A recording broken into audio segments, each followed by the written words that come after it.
This is Audible. Death Note. Detective Ruby Preston Crime Thriller Series Book 1. Written by Caroline Mitchell. Narrated by Emma Newman. Prologue. The lights of the Christmas tree twinkled in the dark space. On, off, on, off. Then the second set kicked in, sending an array of colours dancing on the walls of the dank grey basement.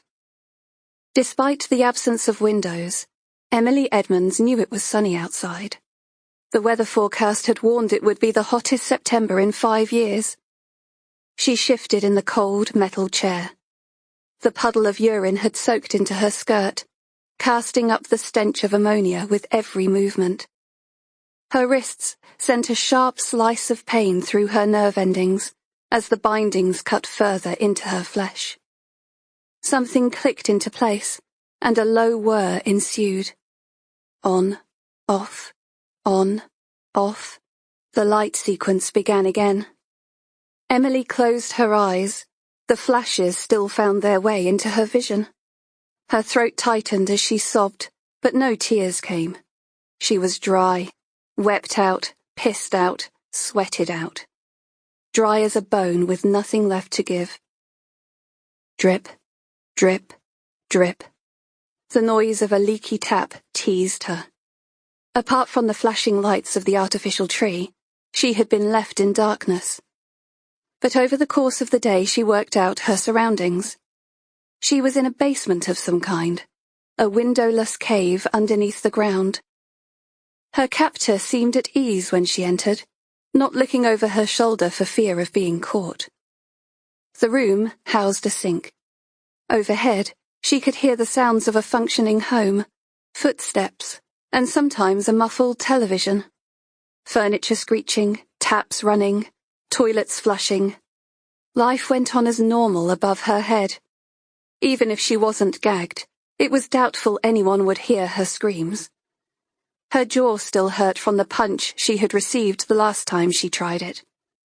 The blood from her loose tooth had been warm, wet, and left a bitter aftertaste. It was a relief to have some liquid flow down her throat. Tears finally found their way to her eyes, blurring the gaudy baubles into a kaleidoscope of colours. Her eyes flicked up to the ceiling, squinting at the single light bulb hanging from a cobwebbed wire cable. The switch was powered at the top of narrow wooden stairs, which creaked when weight was applied. It was a small comfort to know that the noise was enough to wake her when her body fell into slumber. Struggling against her bindings only made the ropes ride higher up her ankles and wrists, and her circulation was almost cut off, as it was. She stiffened as a door opened, flooding light down the stairs and into her field of vision. Emily blinked away the tears as the woman slowly took each step. Keep calm. Whatever she wants, please, God, help me get it right. Visions of Harry, her husband, swam in her memory. How was he coping without her? He would be going out of his mind. Don't cry. Everything will be all right. Just focus. It's almost Christmas, the woman said, the childish words curling on her tongue. She looked as if she'd stepped from another era. The Victorian-style outfit consisted of a dark knee-length dress, covered by a lace-trimmed white cotton apron. Lace-up boots tapped on each step as she giggled with delight. The woman seemed not to notice the smell, the overwhelming stench of decay. But Emily could not think about the source. It emanated from the dirt-stained floorboards which were rotting and splintered underfoot. The makeshift flooring revealed slices of blackened soil beneath, and Emily shuddered as she inhaled the offensive smell. "I've got a surprise for you," the woman said in a sing-song voice, jumping down the last step, both feet together. Emily murmured a whine, her eyes wide and pleading. "Remember our little chat when you talked about Harry Emily remembered, and regretted every word. Why had she confided in this stranger, thinking she could trust her with the secrets she held most dear?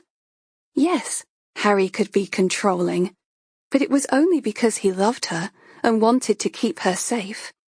And now look at her. This is what happened when she tried to leave him. A prickle of fear rose up from within. She would never have said those things if she had known. Lucy was deranged. And she had been wrong. Whoever this person was, she was not her daughter.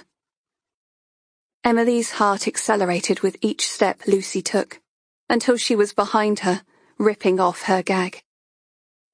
Tomorrow is Christmas Day, Mummy, and it's going to be just you and me. No nasty Harry anymore. We're going to have the perfect day. Emily spat out the bile in her mouth, coughing, until something resembling air entered her lungs. Harry, she gasped, the words scratching against her throat. What have you done with my Harry? Lucy's voice thinned. I killed him, of course, so we can be together. Tomorrow. But her words were cut short as Emily produced a woeful, garbled scream. No, not my Harry! Get me out of here! Do you hear me? Untie me right now! Get me out! She rocked in her chair, throwing her head from side to side. But, Mummy, Lucy said, her face turning dark. I'm not your mother, Emily screamed. You're a monster! I don't want you! I want my Harry! Lucy turned to the tree, her words cold. After everything I've done, you're not my mother. You're just a selfish cow.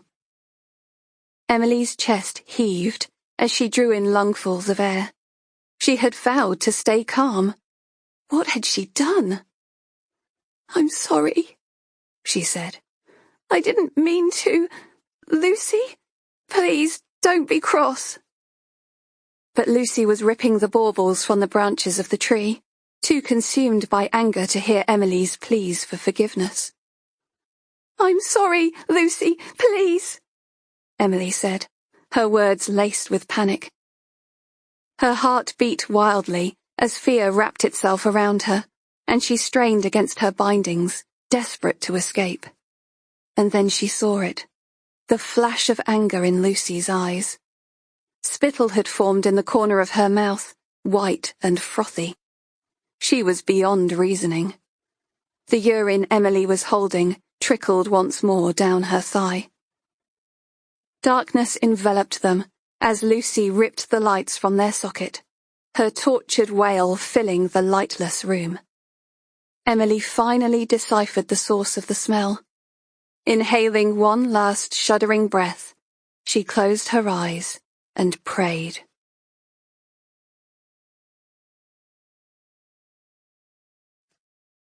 Chapter 1. With one swig, Ruby knocked back the fizzy concoction that promised to ease your pounding head and provide a burst of energy. Her team was still jubilant from yesterday's result, and the post-celebratory drinking session that had followed. They had taken some major players off the streets, but, just like always, there would be more lining up to take their place. She pulled up a chair, preparing to pick over the bones of the case with the familiar faces gathered around her. Morning all. D.I. Jack Downes's voice boomed a greeting in his Northern Irish accent, his broad, lumbering frame making itself known. Coffee in one hand and croissant in the other, he spoke mid-bite, sending flecks of pastry flying onto the foot-worn carpet. Shoreditch Serious Crime Unit took up residence in the third floor of the drab grey concrete building. A man with a big voice, D.I. Downes had no problem being heard. His eyes lit on Ruby, and he shoved down the last of his pastry before marching over and giving her shoulder a little shake. All right, mucker. How are yous this fine morning? Ruby winced, feeling every bone in her body rattle. Tender, so handle with care. Downs sucked in air between his teeth as she turned to greet him face on. Ouch, that's come up in the night. Ruby winced as she touched the pad of swollen flesh. High cheekbones may have been a blessing in her teenage years, but not so when she found herself on the receiving end of a left hook. It's only a couple of stitches, she said, the side of her mouth jerking up in an involuntary smile. He came off a lot worse. Well, don't let me interrupt you, he said, taking a seat. The faint smell of mint and whiskey vented from her DI's breath. Since his wife's death, his fondness for a wee dram had become more frequent, and Ruby had warned him more than once that he was putting too much at risk so near retirement. Yesterday's post-incident briefing had been a time for backslapping. But today they would discuss learning points in more detail, or what she preferred to call the fuck-up roundup of the day before. Luddy, also known as DC Owen Ludgrove, handed her a mug of sweet tea to wash down the bitter taste of Alka-Seltzer on her tongue. A likeable guy with tousled black hair, Luddy had the character of a young man who would go places one day. Keen but green, Downs called him, but Ruby could not fault Luddy's enthusiasm for the job. Ruby slid the intelligence pack from the desk she was leaning on, and thumbed through the pages. Great job last night, guys, but there's a couple of things we need to cover before we can move on. Her dark eyes roamed over the group of satisfied faces, all except one. DC Eve Tanner was shrinking into her chair, her head bowed. This isn't a matter of naming and shaming, Ruby added. It's learning how we can do better next time. So who'd like to get started? Silence fell, and for a few seconds all she could hear was the sound of the traffic outside. A siren blared in the distance, reminding Ruby that their time was limited. Crime didn't stop just because they had a good result. Okay, I'll make a start. What we expected was a group of young dealers believed to have been involved in a kidnapping. What we got was a small army, including 5 out of 10 of our most wanted. You'll have seen their faces on our wall. Violent bastards with a string of offences to their names. It was a great collar, but the fact there were firearms in the flat makes us lucky we came away with just cuts and bruises. Ruby glanced around the room, grateful her team were all present to recount the event. Battle-scarred, and still wearing yesterday's crumpled shirts, they were a scruffy band of officers. All except Eve, who was immaculately dressed in her black trouser suit, her blonde hair pinned neatly in a bun. I'm sorry, Eve said, her voice low. I should have delved deeper into the source of the intelligence. And had better eyeballs on the premises, Ruby added. Eve would have worked closely with the intelligence support unit, but the covert human intelligence sources had been hers. However, CHIS weren't always wholly reliable, and Ruby wasn't about to publicly flog her only female DC. The fact Eve stood and watched her colleagues getting pummeled worried Ruby more than her lack of preparation for the raid. Why hadn't she supported her colleagues by getting stuck in? All the same, it had been good to blow the cobwebs off. She hadn't been in a hands-on brawl for months, and had come away feeling exhilarated, barely conscious of the blood running down her cheek. But there was no point in going over old ground when they had so much to do. Besides not taking intel at face value, what else can we take from this? To have each other's backs, and the ability to use a pair of handcuffs, DC Ashbaker said, linking his bruised knuckles and resting them on his rotund stomach. Ruby had a vague recollection of seeing him holding a thick-necked skinhead in a headlock, swearing at Luddy to cuff him from behind. Did you see the width of his wrists? Luddy protested. Besides, modern handcuffs aren't as flexible as the ones back in your day. Ash took a breath to retort, and Ruby raised her hand to cut him off. "Excuse me," D.I. Downs said, skirting past her to answer his phone. "Who was it that moaned about having TSU along?" The presence of a team from the Tactical Support Unit, equipped with shields and tasers, had undoubtedly saved the day. "I was going by the intel provided," Ash said, glaring at Eve. "Well, it's a good thing I erred on the side of caution. If the suspects had made use of their firearms, some of us might not be here today." Ruby could see her words were having an effect on Eve, whose neck seemed to have disappeared completely as she shrank like a tortoise into its shell. Ruby had a couple more points to go over, but decided to leave it for another time. "This morning we're homicide-free, so we can get on with our backlog of work. We've got a suspect in the bin for armed robbery. Ash, I'd like you to deal with that. You can pair up with Luddy in interview." "Why can't Eve?" Ash said, making no effort to hide his reluctance to work with the newest member of the team. "Because I asked you." Ash mumbled some retort about babysitting, while Ruby delegated the workload to the rest of the group. It consisted of drug-related violent crimes and a gang-related grievous bodily harm. Being based in central East London, it was nothing out of the ordinary for the team. Head swiveled as Downs strode from his office, holding a scrap of paper with illegible writing. His eyes were bright, as if he had just picked the winning lottery numbers. Ruby recognized the look, which could only mean one thing. So much for being homicide-free.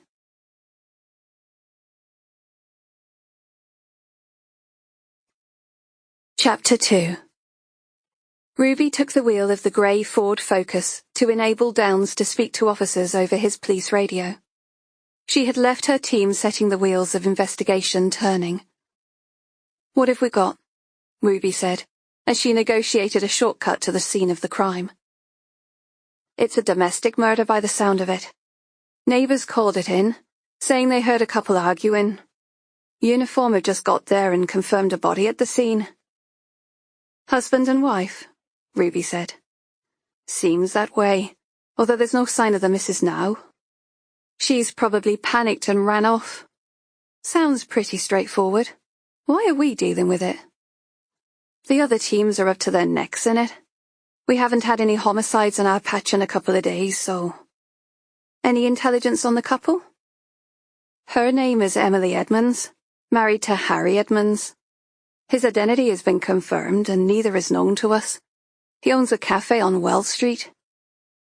"That must be Harry's cafe, the one across from Lidl. There's a few of them dotted about the place." Downs tapped his palms against his lap in a restless drumbeat. "This is all I feckin' need," he muttered. "If this involves a local businessman, Warro will be crawling over it like a fly on shite." Ruby nodded emphatically. She used to get on with the chief, but lately she had borne the brunt of her temper on more than one occasion. Sloppy workforce, disgusting conditions, and what was the last one? Oh yes, insubordination. There had been times when she wondered if her superior was in possession of a pair of balls. You had to be to reach promotion at Warro's tender age. Ruby's knuckles whitened over the steering wheel. Their office might not smell of potpourri, but they were real coppers and they got things done. She took a deep, calming breath through her nostrils and exhaled slowly as she parked up behind a police car. The red brick townhouse on Tresham Walk looked nothing out of the ordinary, but given its location in London, the 3-bedroom abode on the quiet residential street could fetch £750,000 on the property market. Her own recent property search had proved fruitless, and the thought of spending another year in her hovel of a flat was too depressing to face. She noticed the blinds twitch next door and smiled. Nosy neighbours were welcome, particularly in domestic murders. She listened as D.I. Downs received updates via his police radio. Intelligence stated there had been previous calls by concerned neighbours. Mr. Edmonds had told attending officers that he was a member of the local dramatics group and had been practicing his lines. Ruby rolled her eyes. Amateur dramatics indeed. The scene guard officer dished out white oversuits and gloves at the gate, quickly jotting down their names before allowing them inside. Ruby slid a hairband from her wrist and scooped up her long dark tresses into a ponytail. Crime scene investigators were en route, and she zipped up the front of her bunny suit, keeping her eyes sharply tuned for evidence. Slowly, she walked through the front door, admiring the small crystal chandelier as it reflected spots of light on the magnolia walls. Apart from the recent treads of police boots on the thick oatmeal carpet, the hall was spotlessly clean. The scent of lilies intermingled with a blast of warm air wafting in from outside, and she brushed past the table in the hall, avoiding the pollen-ripe stamens. The body was fresh, which was just as well given the recent spate of hot weather. At least she was spared the acrid, cheesy smell of decay. She had visited many murder scenes, where the victims had been in various stages of decomposition. The dead did not bother her. It was the living that played on her mind. Ruby pushed down on the bronze door handle with the tips of her gloved fingers as she entered the living room. The crime scene investigators would not be best pleased she had beaten them to it, but the golden hour was so called for a reason. Downs strode purposefully past her to the body, his tweed jacket swishing inside the paper-thin suit. He surveyed the blood spatters on the wall, while Ruby held her ground, taking in the scene. She briefly closed her eyes, allowing her senses to do the work. She could smell antiseptic, hear more than one ticking clock. A trickle of sweat ran down the curve of her back. She glanced around the room, storing the images to her memory bank. An upturned coffee table, a broken ornament. The disturbance was small, but spoke volumes. Lastly, she turned her attention to the body. The stocky man was face down on the floor, producing enough blood to soak through the surrounding carpet and dribble onto the linoleum through the open kitchen door. His short auburn hair was combed back at the sides, and a wedding ring graced the finger of his left hand. A splatter of crimson laced a copper bracelet, and his once blue shirt was now drenched in blood. Ruby cast her eyes over the puncture wound between his shoulder blades. "See his hands?" D.I. Downs said, as he stepped over the blood that was now congealing into jellied bubbles. Ruby nodded. She had already noticed his clenched right fist. His left hand was gripped tightly around a black cordless phone. He didn't put his hands out in front of him as he fell. It's an automatic reaction. The fact his fists are clenched and by his sides suggests he could have had some seizure or heart attack on the way down. That's why his face took the brunt of the fall. Ruby frowned. Why would she stab him if he was going to cop it anyway? Surely it would have been better to leave him to die. D.I. Downs snorted. You know what domestic murders are like. They're rarely from a logical standpoint. Ruby felt a sneeze coming on, and turned away as she pinched the bridge of her nose. It reminded her of the crime scene she'd brought Luddy to, the year before, when he forgot to wear a mask, and he had sneezed all over the body. His desk was covered in Kleenex for weeks afterwards by his colleagues. She held in the expulsion, sniffling, as she regained her composure. She took in the inoffensive room. It was spotlessly clean, no alcohol that she could see, nothing to relay drugs were a factor either. Ruby surveyed the photos hanging on the wall. A much younger Harry Edmonds smiled for the camera, with a small, mousy woman on his arm. She looked more like his daughter than a wife, but the wedding photos erased any doubt from Ruby's mind. There were no recent pictures to speak of, and no evidence of children or pets. She tiptoed past the body to the kitchen. It could have passed for a show home. The knife block resting on the counter was full. She opened the cupboards to see every tin was facing the same way, perfectly tidy, and not a crumb out of place. A slight hint of lemon cleaner lingered in the air. It made a change from the usual crime scene, where you wiped your feet on the way out. "I'm not happy about this scene," Ruby said, crossing her ankles as she leaned against the doorframe. "It's all too perfect." She caught a glimpse of Silver as D.I. Downs slid his hip flask back into his suit pocket. She waved away his offer of a mint before he sheepishly popped one into his mouth. "Only you could complain about being given a suspect on a plate," he said, with a twinkle in his eye. Outside, a chorus of voices followed by the sound of van doors slamming indicated that CSI were here. "I should have known you'd be trampling all over my scene." The husky voice of Bones greeted D.I. Downs. The stocky, dreadlocked black man was nicknamed such because of the model of a human skeleton taking up residence in his office. Ruby had once overheard him talking to it, and had never allowed him to live it down. "And your partner in crime here as well. Ruby made a start in the kitchen too?" Ruby had the decency to look embarrassed. She knew how territorial Bones could get about his precious crime scenes. "Sorry, we haven't been upstairs." Bones shrugged, watching, as his colleagues lay down the stepping plates. "No matter. One of the neighbours saw his missus get a taxi last night, and she was carrying an overnight bag. Prima facie, by the sounds of it." Prima facie, open and shut case.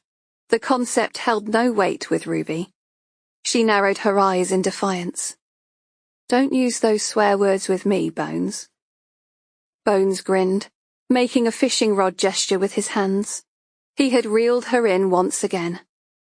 Ruby snorted before leaving the building, glad to step out of the paper suit that was making her sweat. A crowd was gathering behind the police tape, and she pushed through them to the car. It was time to get back to the Nick. She had that uneasy feeling in her gut, her innate voice that whispered whenever all was not as it seemed. Just where was the murder weapon that killed Harry Edmonds? And more to the point, where was his wife?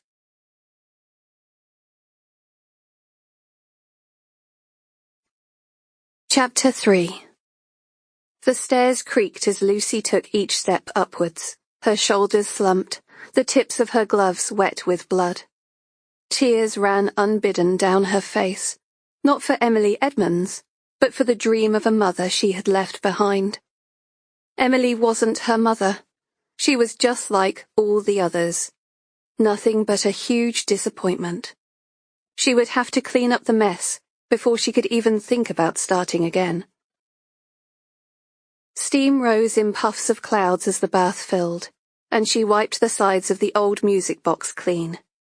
Despite the mouldy tiles and the paint chipping on the bathroom ceiling, she couldn't bring herself to activate the extractor fan. She liked the steam, and the condensation dripping lazily down the walls. She could pretend she was in a different place, rather than here, at home, abandoned and alone. The music box gave an involuntary tinkle as she gently placed it on the tiled window ledge. She tutted at the splatters of blood as she slipped off her lace-up boots. She had cleaned them up before, she could do it again. "Hush, little baby, don't say a word," she sang. Pulling off the blood-stained apron and then her dress, she rolled down her black tights and removed her underwear. "Mama's gonna buy you a mockingbird." She wasn't wearing a bra. Little girls didn't need things like that. The wig was the last thing to come off, and she walked across the landing and placed it lovingly on the styrofoam head in her bedroom. The blonde ringlets bounced as it settled, and she hummed the rest of the tune, fixing the dummy's head until it was in line with all the others. Satisfied, she returned to the bathroom. Steaming hot water sloshed over the sides of the roll-top bath as she eased herself in. She would need to wash again after she disposed of the body, but she didn't want to think about that. She needed to go to a happy place, now that the rage had subsided. She wound her music box, allowing the tinkling tune of Hush Little Baby to carry her away. Holding her breath, she submerged herself under the water. She was there in an instant. A reset button flicked in her brain, and she opened her eyes, allowing her fantasies of Emily Edmonds to wash away. She was not Lucy Edmonds. She had another mummy with a different surname, and soon she would be knocking on her door. Steam haloed around her head as she emerged, giving in to the instinctive need for air. She closed her eyes as the scene played out, vivid in her imagination. It was warm, comforting, the perfect Christmas day, back in a time where nobody could hurt her. Her hands caressed the silkiness of her skin until the scene dissolved and the transformation was complete. She was no longer a child at Christmas, but a woman, and she had housework to do and a mess to clean up in the basement. She examined her hands and thought of the blood, the life she had extinguished. Emily's muffled pleas had not gained her empathy, but fed her sense of power. Emily was merely a representative of all the people who turned their back on her pain. Lucy allowed the blood-tinged foam to wash over her as she dipped her chin into the water. Her hand stroking now, gaining in rhythm. Yes, she moaned. That felt good. There was nothing to regret. Soon she could start again. She reenacted the basement scene, the blood dripping from the corners of Emily's mouth, staining Lucy's gloves as she gripped her throat. The metal chair, tilting and collapsing beneath them as she straddled Emily's limp frame. Finally, the thrill of feeling Emily's pulse fade beneath her fingers as her pathetic life ebbed away. Lucy's eyes rolled back into her head as pleasure rippled through her body. Gradually, the water turned cold and the sound of the music box stilled. Tomorrow, she would begin again, and again, and again. She would do what it took to find her mother, somebody worthy of her love.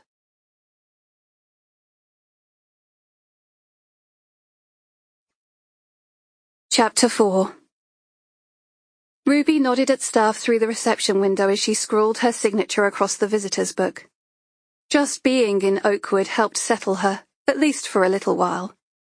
Pressing the code on the keypad, she pushed through the double doors. She knew it off by heart and didn't need the staff to let her in anymore.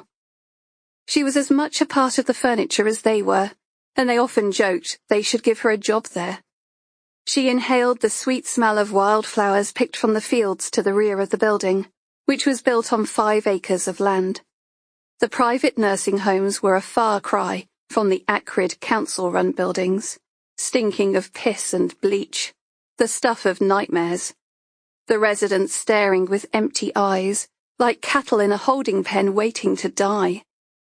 Ruby had attended one such home when she was in uniform, investigating a series of sudden deaths, where neglected patients were left to choke on their food. Seeing her mother here, in Oakwood, with a healthy flush in her cheeks and comfortable, pleasant surroundings, made living in her own shoddy flat worthwhile. Joy was sitting next to Brian, an old boy in a wheelchair who spent every day reliving his job at his hardware store.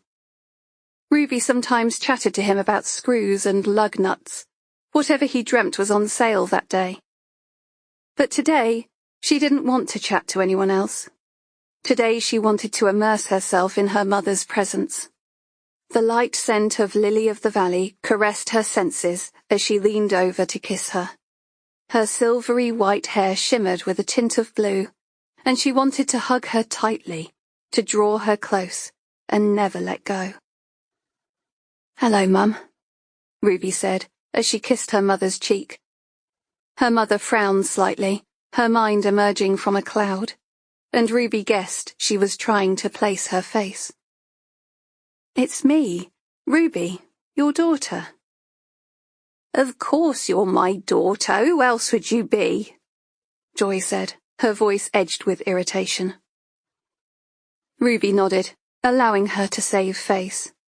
It made her happy to know her mother still possessed her pride, and the stubborn streak that passed with it. A Preston trait that Ruby also bore. But the truth was, Ruby could be anyone. Some days her mother called her Gertie, after her deceased sister, or Alice, after a girl she went to school with. All shadows from the past, more alive than the people that infiltrated her presence today. The present had little room in Joy's clouded mind. Ruby glanced down at her mother's sparkly red pumps and smiled. She had never given in to uniformity, not even here, and always had something red about her person. A flower, a hair clip, a scarf with poppies, or a narrow red belt to hug her waist. Her father used to call her his little Robin Redbreast, and it was a memory she treasured. Ruby dreaded the day she would forget to wear it. Most days Ruby wore something red too, a dash of red lipstick, or a cherry red brooch on her blazer lapel. It was a silly game, she had told herself, but she found it hard to let her solidarity go. So, Mum, how have you been? Ruby asked, preparing for a journey back into her childhood. There was no point in trying to discuss current affairs or her own life. It confused Joy, and the only safe place was firmly in the past. It didn't matter to Ruby, as all she wanted to hear was her mother's voice. Each visit was being transported back in time to when Joy felt most useful in the world. I've just mopped that, Joy said, pointing to the lino with her shoe. Don't you go getting it dirty now. It was spotlessly clean, and had a criss-cross pattern which was similar to the one in their kitchen, where Mother had spent most of her time. Ruby's early memories were of that lino, as she played racing cars with Nathan, the next-door neighbour's son. Their games were played to the backdrop of their mothers chatting at the kitchen table. As Joy spoke of those days, Ruby indulged herself in the memory, becoming 5 years old all over again. She remembered how the wheels of her favourite toy car used to squeak as she pressed them against the bumpy linoleum. Back then, she liked the octagonal brown patterns. In her 5-year-old mind, it was Brands Hatch, and she was winning in a 2-car race against her best friend, Nathan. He used to make her wince, vocalizing his pretend brakes, screeching as he took the corners. Ruby smiled at the memory, the way Nathan called her Wooby, and how she'd screw up her face as she elongated her words, saying Ruby over and over until he pronounced it properly. Ruby listened as her mother spoke of those days, caught up in a dream of yesteryear. I told your dad to bring him into the living room, she said, keeping her voice low. How he survived after losing all that blood is anyone's guess. Ruby nodded, remembering how she and Nathan had both dropped their cars and ran after their mothers, hanging around the open living room doorway as his father was dragged inside. There was blood, all right, lots of it, trailing from the hall into the living room, where Jimmy Crosby lay. Nathan had tried to step inside, and Ruby shot out an arm, pulling him back by his knitted tank top until he was back in line with her. She gave him a stern look, pressing a finger to her mouth. The doorway was like an invisible barrier to her mother. Whenever anything was going on, she never noticed Ruby until she put a foot over the threshold. Then she was banished to her room, or told to leave and close the door behind her. Even back then, Ruby thought like a detective, her eyes growing wide as she located the source of the blood. Jimmy Crosby's smart black suit was soaked with it, and Nathan's mother barged in, pushing people aside like skittles as she searched for the injury. Oh, God, what's happened now? She squealed, her East End accent filling the room. Who's done this to you, Jimmy? The words echoed in Ruby's memory, and she flinched as her mother grasped her forearm. Joy was too wrapped up in the past to understand it was a flashback, and the anxiety in her eyes was the same now as it had been in their little East London terrace house all those years ago. "I've got to call the doctor," she said. "Dr. Tanner. Nobody else but Dr. Tanner. He doesn't ask questions, you see." "It's okay, Mum," Ruby reassured her. "Everything's okay." "Best you get some towels all the same," Joy said. Ruby nodded, taking her mother's hand. She remembered how she had taken Nathan's dimpled hand and pressed it against the flock wallpaper in the hall, telling him not to move, while panic ensued in the living room. Joy had stopped talking now, but the memory burned like a branding iron in the back of Ruby's mind.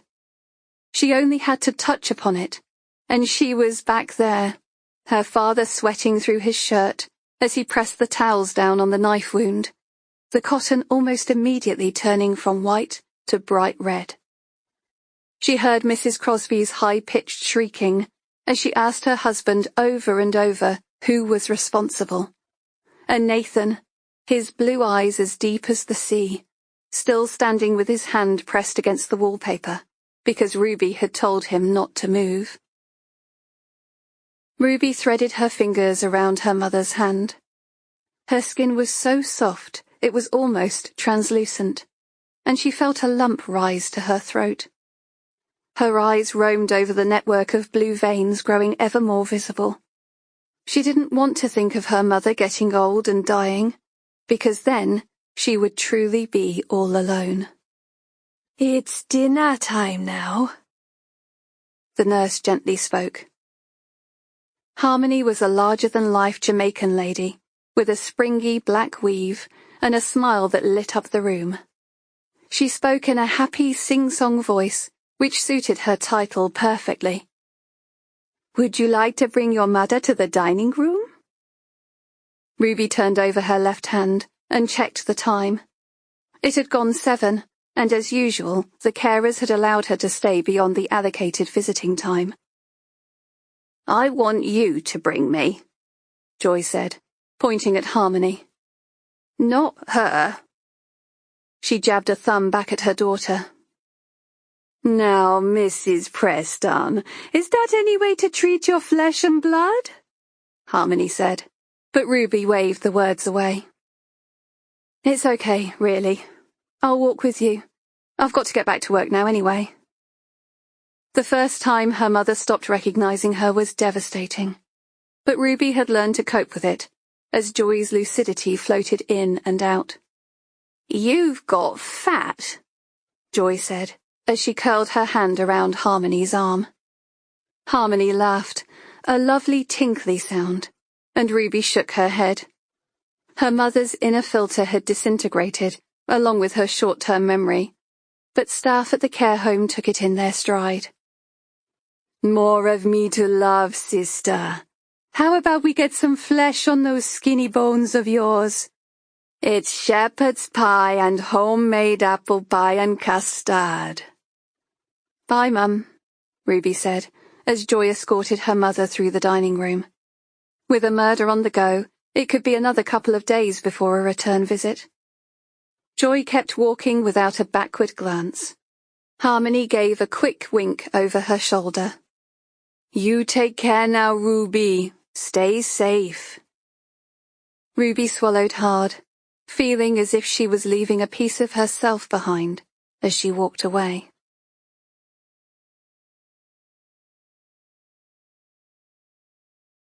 Chapter 5. Lucy sat on the steps of the basement thinking through the last few days. Was she cursed? She had gone to such pains to get things just right. Why weren't things turning out as they should? It all went downhill after she admitted to killing Harry Edmonds. But she had no choice. He would have found them. Men like that always did. And Emily had been so non-committal about leaving. It was just a matter of time before she went crawling back. That was why it had to be just the two of them, without the distraction of other family members draining her affections. Not that Harry was that affectionate a spouse. From what Emily had told her, Lucy had done her a favour. It was why she paid Harry a visit after taking Emily to her special place. She had left her finger on the doorbell longer than she should, as if she was injecting every bit of frustration into that stiff plastic buzzer. The door, which should have been her door, was opened before her. A gruff-faced man stood there, wiping some crumbs from his shirt, before giving her the once-over. "Hello, can I speak to the lady of the house, please?" Lucy had said. "I have some good news I'd like to share with her." "There's no lady living here. You must have the wrong address," Harry had said, before attempting to shove the door closed. But Lucy had come too far to take no for an answer. Shoving her foot in the gap, she raised her voice. "I believe you're mistaken. Your wife entered our prize draw and won a necklace," she said, rattling the bag which contained a long, smooth box. Harry extended his hand. "She's out. Give it to me and I'll pass it on." "I'm afraid I need a little bit of paperwork completed to say I've handed it over. Can I come in? It won't take a minute." "She's visiting her mother. I don't know when she'll be back. Leave your card and I'll get her to give you a call." Lucy paused. It was the pause, the flicker of anxiety in her blue eyes that gave Harry the edge, the recognition. She knew that now, because he had seen that look before. "On second thoughts, why don't you come in?" he said. "I've got a phone number here somewhere." Lucy smiled, allowing herself into the hall. A fresh bouquet of lilies carried a welcoming scent. She brushed past them into the living room. "It's not often she has visitors. I'm sure she'll be disappointed she's missed you. Why don't you have a seat?" "Thank you," Lucy said, but chose to stand. She had been here once before, when Harry was out. Emily had been tense, begging her to leave before her husband returned. Harry folded his arms. "Now how about you tell me where your mum really is?" Lucy gasped as he turned and locked the door. "How did you know?" "She told me you were pestering her. What do you want? Clothes? Money? Take them. I'm glad to see the back of her." That explained a lot. "So you knew about us?"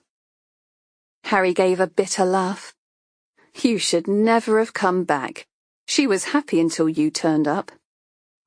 "No, she wasn't. You made her life hell, she told me." "The best thing she did was get rid of you," Harry sneered. "I gave her some order in her life, pulled her out of the gutter, despite her being used goods.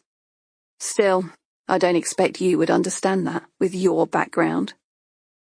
"You know nothing about me," Lucy spat. "If it weren't for you, Mum and I would be happy. We could have had a good life, but you forced her to give me up." Harry threw back his head and laughed. "I know that you're poison, evil in its purest form. I was protecting your mother by insisting she get rid of you, but here you are back again like shit on a shoe. This is all your fault." "You stand there and call me evil? You beat my mother. You need to be taught a lesson." "And you're going to teach it, are you?" Harry said, pushing her backwards. Lucy gasped, enraged by the contact.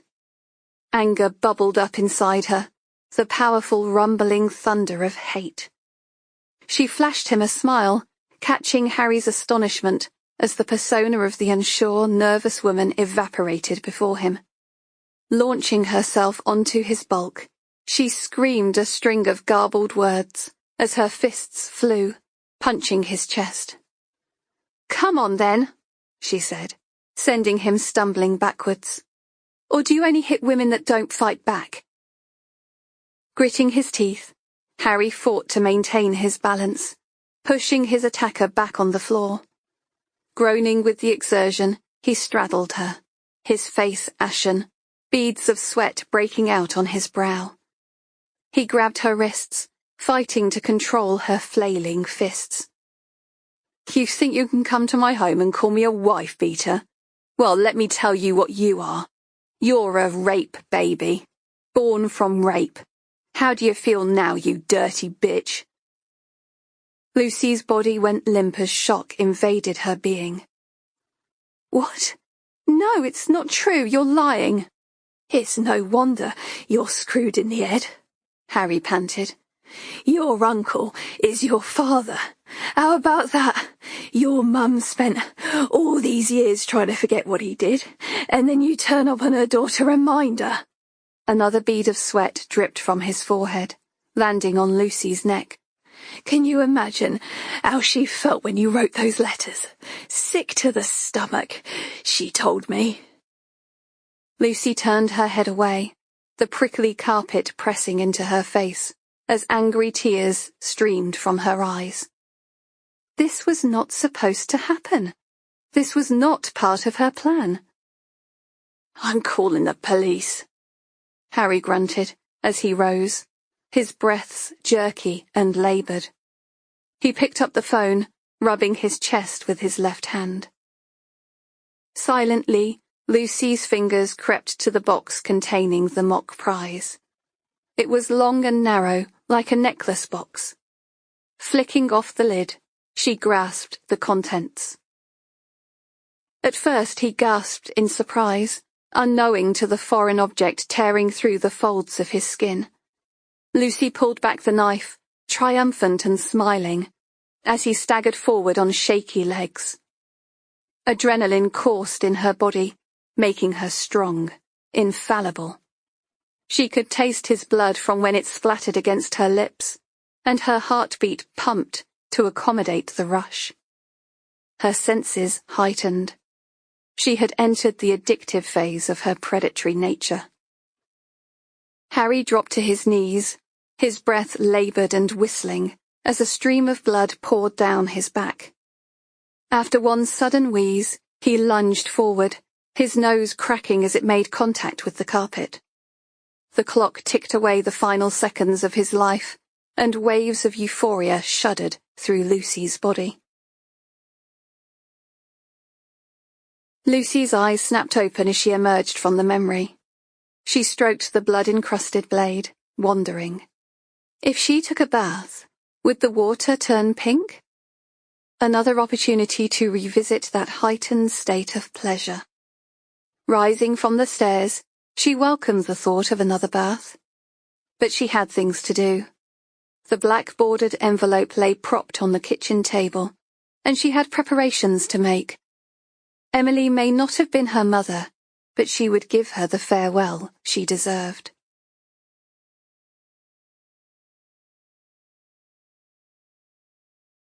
Chapter 6. The soft whir of the hand dryer made a soothing backdrop to Ruby's thoughts. Like the rest of Shoreditch Police Station, it was old, but held an antiquated charm. The cracked floor tiles, the wonky tap. She didn't want to change a thing.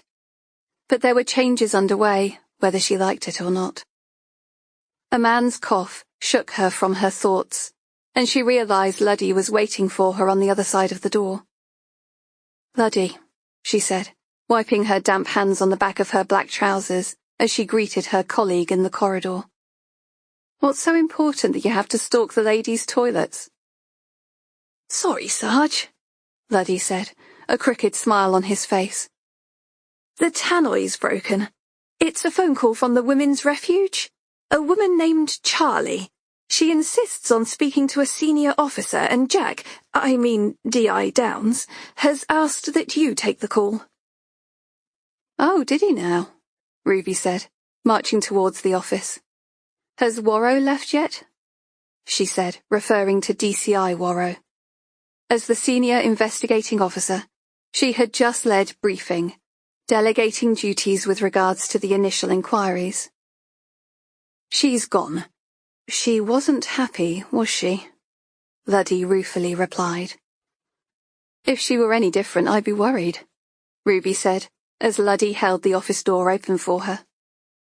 She's worried the press are going to hang us out to dry again, Luddy said, pointing to the phone which was off the hook on his desk. As with all phone calls, it had been placed on mute. Ah, well. Ruby grinned as she scooped up the handset. We don't join the police to be loved now, do we? Just as bloody well, Luddy murmured, heading for the kettle to put on a brew. Ruby's response was curt and to the point. DS Preston, what can I do for you? The woman's softly spoken whispers on the other line could not have been any more of a contrast to Ruby's strident tones. Hello? Are you in charge of the Emily Edmonds case? Ruby pressed the phone to her ear and jabbed the volume control as high as it would go. You could say that. With whom am I speaking? I'm a worker at a women's refuge. I need to speak to you about Emily. Ruby frowned. As far as she knew, all the refuges had been spoken to, and they had no knowledge of Emily Edmonds. Go ahead, she said, grabbing a scrap of paper and pen from Luddy's overflowing desk drawer.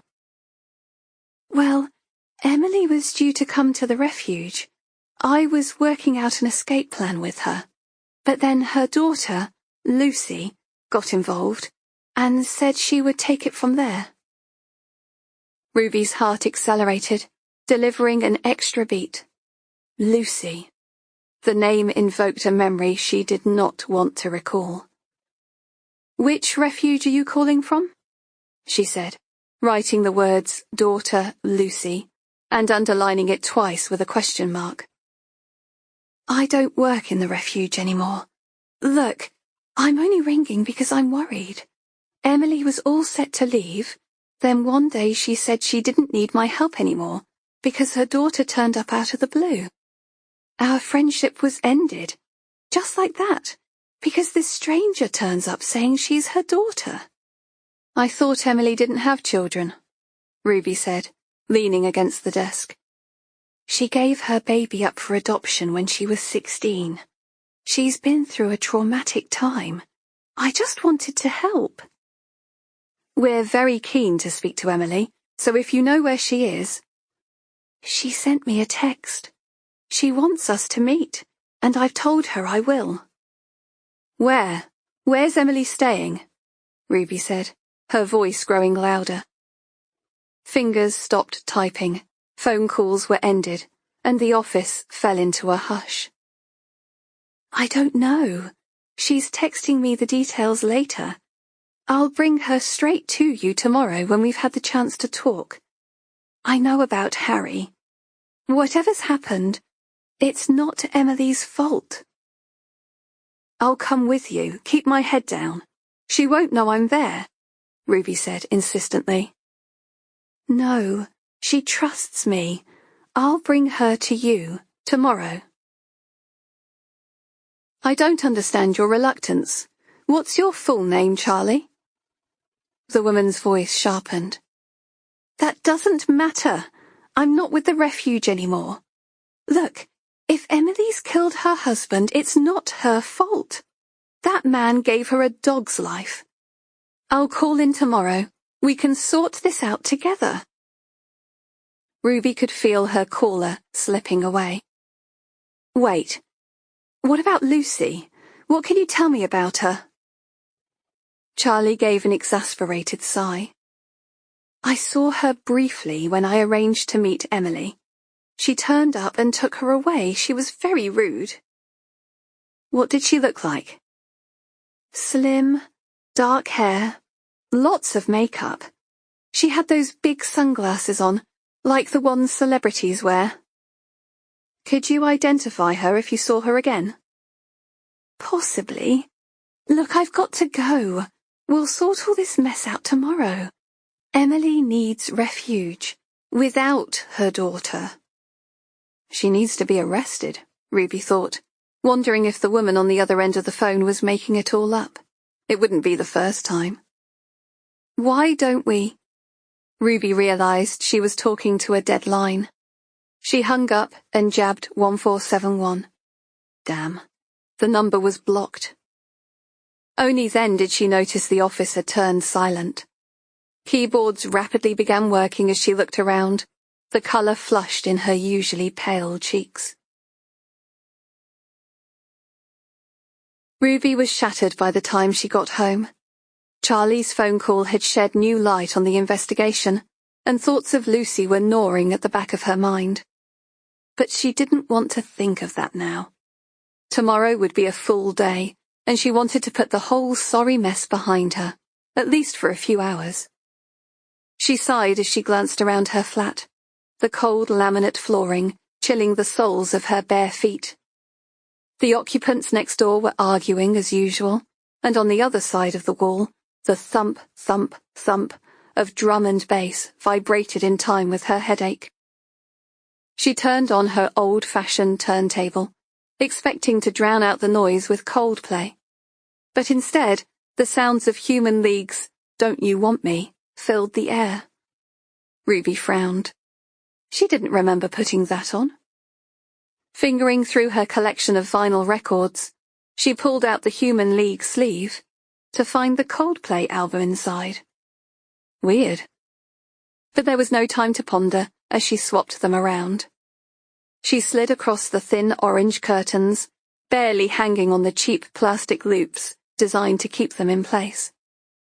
The view of the high-rise estate didn't bother her, but her forthcoming guest valued his privacy, and as much as he hated her flat, they had less chance of being seen than if they went to his. Red wine was her drink of choice when it came to the art of seduction. Decanting the mulberry-coloured liquid into 2 glasses, she pushed away any lingering doubts to the back of her mind.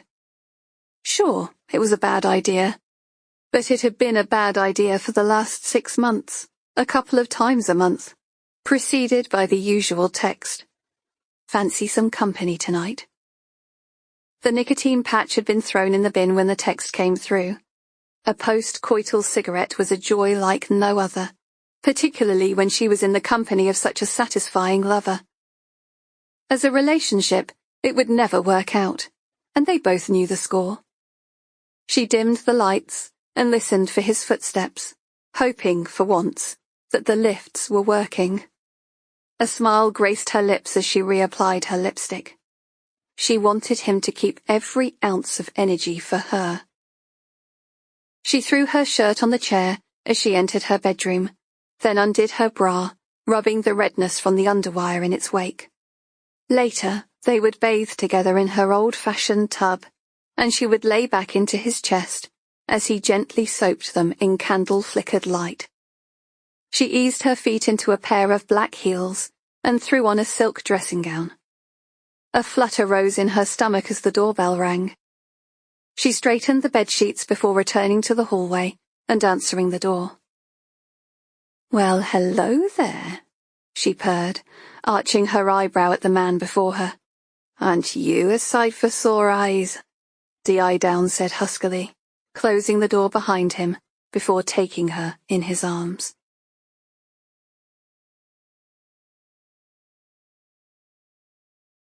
Chapter 7. Lucy stared at the text. Not that she needed to, because it was burned into her memory. She could close her eyes, and the words would flash on the back of her eyelids as anger, hot and frothy, rose inside her. "I saw the news. Please let me help. Refuge still an option. Is Lucy still with you? I don't trust her. Kiss, kiss, kiss. Charlotte." She had been just about to discard Emily's phone when it came through, which was convenient, given Charlotte had been playing on her mind. Lucy took it as a sign. Seeing Charlotte was enough to keep her awake at night. She jabbed at the delete key, wishing she had let Emily go to the refuge now. All the time and effort she had put into her, then she just threw it all back in her face, calling her names and going berserk. What sort of a mother was that? Lucy grimaced. No mother at all. But she had taken care of her, and there was just one loose end to tie up before she could start afresh. Lucy replied to the text in the same simpering tone. Meet me at the back of Mentmore Terrace, Lamb Lane, cut through London Fields Park, under railway bridge at 9 tonight. Lucy gone, come alone, need you, kiss kiss kiss, Emily. Lucy shoved her hands into her coat pockets. She knew Charlotte would not be able to resist the text. She had read the newspaper articles as she searched her identity online. So kind, so giving. If only they knew. Lucy's mouth jerked upwards in a macabre half-smile. Whatever romantic notions the silly woman held of rescuing Emily, they would prove to be her downfall. The rusted blue gates of the scrap metal firm creaked in the evening breeze. Behind them, a metal chain clanged against a pole, as if announcing Lucy's arrival. She had parked at the back of an old industrial site, but the music playing in the distance told her that people weren't far away. She sidestepped the bulging black bin bags, spilling their contents on the street. Something rustled inside, but Lucy's mind was on what awaited her around the corner, under the railway bridge, where they had arranged to meet. She had picked a secluded location, but Lucy didn't trust her not to bring the police. Pulling the baggy grey hoodie over her head, she slowly sauntered past the graffiti-daubed walls. Lucy knew she shouldn't have come, but she could not let it lie. Turning the corner to the right, she kept out of sight until she saw a thin shadow of a woman under the railway bridge. Charlotte sneezed, and the high-pitched sound echoed down the lone street. Posh bitch. Lucy dipped her hand into her jacket pocket, stroking the handle of the flick knife. But stabbing was such a messy affair.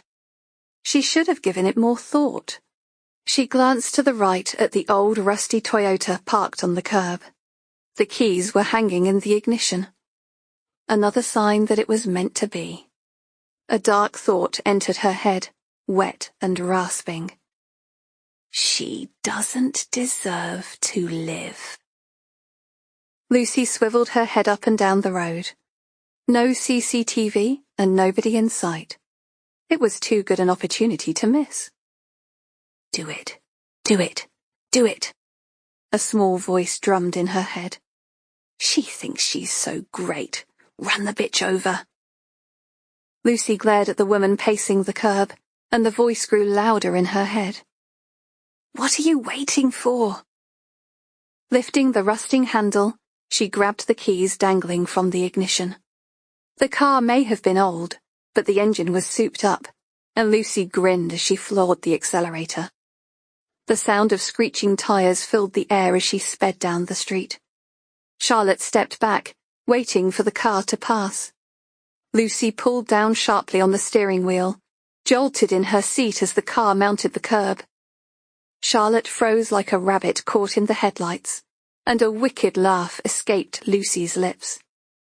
On she drove, until Charlotte's form grew, filling the windscreen. She bounced on the hood, a loud wallop of body mass on metal. Now you see her, now you don't, Lucy thought, as she was launched into the air before her. Rolling onto the street, Charlotte hit the road, arms flailing like a limp crash test dummy. Lucy slammed on the brakes, watching the broken body in her rearview mirror. The low rumble of the engine ticked over, and she licked her lips as a slow grin spread on her face. Charlotte's fingers clawed the pavement, her blonde head bobbing like a nodding dog. Down but not out, Lucy thought, adrenaline pumping through her body. Scanning the dimly lit streets, she gripped the gear stick and shoved the rusted Toyota into reverse. Another burst of laughter escaped her lips as her excitement climaxed. Ker-thunk, ker-thunk. The car rose and fell over Charlotte's body. Heart thumping, Lucy checked for movement. She clamped the gear stick forward and sent it thudding forwards one last time. Just to be sure. This time it didn't make as much of a thunk, but lots of little cracks as the car crushed and splintered what was left of her bones. Lucy smiled. No chance of identifying her now. All that was left was a pool of blood and clothes. She sped into the night, abandoning the car a couple of miles down the road. Pulling off the worn tracksuit top, she dipped the arm into the petrol tank before setting it alight. The blast singed the hairs on the back of her neck as she ran. Inside, she felt invincible, untouchable. She enjoyed the hunt. It gave her a special kind of joy. But there was no time to waste, and tomorrow she would get back to the serious task of finding her mother.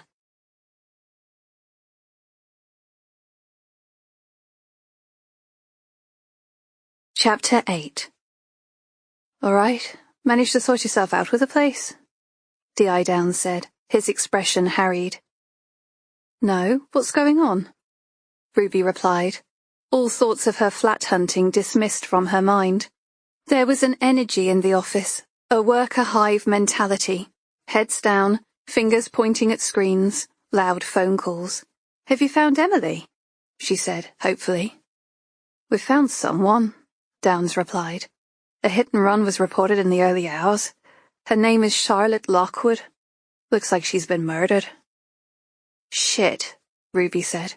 Not our refuge lady Charlie, is it? It's possible.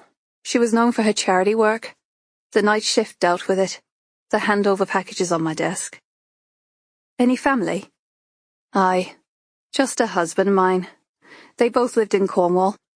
She had ID on her person. What's left of it? Ruby nodded, guessing he had already been to the scene. Where? Under the railway bridge in Lamb Lane, at the back of Mentmore Terrace. Around the corner from a scrapyard? Yeah, I know it, Ruby said. I used to patrol there when I was on the beat. Doesn't strike me as the sort of place you'd have a lot of witnesses. Uniforms on the street making inquiries now. Has anyone tried ringing the refuge in Penzance? Ruby said, her throat dry for the want of a good cup of tea. Office staff don't come in till 8. I thought you might like to. The Dubliner's dirty old town blared from his pocket, notifying him of a phone call. Worrell, he muttered, taking big steps as he left without ceremony. Ruby clapped her hands together to grab her team's focus. Guys, can I have your attention for a minute, please? I know you're all up to your eyes in it, but the powers from above are breathing down our necks, and I don't want to give them any excuse to have a go. Briefing's at 8, and I need a clean desk policy for when our DCI returns. A series of moans echoed around the room, and Ruby threw her colleagues a hard stare. I know it's a shock, but shovel your shit into a bin bag or a drawer until Warrow has been and gone. And smarten up a bit, guys. We need ties and clean shirts. Eve, you look just fine. If you could run out and get a pack of shortbread biscuits and some soya milk for Her Majesty, that would be great. Take it from the tea club.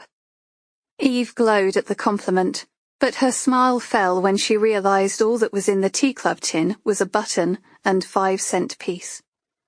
I would, but it's empty. Thieving little... Who's had the tea club money away? Bloody police, Ruby said, pulling a £5 note from her wallet and handing it over. Here, I'll be in my office. If any of my loyal subjects would care to make me a hot beverage, I'd be deeply grateful. Luddy stood up from his computer and began collecting empty mugs from his colleagues' desks. All right, Sarge, message received. I'll boil the kettle. Ruby smiled. Cheers, Luddy. Extra strong, 3 sugars and a tiny drop of milk. And stirred anti-clockwise by the hand of a blonde-haired, blue-eyed virgin? Luddy said, carrying the tray of coffee-stained cups out to their kitchen. Shame you don't have blonde hair, mate. Ash snickered. You would have done just fine. Ruby recognized the scrawl on the yellow post-it note as D.I. Downs's handwriting. It was the number of the refuge in Devon, and a note asking her to call back. She peeled it from her computer monitor and tapped out the numbers on her phone. It was picked up after 2 rings, and the sound of Tracy Greenwood's voice was music to her ears. She had spoken to Tracy before with regards to a previous incident, and she was one of those lovely, helpful souls. Ruby ran through the scant details of Emily's case that they knew, and the phone call from Charlie in the hope Tracy could come up with some answers. "I was actually going to ring you," Tracy said. "I've just come back from holidays, so I wasn't here when the police called." "So you know of Emily?" Ruby said hopefully. "No, I'm afraid not, but I do know Charlotte Lockwood, or rather I did. She came here to do some volunteer work last year. She was vetted, seemed like a nice lady, quite well-to-do, but after a few months we had to let her go." "Why?" Ruby said, giving Luddy a thumbs up as he placed a strong mug of tea on her desk. "Personal involvement with the clients, giving them her mobile number, chatting out of hours. Not a big fan of policy, although it was there for her own good." "Do you think it's possible that she dealt with Emily Edmonds? She seemed adamant that she did." Tracy sighed.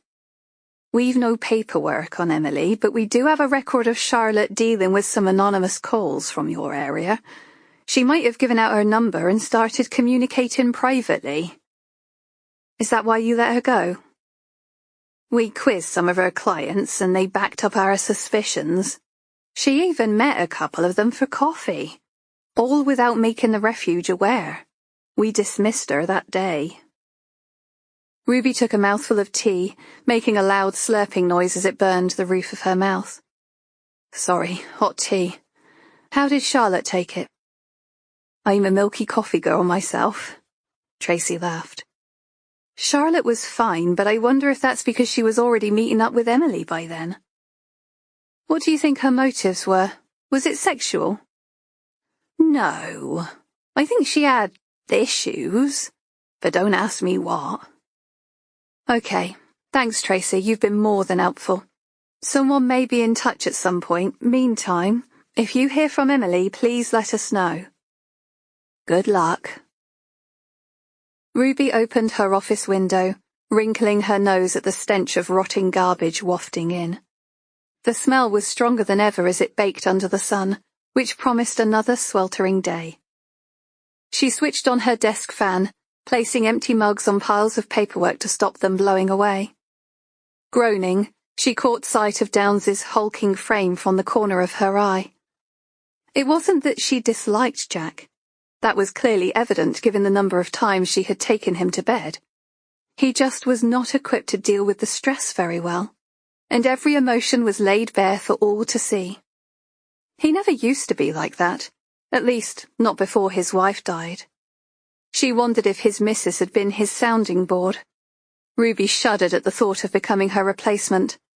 Closing her eyes, she removed her designer glasses and rubbed the bridge of her nose. "Got anything yet?"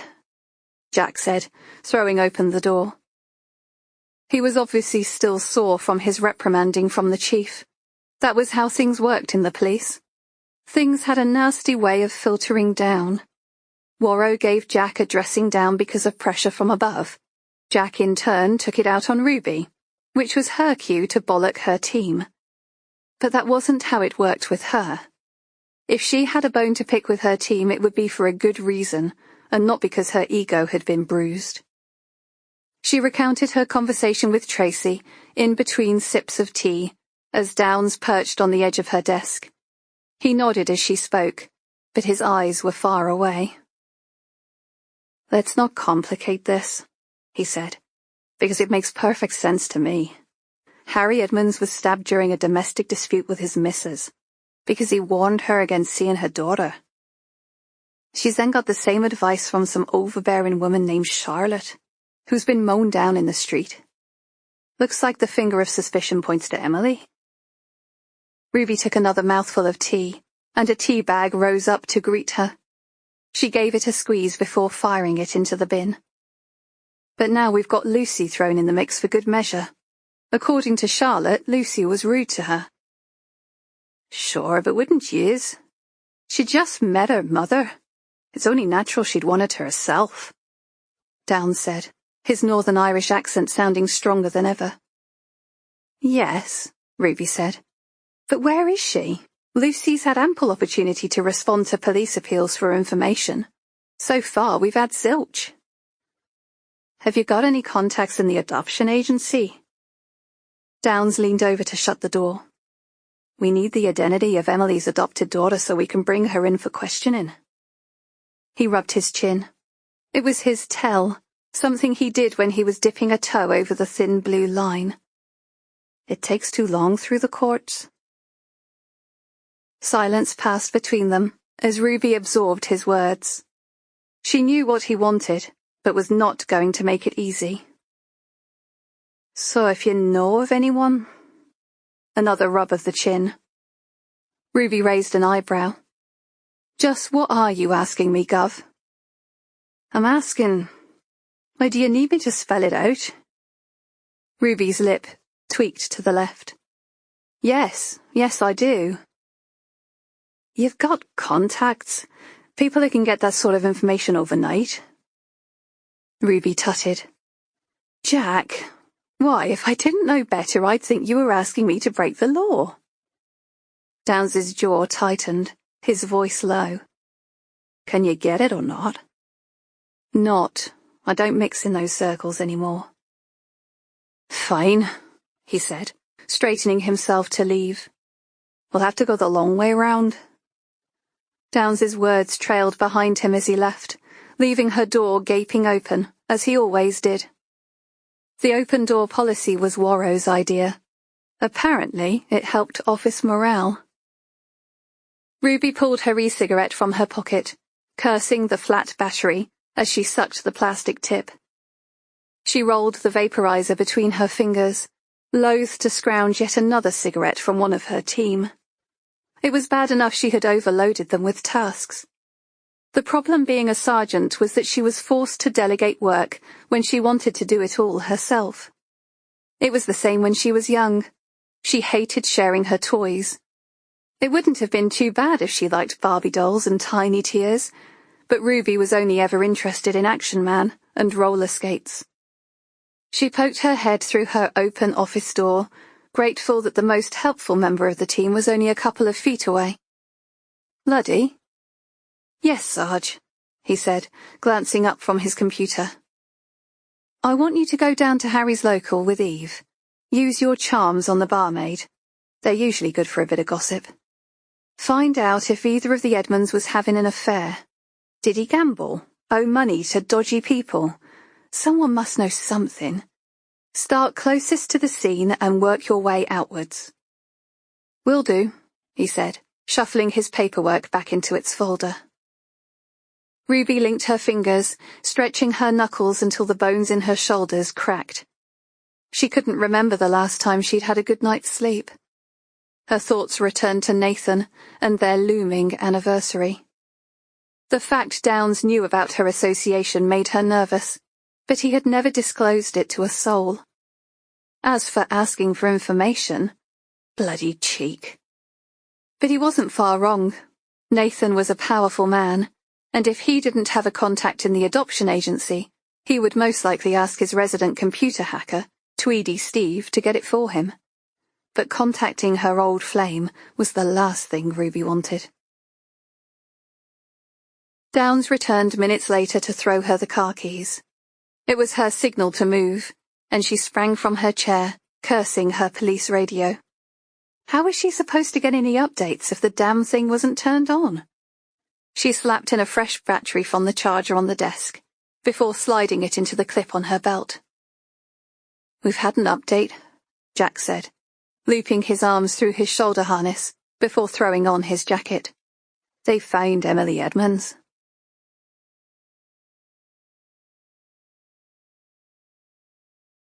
Chapter 9. Lucy slid her hand across the crumpled paper, smoothing it flat against the Formica kitchen table. It was silly to think she had found her new mother in Emily Edmonds. What a little mouse she was. She took a deep breath and exhaled. Time to forget all about her now. All traces of Emily had been eradicated from her life, including her sidekick, Charlotte. Another waste of space that did not deserve to live.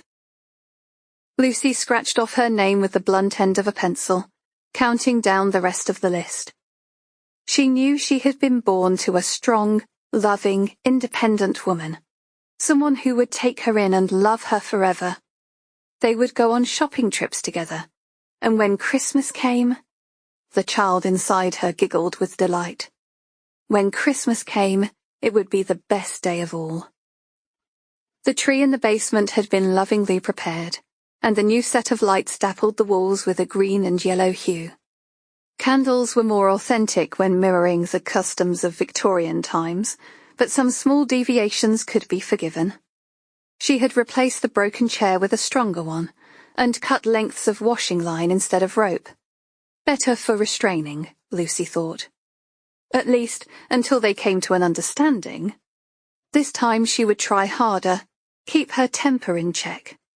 She had to, if she had any hope of making it work.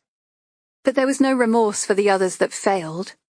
How else would she find her true mother, unless she worked her way down the list? But time was running out. It was only a few months to Christmas, and Lucy would not spend it alone. The thoughts cast a shadow over her soul. She scribbled asterisks beside her potentials. Monica Clark, Anita Devine, and another, who she barely dared to look at. The biggest challenge of all. The kettle clicked off as it boiled, reminding her that she had things to do. She afforded herself a few minutes to recollect last night. It was fun creating new memories of her mother, rather than the childhood recollections that lay rotten and festering in her brain. Monica had been careless, leaving her back door unlocked.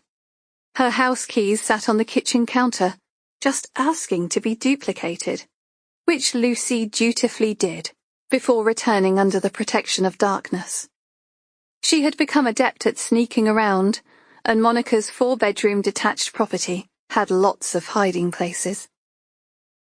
She'd imagined herself growing up there as a child, going to private school, attending barbecues, and having play dates with the local children. If only Mother had not let her go. But she shook the thought away. She was bound to have a good excuse, and Lucy was willing to forgive. She had glided around the home, careful not to leave any traces of her visit. Cold, impersonal, sharp, it featured a minimalist design. Spotlights against gloss, polished floorboards, gadgets that closed the curtains, all the latest technology at the touch of a button. Lucy was happy to see an absence of family photos. Disposing of family members was a messy business, but had to be done if they were to be together. The obligatory wedding picture hung in a framed canvas on the wall. A balding man with a chubby face, Monica's husband, appeared the product of too many gourmet dinners and fine wines. He did not look like he would present too much of a challenge. Monica, on the other hand, was a vision in an understated cream lace dress. Lucy had noted the colour of her hair, capturing the photo on her iPhone. Picking up a hairbrush, she unravelled some of the strands. A natural brunette with a soft bounce to the end of her locks. Lucy had a matching wig at home. She peered closer at the photo. Brown eyes. But that was easily fixed too. Standing in the bedroom doorway, she had watched her new mother sleeping. She had barely remembered picking up the scissors, and they twitched in her gloved hand. The urge to crawl in beside her and wrap her arms around the sleeping woman was strong. But she had appeared too peaceful to disturb, so she slipped out the back door, the reassuring curve of the scissor handle still nestled in her palm. An effective weapon, should anyone try to disturb her. She smiled. Soon they would be together. Lucy would have her fairy tale ending after all.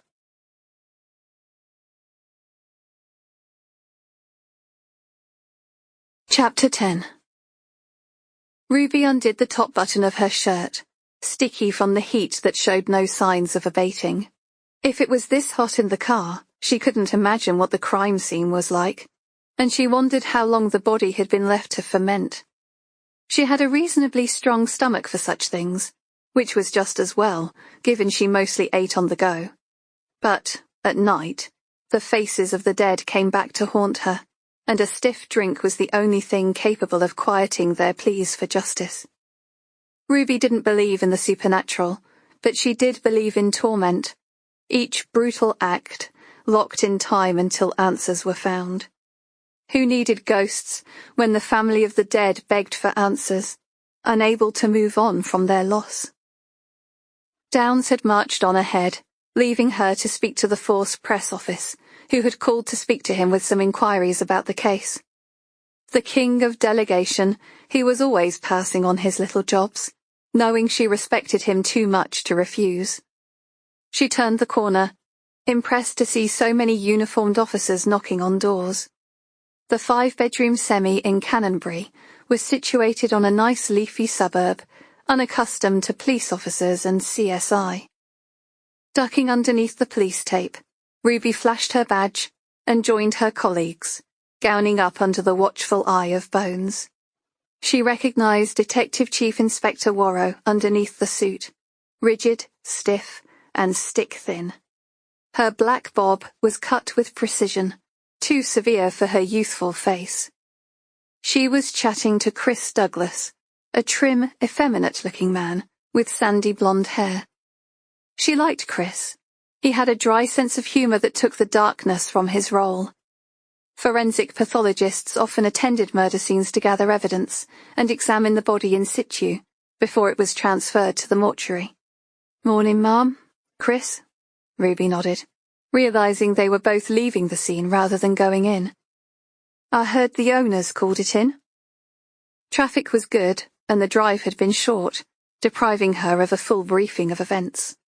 "They got back from holiday today," Chris said. "Bit of a shock to find Emily Edmonds helping herself to cucumber sandwiches draped on their chaise longue." Ruby frowned, wondering if she had heard right. Chris touched her arm to rescue her from her confusion. "You'll see when you go in there. Lovely property, although I think it'll be a while before they get the smell out of their chintz furnishings. Will we see you at the post-mortem later?" Ruby caught the wicked gleam in his eye. He knew how much she hated PMs, and took great delight in her discomfort. It wasn't the smell that bothered her, although that was bad enough. It was the bone saw, the high-pitched drilling sound that reverberated through her brain. Her last attendance had given her a phobia of the dentist, and now she brushed her teeth 3 times a day, rather than face the sound of a drill again. She turned her eyes on Worrow, who was daintily stepping out of her oversized suit. "I was going to ask Jack, but he's got a lot on." She nodded her head in agreement with herself. "Yes, it would be good to have you present." "See you at the mortuary around 6, Chris said, looking amused. Ruby forced a smile before turning to leave. She approached the house, her temperature rising as she re-evaluated her fondness for the pathologist. It was an impressive semi, another building the likes of which Ruby could only aspire to own.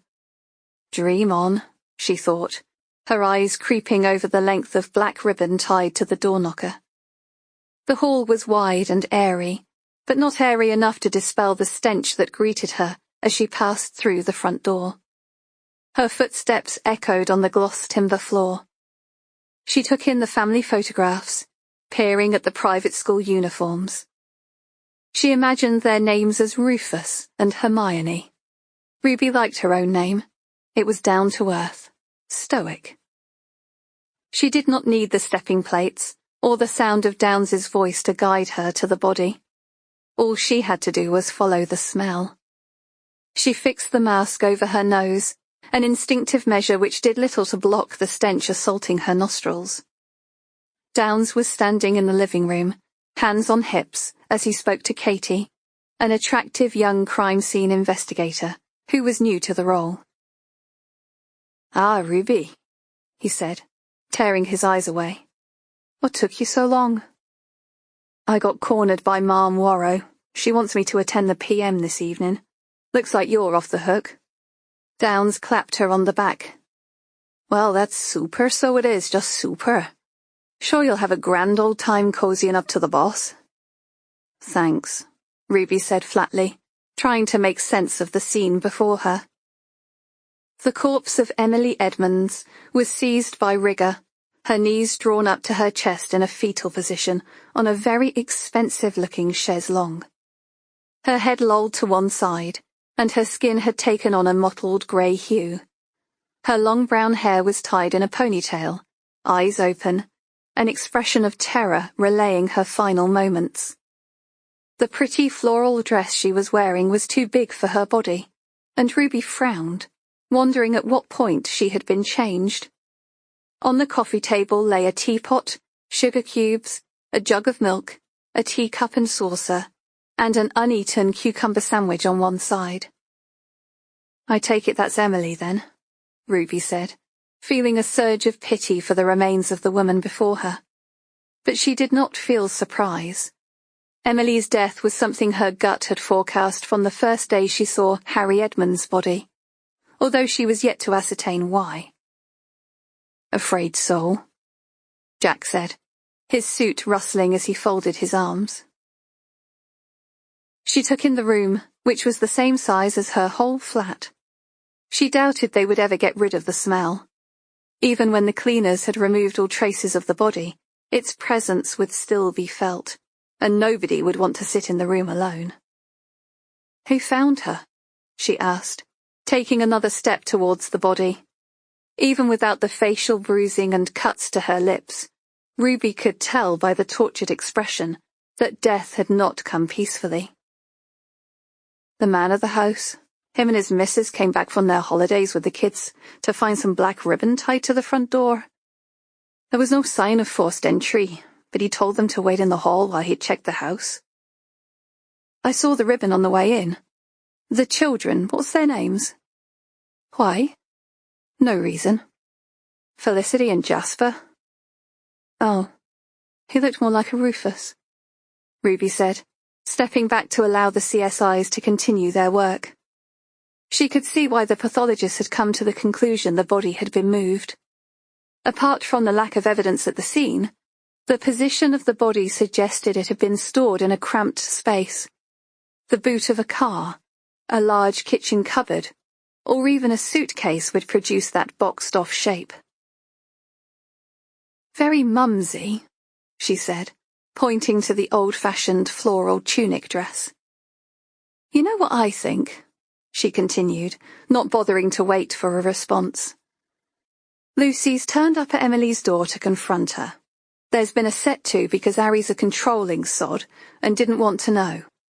Either Emily or Lucy decides to answer back. Harry ends up dead. Both women do a Thelma and Louise and run for the hills. But the reunion doesn't go as planned and Emily is murdered. Charlotte sticks her beak in and she gets killed too. Lucy regrets her actions.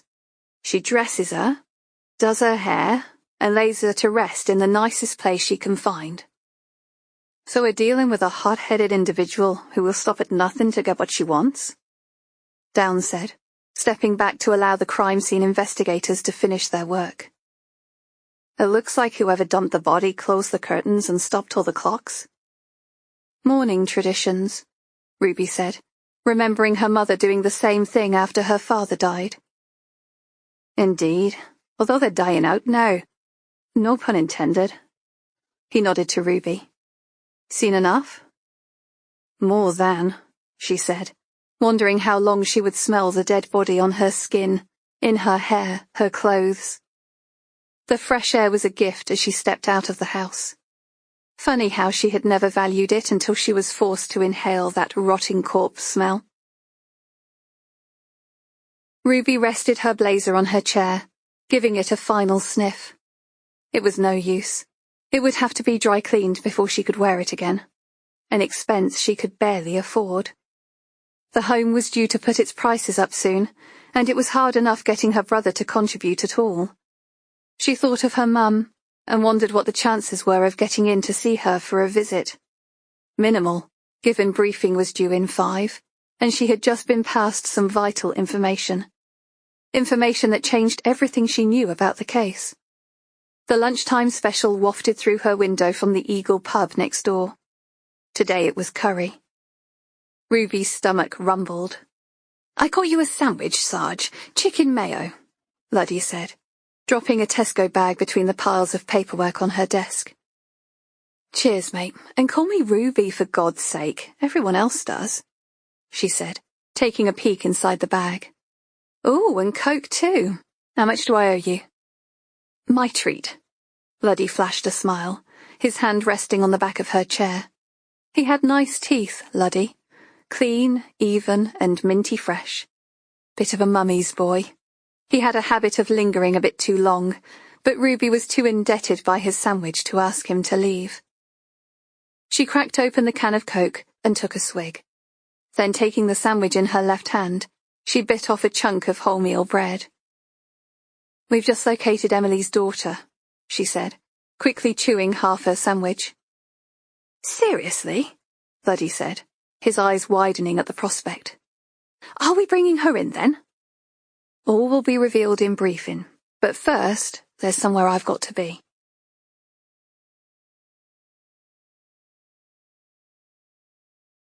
Chapter 11. Ruby shrugged on her shoulder harness. Her handcuffs and baton lay nestled next to her ribs on one side, and a small can of incapacitant spray snapped into a pouch on the other. The weight was unevenly distributed, because she preferred to keep a radio clipped onto the waistband of her belt. But she wasn't willing to sacrifice a lopsided harness for the reassurance it provided. It would be even better if she was allowed to carry a firearm, but her ability to handle a gun was not widely known. She palmed the keys she had booked out from Ash, the designated exhibits officer. The 4-leaf clover keyring hadn't brought Harry Edmonds much luck, Ruby thought, as she strode to her car. The keys were due to be returned to his relatives this afternoon, and she had promised Ash that she would be back within the hour.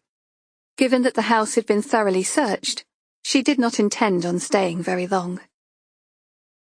Ruby pushed the police card onto the dashboard of her car, hoping it would save her yet another ticket.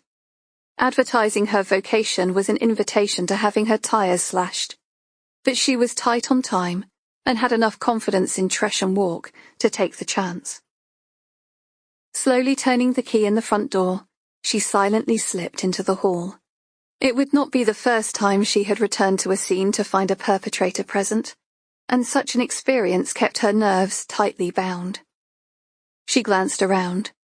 The air was rich with the scent of death, and the lilies that once bloomed brightly were now drooping gracefully in their vase. Casting gloom, the living room took on a menacing hue as the tightly drawn curtains absorbed all natural light.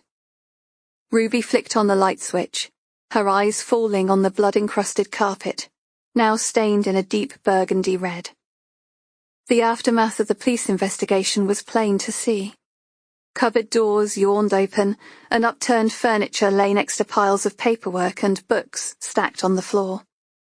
Violent red blood splatters patterned the wall, having been analysed, photographed and recorded in detail. Ruby followed a pitter-pattern of red-stained paw prints from the living room, tracing them to the cat flap embedded in the back door.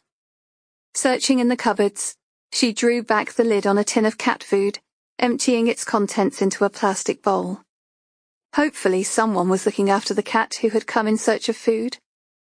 The kitchen drawers were grimy with fingerprint dust, but the answers she sought did not lie here. It was far too busy a room to keep secrets. The answers lay somewhere more private, somewhere hidden. Tap, tap, tap. A knocking noise from upstairs reignited the feeling of foreboding that had shadowed her entry. She stiffened, casting her eyes to the ceiling. Sliding her hand under her blazer, she popped the clasp holding her baton in place, gripping it tightly in her palm. There was no need to extend it. Not yet. Most officers would have plodded into the house and slammed the door behind them, but past experience had left Ruby wary. And now she found herself creeping up the stairs towards the source of the noise. Shadows danced on the landing, but she did not want to alert any possible intruder by turning on the light. Tap, tap, tap. The noise grew louder, and Ruby cocked her head to one side. It was coming from inside the walls, rather than footsteps on the floorboards above. Pressing her hand to the radiator, she heaved a sigh of relief. It was just the heating on a timer, although why they needed it during an Indian summer was beyond her. But she wanted to leave just the same, and clipped her baton back in place before finishing what she came here to do. Intuition drove her into the bedroom, and she searched every inch of floor space for a weakness. The thin bedroom carpet revealed sturdy wooden flooring with well-driven nails to negate any hiding places underneath. Regular hiding places had been well searched. She needed to delve deeper. Emily was a victim of domestic abuse, and such contact with her daughter would have been unwelcome by her jealous abuser. After half an hour of searching the bedroom, Ruby pushed her hair back from her face and got to her feet. The bathroom still held a fresh, lemony smell, and she examined the air freshener before placing it back on the shelf. The small, sterile space was the one place Emily would have been granted some privacy, at least for a little while. She ran a hand along the paintwork on the outside of the door until she found the curve of an indentation. It was foot height, and a double layer of paint had been applied to the cracks in the wood. Someone had tried to kick it in. Gliding her hands over the lock on the door, she could see it had recently been fixed. Each clue painted a chilling picture of Emily Edmonds's life. Unlike Ruby's bathroom, the grout in between the floor tiles was a perfect shade of white. She pressed down on each one, searching for a weakness, but there was none. After checking the cistern, she opened the cabinet. Shaving foam, mouthwash, a razor, and some paracetamol. Emily would not hide anything here, not when it was filled with her Harry's things. It was just a regular family home. And yet Ruby could not shake off the feeling that somewhere in this house lay clues. Putting herself in Emily's shoes, she imagined she had received news from her daughter, but was reluctant to share it with the world. Her head tilted to the right, and she narrowed her eyes at the bath. Police should have removed the panel and checked inside. Couldn't do any harm to check again. She cupped her fingers under the lips of the cheap plastic panel, driven by her intuition. Like a game of hot and cold, she knew all at once that this was Emily Edmonds's hiding place. With the slightest pressure, the corner popped free. Activating her phone torch, she peered inside. Nothing but cobwebs and a layer of dust. Tilting her iPhone, she illuminated the panel. "Gotcha," she whispered, reaching in her gloved hand. Taped to the inside was a small plastic bag. At last. Now she could leave. She would return the keys and update the search officers in case they wanted to return. Fixing the bath panel, she got to her feet. She had found what she was looking for, and it was time to share it with her team.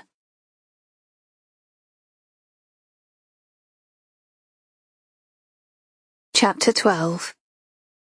The incident room was an airless, soulless place. The steel-framed window had been sealed shut for the last 3 years, since a listening device was implanted from outside.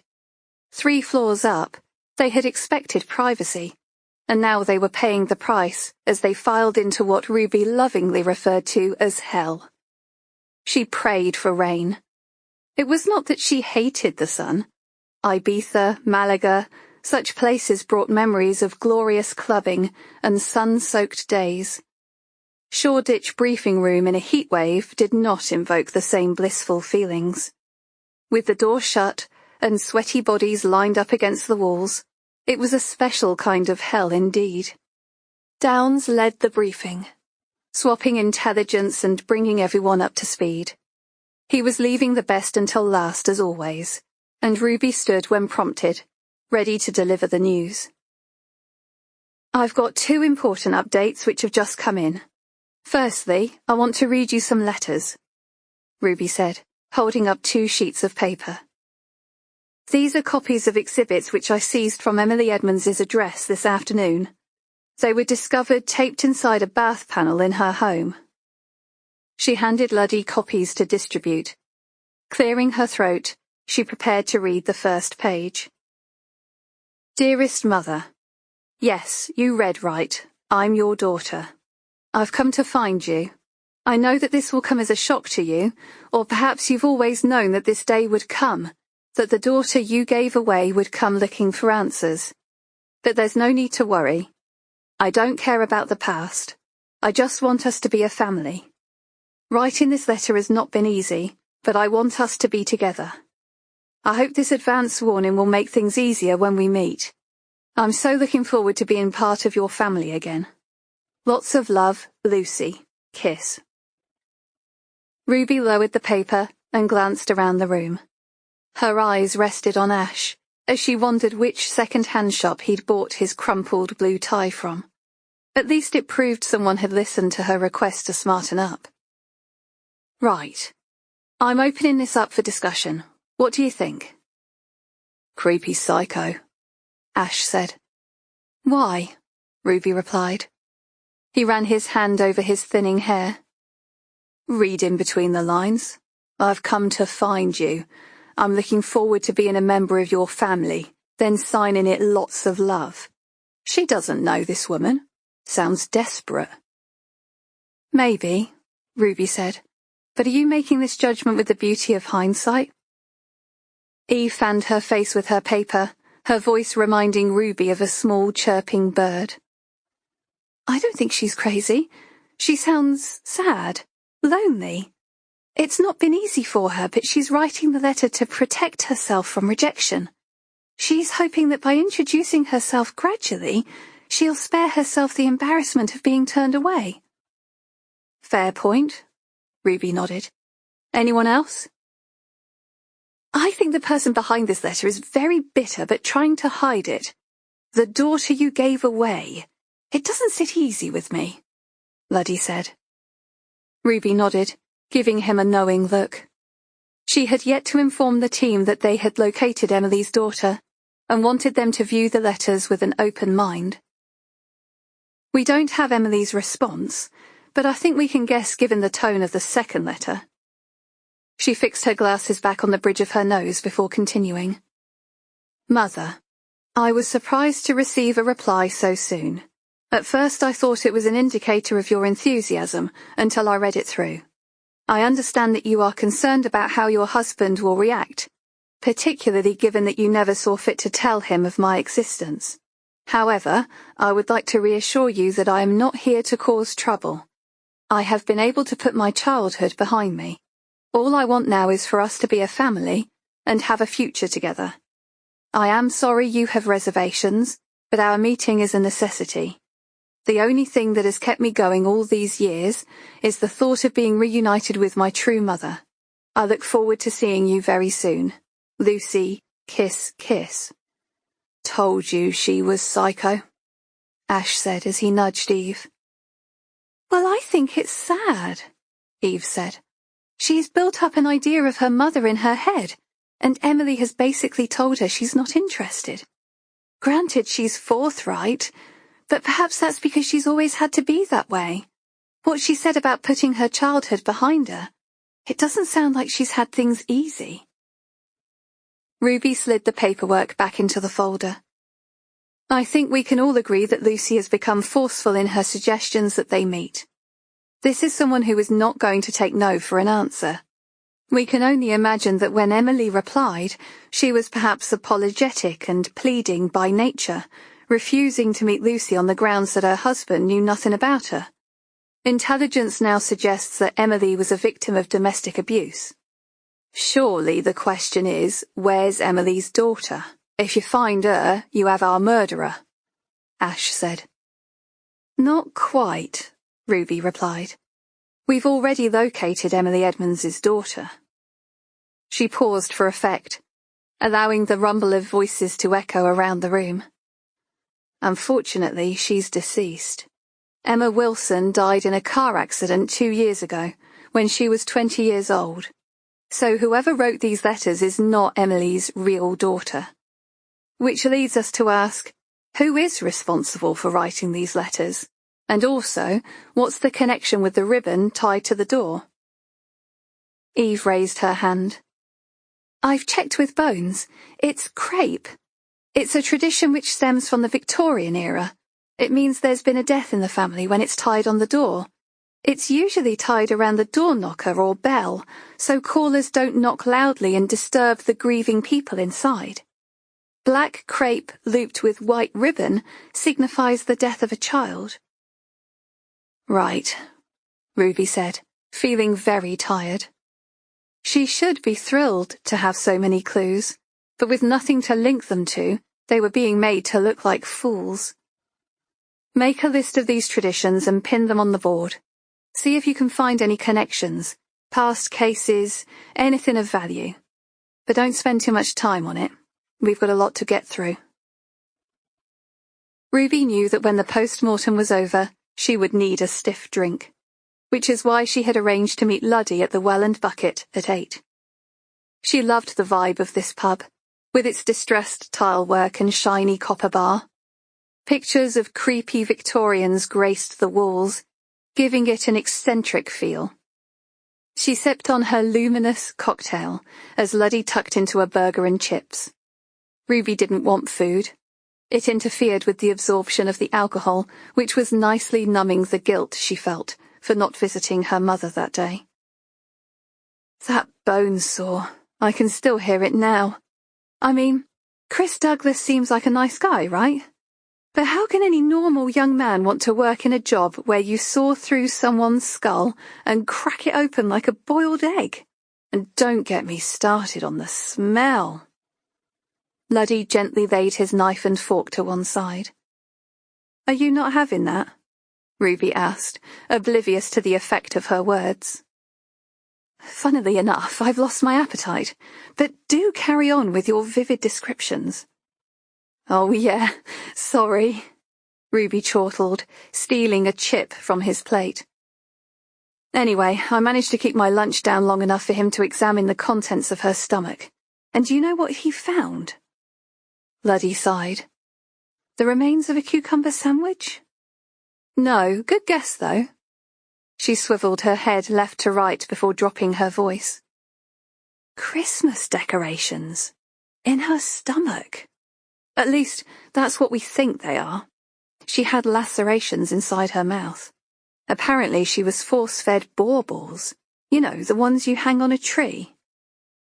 Ruby knew that Ash would retort with a dirty joke, but Luddy just nodded, allowing her to babble on until he suppressed a yawn with the back of his hand. It was then that Ruby realized she was rambling, which was usually a sign that she was drunk. "Sorry, mate," she said. "I've been going on a bit, haven't I?" "No, I'm just a bit tired, that's all," Luddy said, crunching his ice cubes with his back teeth. "Can I get you another drink?" Ruby shook her head. "Best I be off. Early start and all that. Sorry for ruining your dinner." Luddy rose, his hand on her forearm. "Would you like me to walk you home?" He flushed, probably realizing how lame it sounded. "I mean, you've had quite a few. Do you want me to see you to your door?" "Nah, I'm only round the corner. Thanks for keeping me company, though. There's nothing sadder than drinking alone." Ruby bent down to pick up her bag from where it had fallen on the floor. "See you tomorrow," she said cheerily, before disappearing onto the streets of London. A lungful of night air brought her back to her senses, and she mentally admonished herself.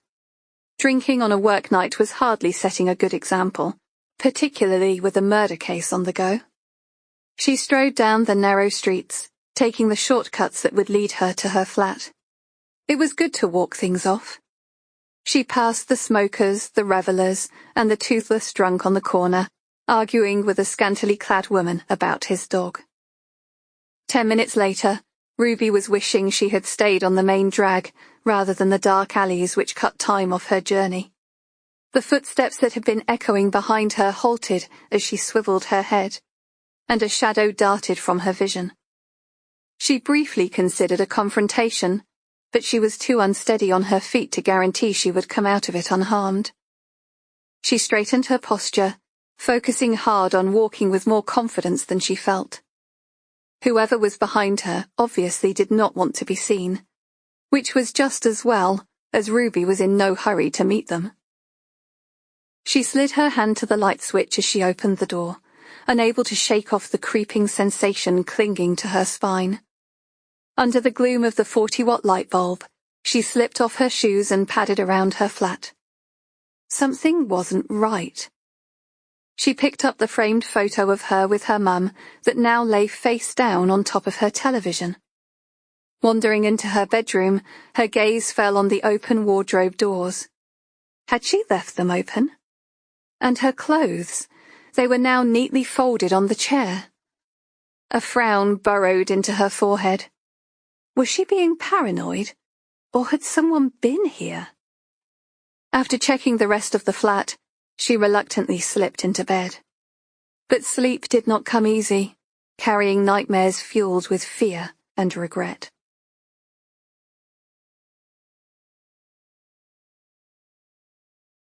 Chapter 13. Ruby yawned. A restless night had left her with 4 hours sleep, and yet here she was viewing a property at 7 in the morning. But she had to get away. She was feeling increasingly uneasy in her flat, and this was too good an opportunity to miss. She pushed open the door, and her first thought as she gazed around the beautifully designed surroundings was that she had come to the wrong address. Situated in Dalston, it was far more upmarket than anything she could afford, yet the letting agent had claimed it was within her price range. It had that fresh, new carpet smell, which was an improvement on the scent of cannabis wafting from the neighbouring flats in her current abode. "Hello?" she called out. "Anyone here?" Her voice echoed as she entered the room. She slipped off her heels and enjoyed the luxurious deep pile carpet underfoot.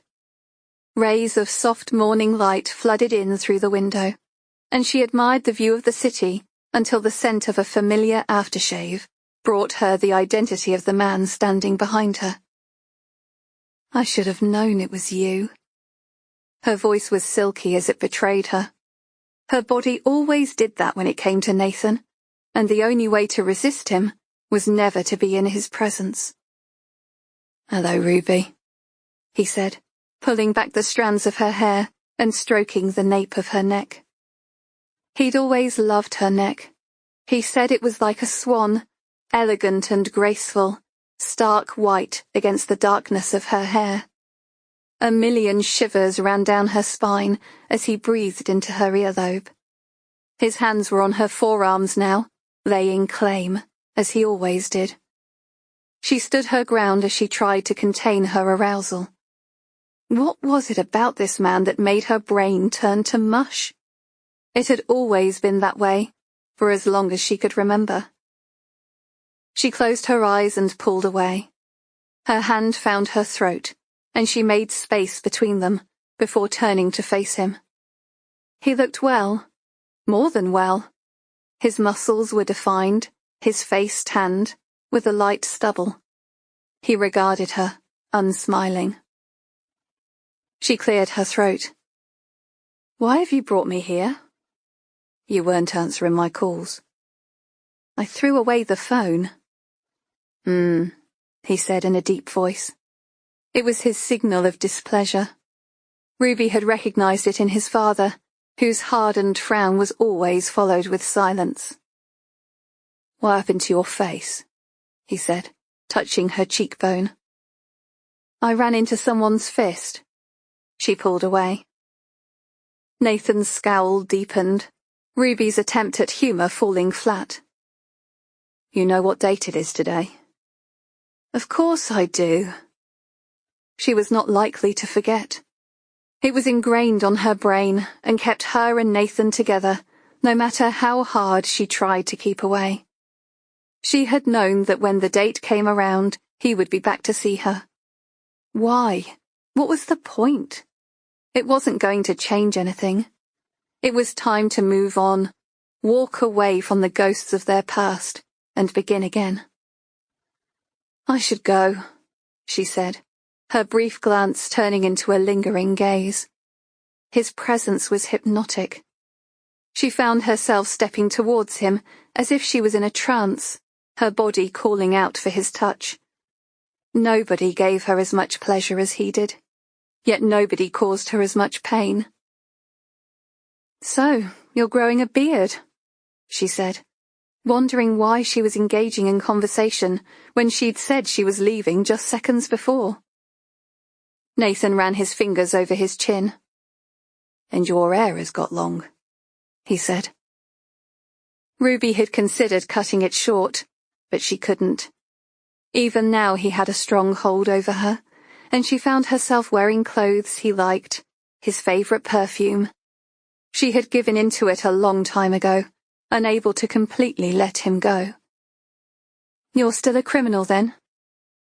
"I'm still in the business of making money. You still in the filth?" Ruby nodded, killing the smile as soon as she realised it had crossed her lips. "Why have you brought me here?" "You needed a flat.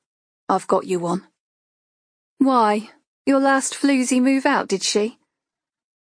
Nathan folded his arms, his biceps straining against the constraints of his shirt. His eyes darkened, and he gave her the look. It was the look which told her he knew everything that had been going on in her life since she left him the year before. Such was his power. But she never promised to be celibate, and she knew it wasn't fair of her to expect him to be either. "There's only ever been you," he said, his words thick with emotion. In that second, she saw the young man she had fallen in love with all those years ago. Running through the night, their laughter echoing down the rain-streaked alley as police sirens cut through the air. Then later, sitting on the bare floorboards of a derelict building, as they got stoned in each other's arms, the curls of smoke carrying their words as they dreamt of future plans. Ruby blinked, bringing herself back to reality, to the present day. She wasn't that girl anymore, and he was not that boy. Yet she knew that even if fate had not intertwined them, one with the other, she would never have forgotten him. "It's too much, I can't live in this place." "I'll let you pay, if that's what you want." "Yeah, at half the market value." Ruby would have loved nothing better than to leave her grotty little flat. But she knew where the money came from, and her pride would not allow it, much less risk the implications if her superiors found her accepting gifts from criminals. "They won't trace it back to me," Nathan said. "Besides, you don't have much choice. The lease on your flat is expiring soon." "How do you—" Ruby said, stopping herself before she finished the sentence, because she knew the answer. Nathan could find out whatever he wanted. "I'll just lease it again for another year." "Nope, no can do. I'm selling it to the council." "You're selling it? You're not my landlord." "I am now." "No, you can't be." Ruby paused, knowing that if Nathan wanted to buy her dingy flat, he would have no problem in doing so. "Well, that's fine. I'll just rent somewhere even shittier. Is that what you want?" "You won't." The words were firm. Ruby should have treated him with disdain, but she couldn't. In her heart, she knew that Nathan was a good man who took the wrong path. He could have been anything, but his upbringing dictated his direction. She had turned her back on him to go her own way, but, despite it all, they kept finding themselves thrust together. "How have you been keeping? You okay?" "Good." Another step closer. She could see the hurt in his eyes. He thought she was moving on, away from him. He couldn't have been more wrong. I don't love him, you know. I've just been so lonely. Nathan reached out and touched her cheek, and she gave in to the moment, closing her eyes as she leaned her face into the warmth of his palm. His lips brushed against hers, and she welcomed it. She could so easily melt into him, forget her job and the world outside. Her arm reached around his waist, but he broke away, leaning his forehead against hers as he clasped her jaw in his hand. His breath had become heavy, and he closed his eyes before stepping away. What's wrong? That was goodbye, babe. Ruby frowned. Goodbye? Are you playing games with me? No, Ruby shrugged off his touch. You got me here on false pretenses and now you're saying goodbye? Are you getting off on being cruel? Is that what this is? I can't keep going like this. Watching you. I've got to move on with my life. You're not going to change any more than I am. So I'm letting you go. You don't get to do that. I let you go a year ago. You didn't. Not really. We've both been holding on to the past. This is the last time you'll see me. But I want you to take 2 things. He shoved a phone into her bag. This mobile is untraceable. If you get into trouble, just leave a message and I'll be there. Secondly, you're taking this flat. I used to lie low here sometimes, but I'm moving on. I don't need it anymore. I've never brought a woman around here, Ruby. I wouldn't do that and expect you to move in afterwards. But you're free to do with it what you will. Ruby stared at the key he pushed into the palm of her hand. It was blurred from the tears forming in her eyes. I can't. Yes, you can. As far as anyone else is concerned, you were left it as an inheritance from that aunt of yours that died last year. The legal documents are in the bedside dresser. Why? Where are you going? Are you in some kind of trouble? No, but I need you to know I won't be there to look out for you anymore. You're on your own now. I'm on my own? How dare you? You call me around here, then talk to me like I'm some fucking kid trying to find my way in the world? Ruby flared. I'm not the 16-year-old you shacked up with, Nathan. I'm 38 years old. I have a good job and I run a tight team. Don't talk to me like you're some cocaine-dealing superhero who watches from the shadows every night.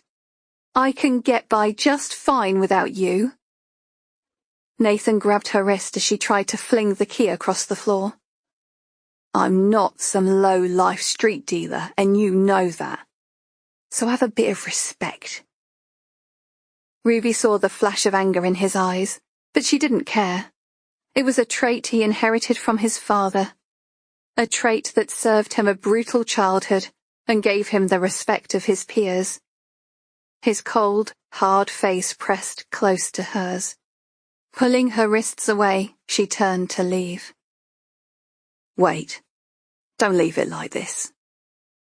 His words were filled with instant regret. She was the only person that was ever afforded such a luxury. His temper was quick, and she knew violence was just one of the tools he was forced to use to keep ahead of the game. But it was something he rarely allowed her to witness.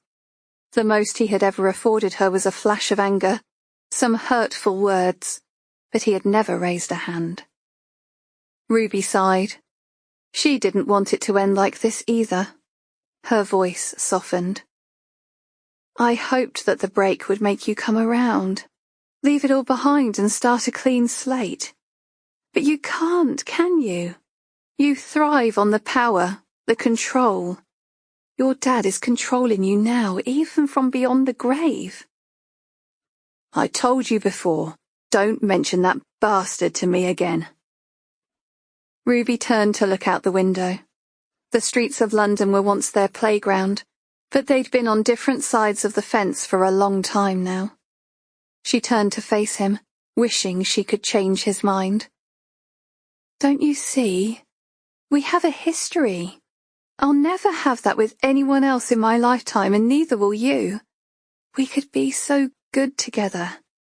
But it's never going to work, because we're always looking over our shoulder. The only way we can do it is if you turn your back on everything and start again. And I know you're not ready to do that. Nathan shook his head. You don't just walk away from this way of life. I know too much. I wouldn't last a week out there. Ruby took a step towards him, her eyes searching his face. Then why don't we both leave? Just run away somewhere, disappear from the landscape. You do that for me? Give up everything? Yes, she said, as long as you did the same. I know you. You'd resent having to leave your job, and you'd never abandon your mum. Mum. Ruby imagined Joy sitting alone, with nobody to visit her. She sighed. Nathan was right. Then I guess we should call it a day. Ruby's hand fell away from his, and her heart broke all over again, as she realized he was not going to stop her. It's not that I don't. I do. Nathan swallowed hard, the words backed up in his throat. Declarations of love did not come easy for him, and right now Ruby was fine with that, because it hurt too much to hear them. I know, she said, inhaling a deep breath. Shame it's not enough to keep us together. Swiping away her tears, she turned and walked away.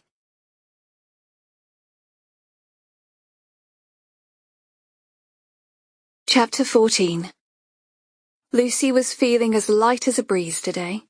She giggled, pressing her hand to her mouth as the sound echoed around the confines of her car. The basement was waiting, all ready to welcome her next guest. Her dress, boots, and white cotton smock were washed, pressed, and laid out on her bed.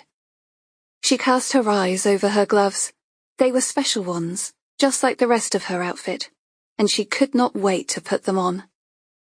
Everything was ready for when she could go to her special place, and what a relief that would be.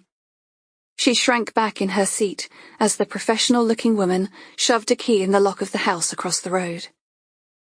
It was a lovely house, far nicer than the last place she had been to, and had encouraged her to dress in a style more fitting to her new mother. Monica had a well-paid job, drove a nice car, and liked to wear designer clothes. So Lucy had bought herself a Karen Millen suit with designer heels to match. Monica was tall, about 5'10", but Lucy's heels afforded her a generous enough height to convince her mother that she really was her adopted daughter. After all, if you gave up a child for adoption all those years ago, and she came knocking on your door, would you really doubt what she had to say? Lucy touched her long dark locks, checking them in the mirror. It was real hair, not that cheap synthetic stuff. The cap itched like hell, though, and the warm weather made her scalp sweat. She took a deep breath before opening the car door. The most important thing was to appear confident. Just be the daughter she wants you to be, Lucy thought, as she walked towards the townhouse. Monica's husband had a well-paid job in the city, but there was no room for men in the happy ever after that Lucy had planned. Her father figures had caused Lucy nothing but pain. Such a beautiful house, Lucy thought. Certainly no shortage of money there. So why hadn't her mother got in touch? She clenched her jaw, forcing herself to relax as she pressed the doorbell. There was no point in getting upset about it now. Monica would have lots of time to explain. Lucy did not expect the clamour of a dog from inside the hall. It must be a new addition. She hated dogs. They got in the way and nipped at your heels.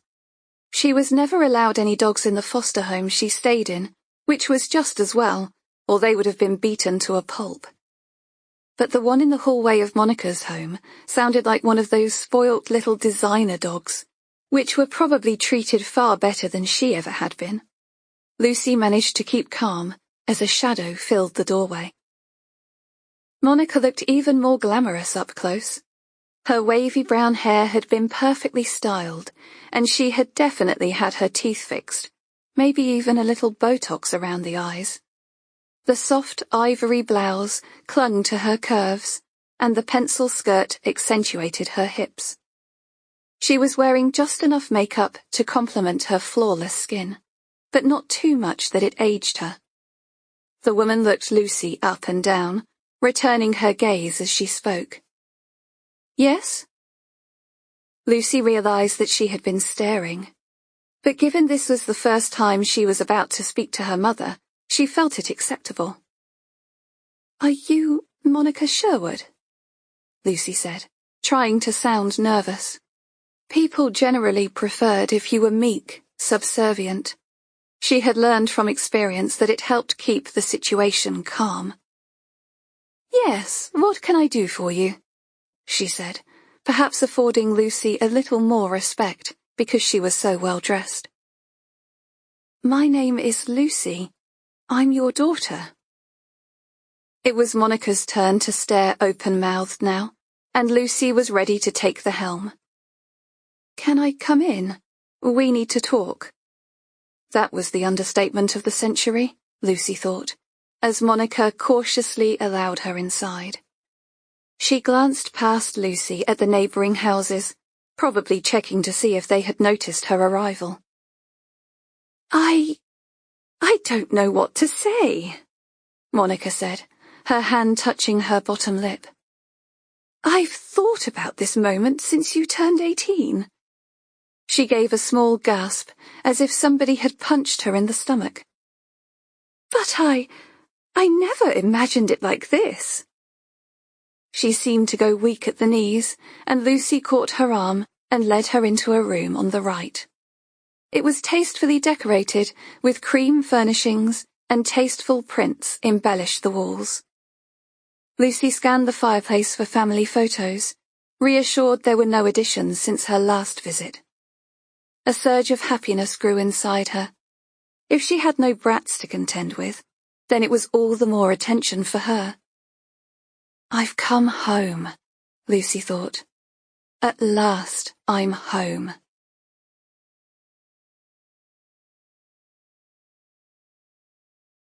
Chapter 15. It took every ounce of Nathan's strength not to stop Ruby as she walked away. Coming to this decision had not been easy, and he could not back out now. Giving her the flat was meant to be a final gift, a gesture of thanks for everything her family had done for his. But there was much more to it than that, and he was kidding himself if he thought otherwise. Ruby was his biggest addiction, and in his fantasy world, where everything was black and white, they could be together without holding back. But as long as she was in the police, then it wasn't going to happen. Their relationship veered from painful separations to brief, lust-fueled reunions, when all he wanted was for them to settle down. His father would turn in his grave if he knew. The thought gave Nathan a certain satisfaction. He had come across some nasty fuckers in his lifetime, but nobody matched up to his old man, and he hated him with a passion. He couldn't believe it when his mother cried at his funeral. Not just crocodile tears either. She was inconsolable. His brother, Lenny, was 17 then, and refused to attend. Nathan went for 2 reasons. Firstly, to support his mother, and secondly, so he could make sure the bastard really was dead. He had waited a long time for that day, and volunteered to help fill the grave afterwards. Injecting his anger into each shovelful of clay, he had enjoyed the satisfying thump as soil hit the expensive oak coffin. Not that Jimmy Crosby had the common decency to stay in the ground. Even now he haunted his son's thoughts, orchestrating his lifestyle, calling him weak as he spat in his face. His father's words echoed in his mind as he watched Ruby leave. She's only a bird. Plenty more where that came from. It felt like the sky had fallen the day his father died. He should have been relieved, but Nathan spent the day in shock. Jimmy was untouchable, and even in prison he had carried on his regime of terror. Nathan had learned to overpower his larger-than-life memory by claiming the family business for his own. Nobody liked his father, but they respected him, and after he died, it was all up for grabs. Under the guidance of his mother, he learned the ropes, modernizing it until it was a sleek, money-making machine. Gone were the drug-addled toms, porno movies and seedy massage parlors. In their place were top-class online escorts and a personal delivery service of Class A cocaine. Racketeering was old and outdated, and there was no need to rob banks when you could get your hands on exceptional quality coke. Nathan was making too much money to need the protection racket, and sold it on to a smaller firm. Nathan was a businessman, his only interest in organizing the shifting of the product from A to B and making a healthy profit in return. Lenny had had to pull some nasty stunts to keep them on top of the food chain, but their future was secured, and there was no need for any of that gangland shit anymore. They had made enough money now to buy themselves anonymity. But there was something about the violence that Lenny craved, and in the 2 weeks since his release from prison, he had lost his head. It didn't matter how many times Nathan told him to keep a low profile, he didn't seem to care. It wasn't that Lenny was a big bloke either, but it was that look in his eye, a twinkle of madness, his confident swagger, that told people he wasn't to be messed with. His mates would laugh and joke with him, but never stopped being on their guard. Lenny could turn in a second, and he was always tooled up. 1 minute he'd be laughing, and the next he'd be holding a knife to your face. It was another reason he and Ruby were better off apart. As much as they were indebted to her and her family, Lenny had always looked at her with an intensity that was a cause for concern. A mixture of lust and hatred was not a good cocktail. But Nathan couldn't just let her go.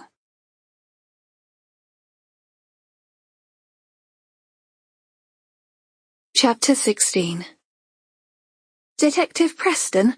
Hold on there a minute, I need to speak to you. The wind whipped away the voice, but Ruby knew it belonged to Helen Pfeiffer, the young journalist fresh to their patch. She sped up, painfully aware of the blister which was now forming, thanks to those bloody heels she wore last night.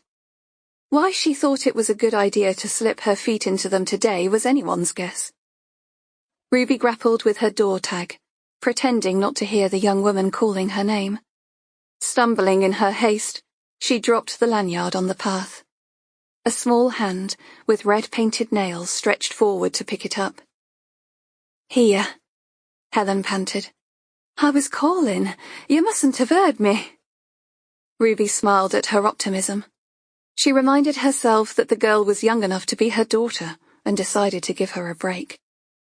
She was usually pleasant, a bit ferrety-looking, shiny brown hair, dark beady eyes set too close together. "Thank you," Ruby replied, as Helen pressed the fob into her palm. "Now, if you don't mind, I need to get into work and take these awful shoes off. They're killing me."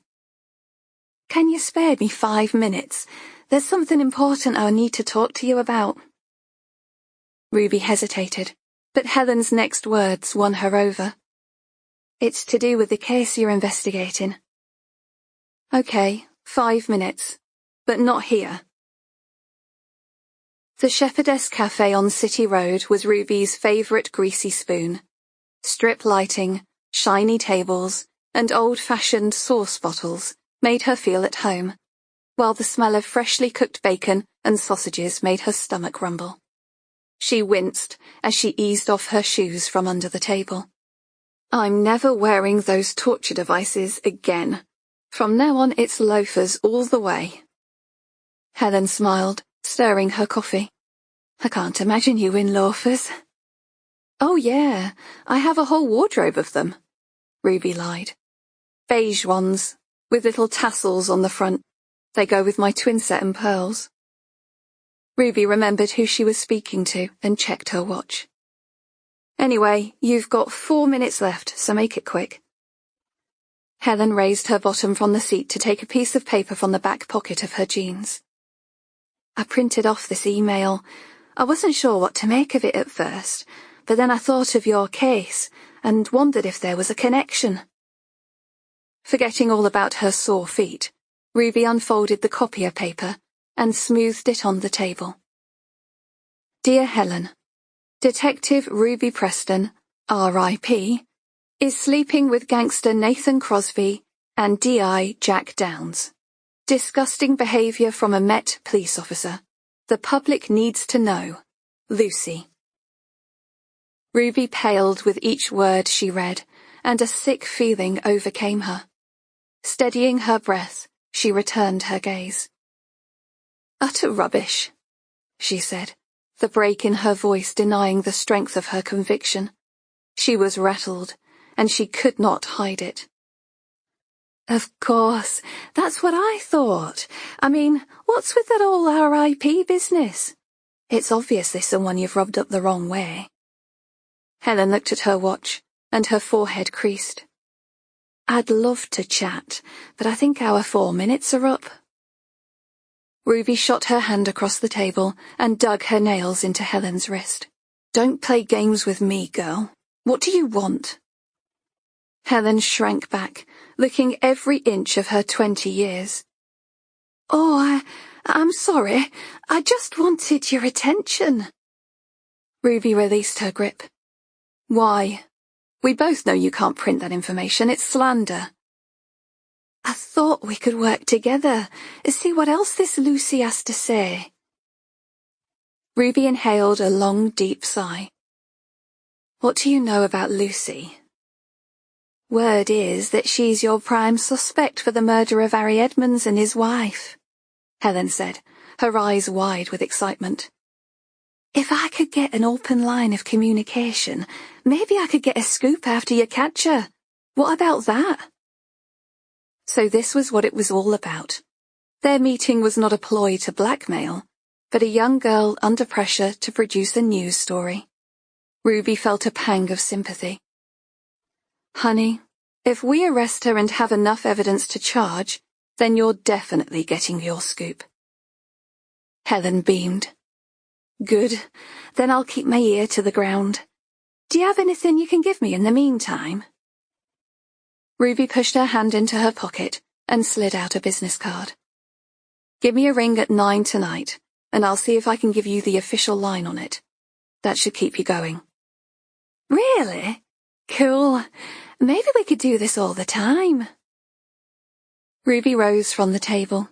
Plucking a pen from her breast pocket, she began to scribble on the back of the card. This is my personal email address. Forward the email, and any others you receive to me. Then delete them from your email account, your sent box, and your deleted items. Don't attempt to communicate with this individual. Most likely it's some nut. We can't take any chances.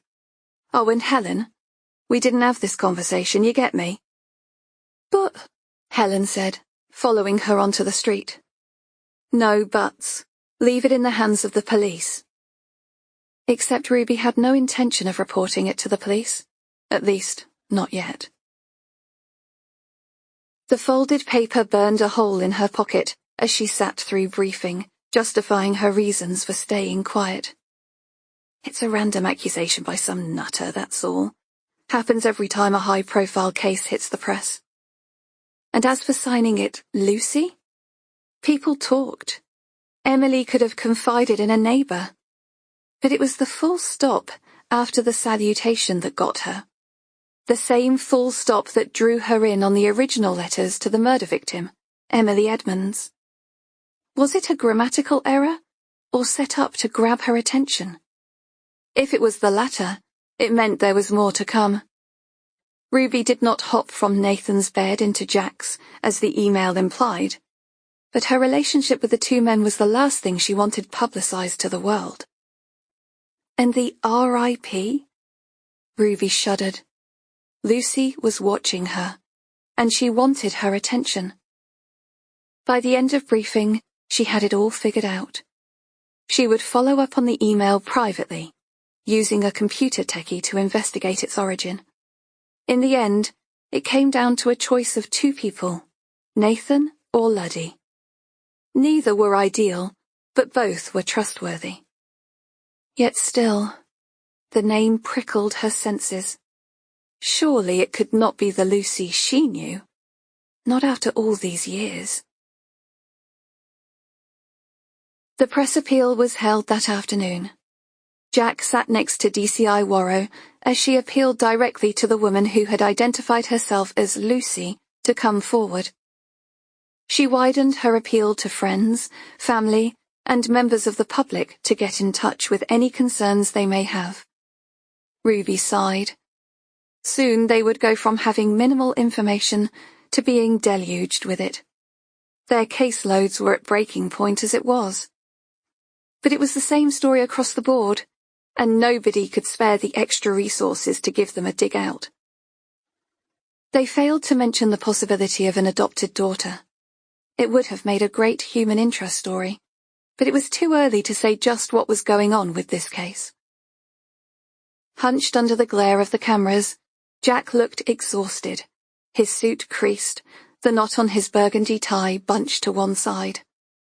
Ruby had surprised herself by getting a decent night's sleep, but as she was drifting off, she thought of the meeting with Nathan earlier in the day. She loved the new flat.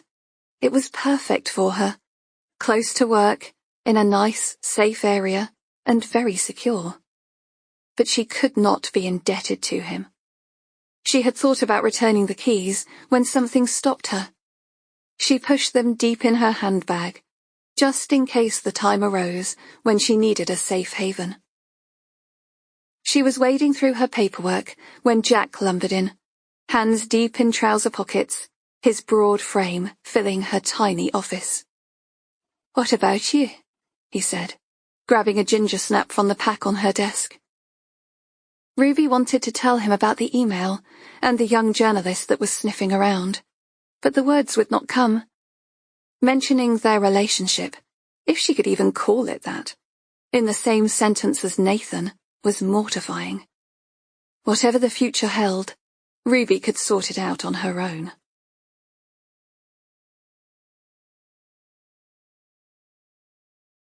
Chapter 17.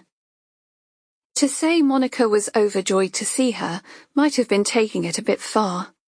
As disappointing as it was, Lucy had to exercise patience. But the clock was ticking. Now the news of Emily's death had been broadcast, the police would be on her trail. But they could search all they wanted, they would never find her. She had made sure of that. "Please, take a seat," Monica said, gesturing to the sofa as she invited her inside. A chemical smell assaulted her nostrils, and Lucy's eyes fell on the bottle of pillar box red varnish on the glass coffee table. How slutty, she mused, then dismissed the unkind thought. It rose like a blackbird along with her annoyance, and she took a slow breath to calm herself down. She perched on the edge of the sofa. She was still waiting for her homecoming welcome, but Monica was yet to open her arms for a hug. "How did you find me?" Monica said, sitting in the furthest chair from the sofa. "The records became available when I was 18, Lucy replied, "although it took a while to find you with your married name. Aren't you pleased to see me?" "I don't know how to feel," Monica said, her face devoid of emotion. Lucy folded her manicured fingers into the palm of her hands. Her palms itched, and a thin sweat had broken out on her upper lip. "Of course, you're bound to be in shock. But it took a lot of guts for me to come here. I'm beginning to wish I hadn't." She sighed sadly, hoping to shame Monica into a better reaction. But Monica just stared at the deep pile carpet, dry washing her hands. It was early days, Lucy told herself. Her new mother needed some time to process the information, but disappointment was already setting in. "Can I get you a drink? Tea? Coffee? A glass of wine? I don't know about you, but I could do with a stiff drink." "I don't drink," Lucy said, flatly. Silence fell between them. Monica fidgeted with the cuff of her blouse, clearing her throat for words that did not come. A car drove past outside, blaring a drum and bass song. It was one of those days that was too nice to spend inside, and the window blinds trembled as a light breeze filtered in. Lucy blurted out the words balled up in her throat. "Why did you give me up?" Monica's eyebrows shot up, but she did not meet Lucy's gaze. "It was such a long time ago. I didn't find out I was pregnant until I was too far gone." Her fingers rose to her lips as she inhaled a sudden intake of breath. "Oh, I'm sorry. I didn't mean—" Lucy raised her hands, deflecting her apology. She had hoped that Monica stayed childless because she had been waiting for her daughter to find her. But she had been wrong. Monica was just a selfish bitch, with no time for anyone but herself. Lucy rose from the sofa, trying hard to suppress her anger. "This was a mistake. I shouldn't have come." Monica flushed. "I'm sorry. I know you're saying you're my daughter, and I believe you, but I don't know what to say." "Am I not pretty enough? Is that it?" Lucy said, bitterness lacing her voice.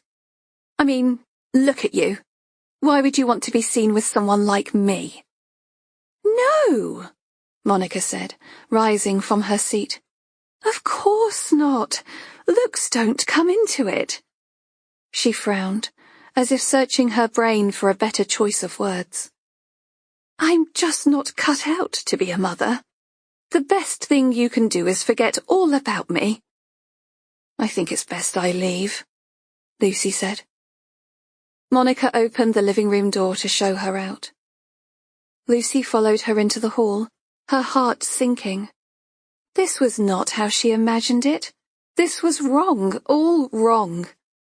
She allowed her fingers to slide over the brass owl ornament on the table. Surely Monica didn't really mean what she said.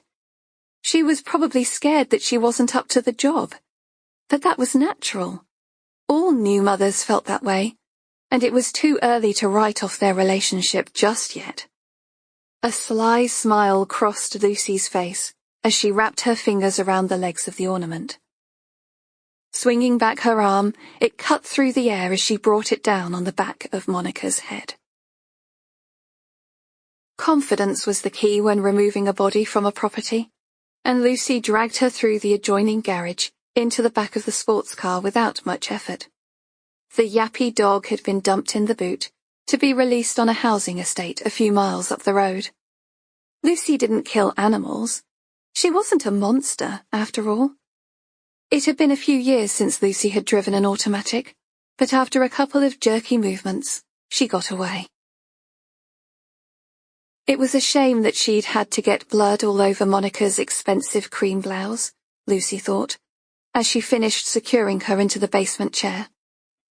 She stood back and surveyed her work. Perfect.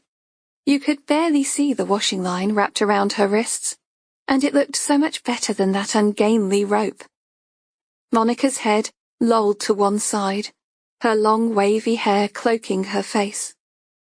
Even unconscious, she looked pretty. Lucy leaned in and inhaled the scent of her hair. It smelt of flowers. She drew back, wishing she had been prettier, brighter, or charismatic enough to win her around first time. "Never mind.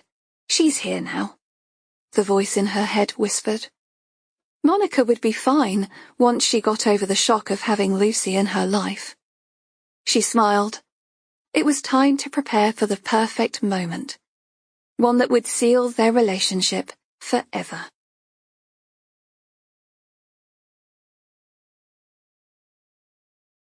Chapter 18. "He's a brute of a man when he's drunk," Joy said. She was sitting in a chair next to the window, with a small glittery red hair clip pinned in her hair. Ruby tried to disentangle herself from thoughts of her meeting with Helen. "John doesn't drink," she said, talking about her brother. At least, that's who she thought her mother had been referring to moments before. John was several years older than Ruby, and had emigrated to America when he was still in his teens, lured by the prospect of working for a building firm, of which he now owned a large share. "No, not John. That Mr. Crosby. I saw him, kicking that boy up and down the garden like a football." It became clear who her mother was talking about, although it was a memory Ruby didn't want to revisit today. Meeting Nathan had brought back a pang of longing she had worked hard to shake off. "He's evil, that man. He never lets up on those boys," Joy said, her eyes twinkling with conviction. "I know," Ruby said, taking her hand and giving it a squeeze. Nathan could have done anything with his life, but he had ended up running the family business out of a sense of loyalty to a mother who had failed to protect him. "Him and his brother are asleep, upstairs. Proper smashed her face in, he has." She was talking about the day Nathan's father almost killed his mother, Frances. Ruby allowed Joy to rake through the various embers of her memories, wondering why the most traumatic days were the ones that stuck the firmest. They'd had their fair share of happy days, too, and she looked back at her childhood with fondness. So why was her mum so caught up with reliving Nathan's past? Perhaps she still carried guilt for not calling the police when she had her chance. But it was too late for that now, and Ruby wished she could release her mother from the torment of reliving it over and over again. It was worse for Ruby, because each memory was painfully clear for her too. It had been a Friday night, fish and chip night, her favourite day of the week. Since her father's death, her mother had done everything she could to maintain a semblance of normality. Ruby had just got to sleep when she was awoken by screaming and yelling next door. She crept downstairs as the crashing continued through the thin walls, and she and John pleaded with her mother to call the police. But her mother refused, not because she didn't care, but because, if she did, it would cut off all ties. They had worked out a code. If things got bad, then Mrs. Crosby would call out a secret word. Never mind. Ruby had pressed her ear against the wall to listen, willing her to shout the words. It was when the shouting subsided that she got frightened. Joy's lower lip trembled as she spoke, looking deep into Ruby's eyes.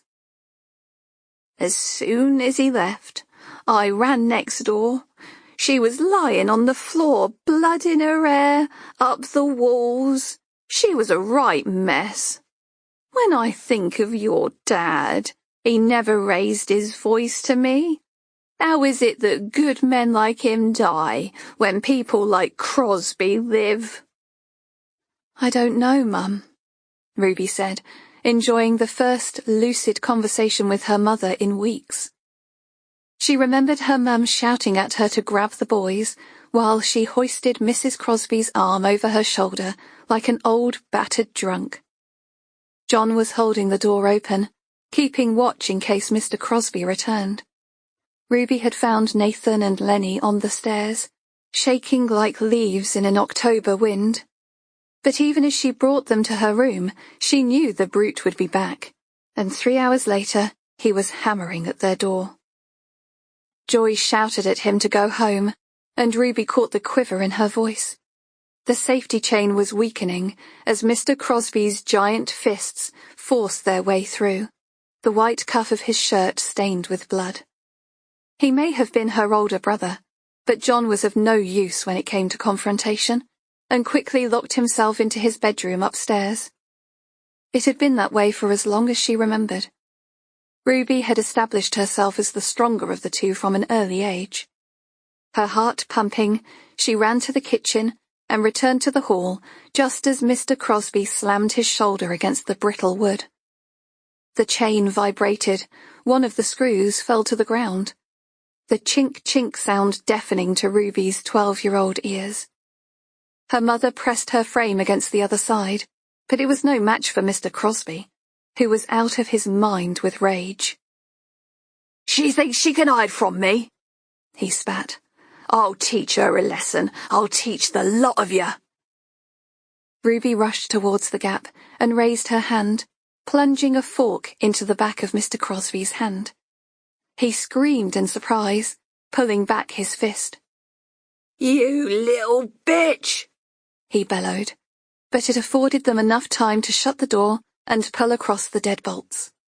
The sudden sting of pain as the prongs entered his flesh stalled his momentum, making him stagger back onto the pavement. Neighbours had begun to gather outside, and two men from nearby gently approached him, guiding him by the elbow. "Jimmy, she's had enough for one night. Come on, let's get you inside."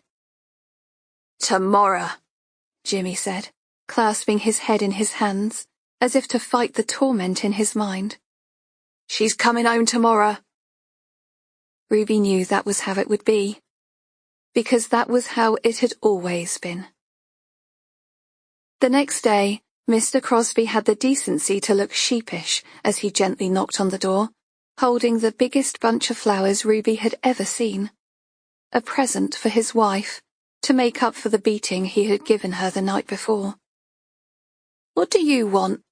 Ruby said, gaining some satisfaction at the 4 pinprick scars on the back of his fist. Narrow-eyed, she stood aside as her mother pushed past. "Ruby, go to your room. This is for grown-ups." But Ruby refused, her lean frame merging into the corner of the living room as Mr. Crosby was allowed inside. He was wearing his suit, the silver tie-pin matching his cufflinks. His fingers were layered with rings. Everything about him shone. Everything except the grazes on his knuckles, a reminder of his brutality. He was a handsome man, but he had a coldness about him, a hardness that was not to be reckoned with. Ruby's heart burst with pride that she had stood up to this giant, and she couldn't understand why her mother let him in. "Sometimes you have to do a deal with the devil to keep the peace," Joy had once said. But it did not make sense with Ruby. Not then. Ruby screamed at her mother after they left. "How could you, Mum? You should have been calling the police, not letting them go back." "Oh, Ruby, one day you'll see that life isn't black and white. She's not ready to leave him, not yet. But when she is, I'll be the one she turns to. If I call the police now, she'll just clam up, and Jimmy will never let them around here again." Ruby sat beside her and took her hand. "Mum, I don't understand. Why is everyone so scared of him?" "Because he's a very powerful man, Ruby, and it doesn't pay to cross him. I know you were trying to help, but you mustn't get involved again." "But the police—" Joy turned, speaking in a harsh whisper. "You're never, ever to mention the police in this house again, do you hear me? And certainly not in the presence of Mr. Crosby." Ruby nodded sullenly, although she didn't understand. And now, as her mother recounted the story, she wondered how life would have turned out for Nathan had her mother done the right thing. For Ruby, joining the police felt like she was righting a wrong, because she could not bear to spend the rest of her life believing she was powerless against the likes of Jimmy Crosby. She did not expect her mum to be proud of her, but some acknowledgement would have been nice. Joy fell into silence, and Ruby checked her watch. With a full shift ahead, it was time for her to return to work. Harmony Williams led the visitor to where Joy Preston was sitting. "You are one lucky lady," she said to Joy, fixing her cushion as her guest sat beside her. Your daughter only left, and now you have another visitor. Have you won the lottery or something? She chortled. Joy stared blankly, barely registering her visitor's presence. I think she has, the guest said, with people like you looking after her. Harmony beamed. Honey, I'm the lucky one, working with all these fine folks. We have a saying where I come from. The older the moon, the brighter it shines. Now you have a good day. The visitor leaned forward and patted Joy's hand. We will. This visit is long overdue. Close the door behind you, Ruby said, catching a few inquisitive glances as she beckoned Luddy inside. He was wearing a new tie, a pink number, for which he had received merciless teasing after he admitted it was a present from his mum. I was just going to offer you a donut, Luddy said, placing the open bag on the table. Eve had been late to work for the second time this week, and the old police rule of buying donuts for bad timekeeping still held. Cheers, Ruby said, plucking out a sugary pastry. I need you to do something for me, but it's got to remain between us for now. Are you okay with that? Luddy nodded, a smile rising to his lips. Sure, what is it? I'm asking you because I trust you. I don't want this blabbed all over the station. She sucked the sugar from her fingers and handed him a copy of the email Helen had given her earlier in the day. Luddy's lips moved as he read the print accusing Ruby of sleeping with Nathan and Downs. It's slander, Ruby said, watching his eyes widen. So I want you to see if you can trace the sender. Put your inquiries through the system as intel received from an anonymous source. If anyone asks, refer them to me. Sure thing, Sarge, Ruby, but shouldn't you report this? R.I.P. It sounds like a death threat to me. It's not a death threat, Ruby said, unwilling to elaborate. But if you find the source, I want you to report it back to me alone. How are your inquiries going? Any joy? I've got an appointment to speak to Charlotte's husband. He's given us a solid alibi, and she didn't have any enemies. Apart from Lucy, Ruby muttered. No sign of the murder weapon that killed Harry Edmonds? Luddy shook his head, his glance returning to the paperwork. You're not in any trouble, are you? It's just that I've heard of the Crosbys and they're a pretty nasty bunch. Which is why I want to keep this between us. And no, you don't need to worry about me. She picked at the remains of her donut. Do you know what would go nice with this? A cup of tea? Luddy said ruefully, shoving the paper in his back pocket before taking her empty mug. But there was more to the email than Ruby was letting on. As much as she tried to deny it, her past was catching up with her, and it was only a matter of time before the truth was revealed.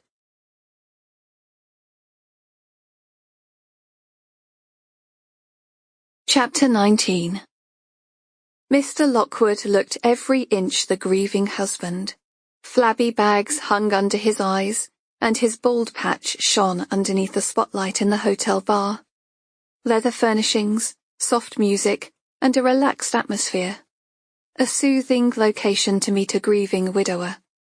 It was late evening, and having sent Luddy and the rest of the shift home, Ruby was happy to take the inquiry. She introduced herself, and hoped that their meeting would be fruitful. She had vowed to leave no stone unturned. Sometimes, revisiting the past was better than trying to siphon through the myriad of information and phone calls to date. Thanks for meeting me at such short notice. Are you staying long? Ruby said, shaking his hand in a firm grip. It was something her tutor had taught her when she joined the police. A weak handshake did not inspire confidence. I've no definite plans, but I hope to stay a few more days. His voice tailed away as he stared at his glass of overpriced water. He looked like a man defeated, and Ruby wished there was something she could say to ease his grief. She knew from losing her father during her childhood that time was the only healer. But he had died of natural causes. She couldn't imagine how it felt to lose a loved one to such a brutal attack. Ruby lowered her head, embarrassed at her own impetuousness. She hadn't even asked how he was doing since the loss of his wife. "I'm very sorry for your loss. We're doing everything we can to catch the person responsible." Mr. Lockwood touched the glass, his finger tracing the trailing drop of condensation. "They said she didn't suffer because it was so quick. I wasn't able to identify the body. It was too badly." He choked on the words, replacing them with a deep, shuddering sigh. Ruby nodded sympathetically. "Are you sure your wife never gave up a child for adoption? Maybe before you met? Her charity work. Sometimes people get involved because they're trying to put things right." Mr. Lockwood paled and began to rub his chest in a slow, circular motion. Ruby could see that he was holding back something that had pained him for some time. She realized her fingernails were digging into the leather seat and clasped her fingers over her folded legs instead. "Are you okay?" she said, hoping the answers did not live far away. Mr. Lockwood nodded, his face returning to a pink hue. He plucked a small brown pill bottle from his jacket pocket before knocking back a tablet with a mouthful of water. "For my blood pressure," he said by way of explanation. "You asked about children, didn't you?" Ruby replied with a nod. "Charlotte never wanted them," he said. "Her mother suffered with her nerves. She didn't have an easy childhood." "You're her second husband, aren't you?" Ruby said. "Yes. She got married in Gretna Green when she was just 16. I think she saw it as a way out of her chaotic home life. Out of the frying pan into the fire, as they say." "So her first husband was abusive?" Mr. Lockwood took a sip of water before giving a short, grim nod. "When her mother died, she took her inheritance and left. Her family, the marriage, she left it all behind and started again in Cornwall. Her sisters have come crawling to me, looking for money. I sent them away with a flea in their ear. They weren't very supportive when she was alive. She doesn't owe them anything now she's gone." "I'm sorry to hear that. I can't imagine it's been easy for you." "They know where they stand. It's all water under the bridge now. I've passed on their details to the police, should you wish to speak to them. But I doubt they've anything to do with Charlotte's murder. They didn't even know where she lived, until now." Ruby's mind worked double time as it searched for answers. At least it explained Charlotte's behavior. The endless hours of charity work, her need to befriend victims. It was an urge born from her past, trying to help women just like her. "I don't suppose you have her sister's details on you?" "I've already given them to the police," Mr. Lockwood said. Ruby nodded. "Of course. Sorry. We've hundreds of lines of inquiries. I'll follow it up when I get back to the station." "Charlotte wanted me to retire early, take a cruise around the world. I wish I'd listened, but it's too late now." Ruby nodded in agreement. She had also suffered loss, and was an expert on regret. By the time Ruby got to the lift for her flat, she cursed herself for wearing her heels again. The tight black leather had pinched her toes into submission, and she limped inside, praying that it would get to the top floor without breaking down. She slipped off her shoes as she pressed the button for the top floor, risking the dirt-stained floor to ease her chafed skin. But her relief did not last for long, as a pair of hands parted the doors before slipping in beside her. Ruby swallowed, her heart lurching at the sight of the very last person she wanted to see. How on earth had they found her? Ruby inhaled a sharp intake of breath as she recognized the thin, pallid face of the man before her. He had the height of his brother, but none of his looks. It was Lenny Crosby, Nathan's older brother. Ruby cast her eye over his long woolen coat, worn over his customary designer shirt and black jeans. She wondered how many weapons were concealed in its pockets, and reminded herself to keep a brave stance. Lenny could smell fear. Lenny had weaklings for breakfast. "Hello, Ruby," he said, his dark eyes locked in a menacing stare. "Why don't you and me have a little chat?" "Why don't you fuck off and phone me like everyone else?" Ruby said, taking a step forward to leave. Lenny's hand shot out, grabbing Ruby's arm and bending it behind her back. "A feisty little bitch, aren't you? Do you know what happened to the last person who spoke to me like that?" Ruby didn't ask, because she didn't want to know. She gritted her teeth as a slice of pain shot up her arm, but she would not cry out. Fists clenched, she was ready to fight her corner. "Shh, calm yourself now," Lenny said, his left hand reaching forward, and in one fluid movement, cold, hard steel was laid against her throat. He pressed himself tightly against her back, pushing her into the lift wall. She could smell the tobacco on his breath, and the sweat lacing his skin. Ruby froze, keeping her voice level. "What do you want, Lenny?" "I felt it was time we had a catch-up. It's been a while, hasn't it?" Lenny's lips brushed against her ear, and he inhaled the fragrance of her hair. She needed to extricate herself from this situation. Even if someone tried to use the lift, the Crosby family were too well known for her to expect anyone to help. Despite Nathan's efforts to stay below the radar, Lenny had ensured their reputation for violence was well known. "Just let go of me, will you?" Ruby said, trying to wriggle free.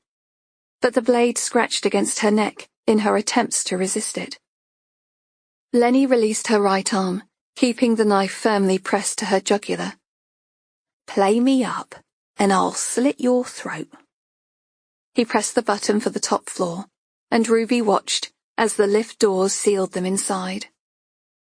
She fought to regulate her breath, softening her words so they did not sound like an accusation. "Why are you being like this? We grew up together." "Don't give me all that family loyalty bollocks.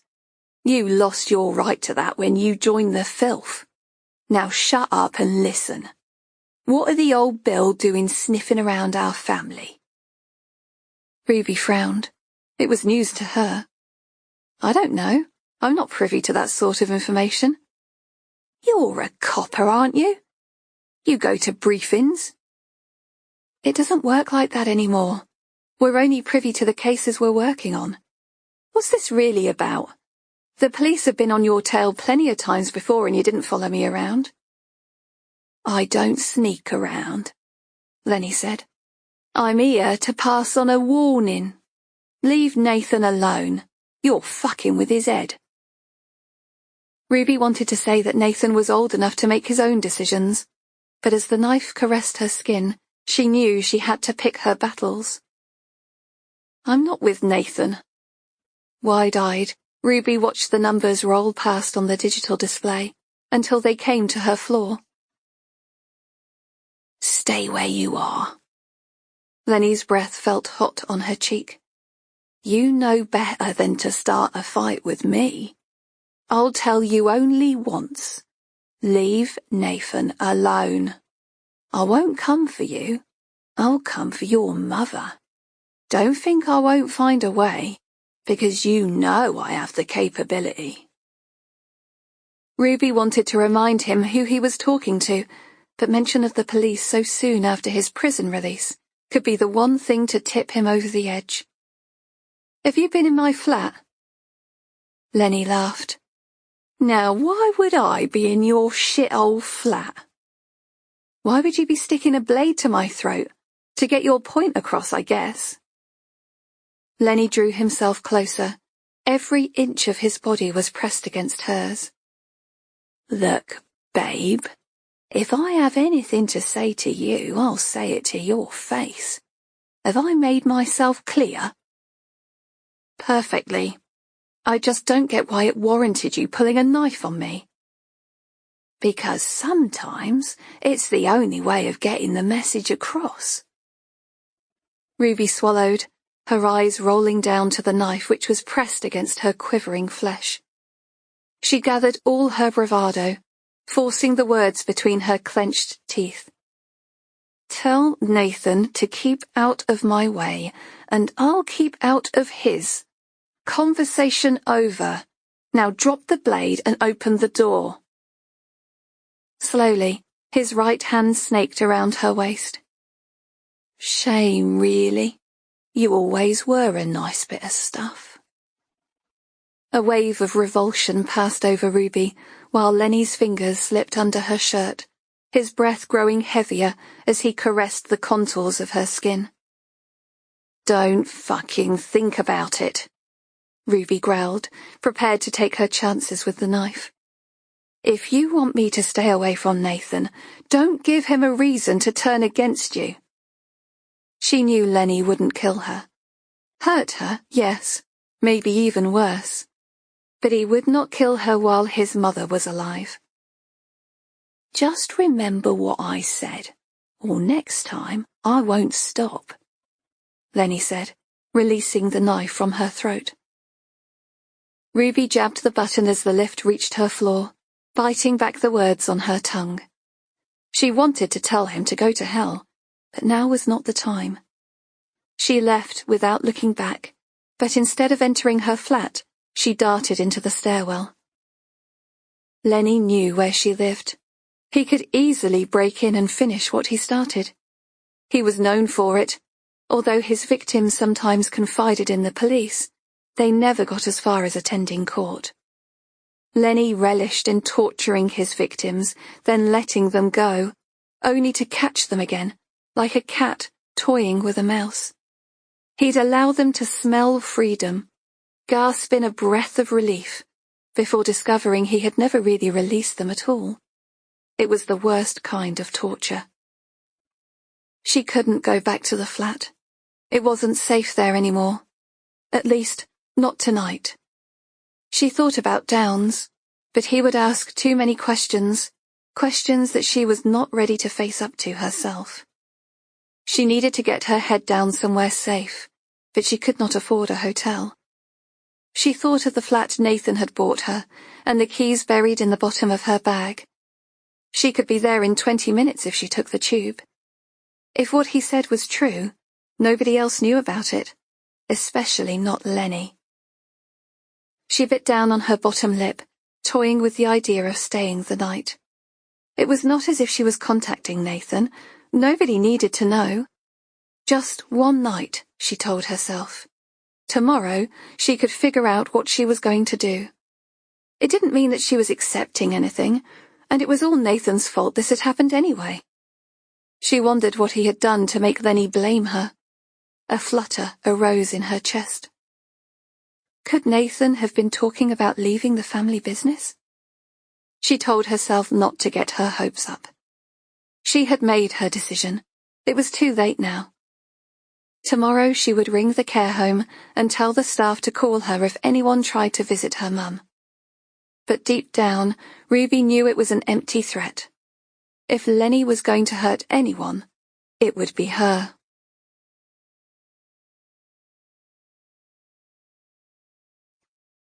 Chapter 20. Nathan enjoyed the sound of the ice as it clinked in the glass. It reminded him of the times he had with Ruby. He only drank rum because she liked it. In truth, he preferred a fine malt. But it reminded him of the taste of her lips after she'd had a drink or two. He lay back in the leather chair as the fire crackled, indulging himself in the memory of their times together. Annoyance washed over him as the door handle pressed down. He sat up sharply, ready to admonish Tweedy for the interruption, because he'd told him he did not want to be disturbed. Tweedy Steve was a 6'7" bearded hulk. From his tweed jacket to his tweed-covered hip flask, it was not difficult to see where he obtained his nickname. Tweedy, Nathan, and Ruby had known each other since school, when he had started a mini fashion trend by stealing his dad's tweed jacket to wear on a night out. Tweedy was not intimidated by many people, but he waved his hands in an act of apology as he entered the room. "Sorry, boss, but I thought you might like to see this." Nathan followed him down the stairs into the belly of the house. It was not a damp or dark basement, but a luxurious cave, which contained a games room and several large CCTV screens around a circular table. It was meant to be comfortable because security meant everything to Nathan, and his residence was watched 24 hours a day. No expense had been spared in setting it up. Italian leather swivel chairs nestled into the mahogany tables, and in the corner, a stainless steel fridge was stocked with soft drinks, snacks, and bottled water. No alcohol was allowed. People had to keep a clear head in this room. If something happened on their watch, there would be hell to pay. It also acted as a panic room. Behind a panelled wall were enough provisions to feed a family for a month, as well as an array of weapons for when times got tough. Nathan called it his bunker, and he'd slept a little bit easier after it was built. Steve pointed at CCTV camera number 5, which gave views of the flat Nathan had gifted to Ruby. He had them fitted when he bought the place, so Steve could keep a watchful eye when Nathan needed a hideout away from home. He and Steve were the only people to know of the address.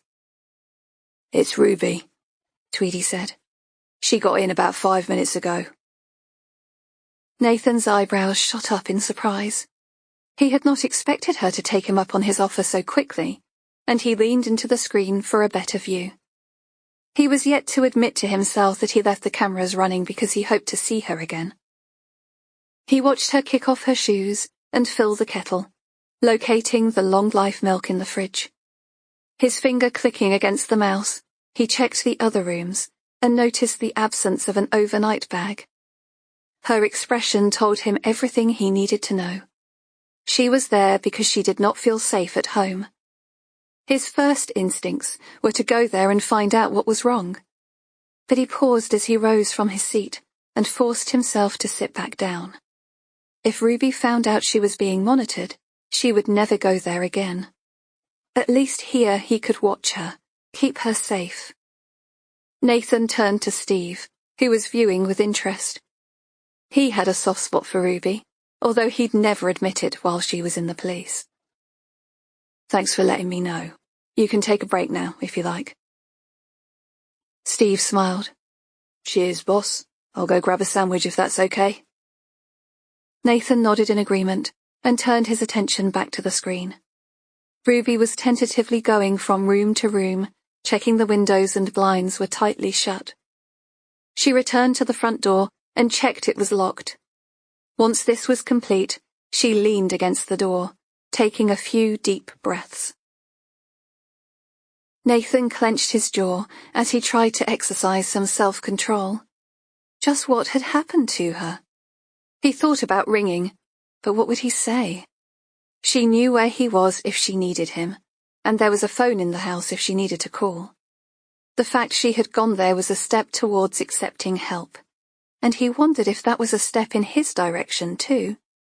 But how would that be possible?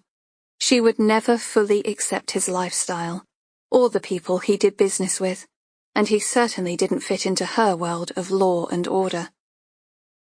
She continued to wander around the flat, touching the soft furnishings and entering the bedroom. Nathan watched, transfixed, as she picked through the drawers. He still kept some of his stuff there, a change of clothes, socks, and jeans. She pulled out one of his t-shirts and pressed it to her face, inhaling his scent. The cold front he had fought so hard to build began to thaw. Ruby folded the t-shirt back the way she had found it and gently shut the drawer. She walked to the other side of the room to find the walk-in wardrobe, in which she had left a variety of new clothes for her. The tags had been left on, so she knew that they were hers alone. Nathan realized he was barely breathing as he watched the woman he loved shake her head. She was fighting it too. If she was going to walk out of the house, she would go now. But instead, she picked out a pair of silk pajamas and laid them on the bed. She slid open some more drawers and found some underwear. Nathan's heart began to pound as he realized she was getting undressed. His eyes roamed over the tattoo trailing down her back, a feminine version of his own. At least that was a part of him she would always carry. His arousal grew as she unbuttoned her slim-fitting trousers. It took every ounce of his self-control to switch the camera view to the living room. It was like tearing his eyes away from a work of art, but there was also something sleazy about watching without her permission. He had dated other women, stunners, who were the envy of all his mates. But the whole time they were together, he compared them to Ruby. He longed for the curves of her soft stomach, her full breasts, and firm shoulders. Most of the women he dated were stick-thin and tanned within an inch of their lives. He did not settle for lookalikes. It was all or nothing with Ruby, and for the first time he realized that she had done the same with Jack Downs. He must be 10 years older than Nathan, not a bad-looking man, but he bore no resemblance to him. Perhaps it was better that way. The thought of Ruby with anyone else pained him, and he knew he would not be able to control himself if she ended up being hurt. But people knew of their association, and would be too scared to cause her harm for fear of pissing him off. That was, anyone except his brother, Lenny. He watched as Ruby padded into the living room, brushing her long black hair, which trailed down the back of her white toweling robe. His mind ticked over, recalling the last conversation he'd had with his brother. The subject of his early retirement from the family business was met with outrage, and it had taken his mum coming between them to stop it coming to blows. Good old Mum. Living with Lenny must have brought its own set of challenges. Did he blame Ruby for his change of heart? Nathan ached to join her, but he knew he was better off trying to find out what his brother was up to. He watched as she restlessly paced back and forth, checking the doors and windows one more time. At 12 o'clock, he watched her enter the kitchen and pull a knife with a 10-inch blade from the wooden block on the counter. Nathan frowned as she draped a tea towel over it and carried it into the bedroom. Pulling back the duvet, she calmly slipped it under the pillow beside hers. Then, without warning, she stripped off her pajama top and threw it on the floor. Nathan touched the screen as she pulled his t-shirt from the drawer and slipped it over her head. He knew it was her way of keeping him close. He wanted to call her, to tell her that he would keep her safe, but he would have to content himself watching from a distance. She switched off the lamp and the cameras flicked to night vision. She would be safe for tonight, but he would have to work hard to guarantee her future safety.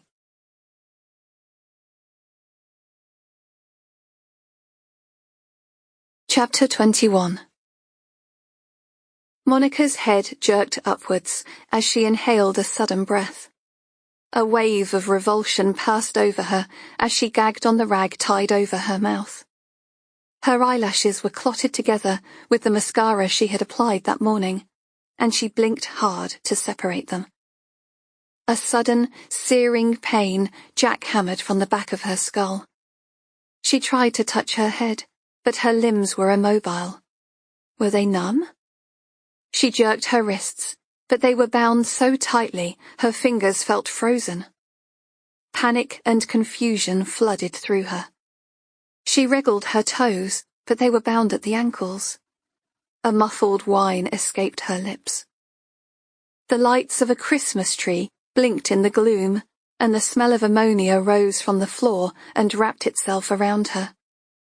The pain in her head, the stomach-churning smell, it was some kind of nightmare.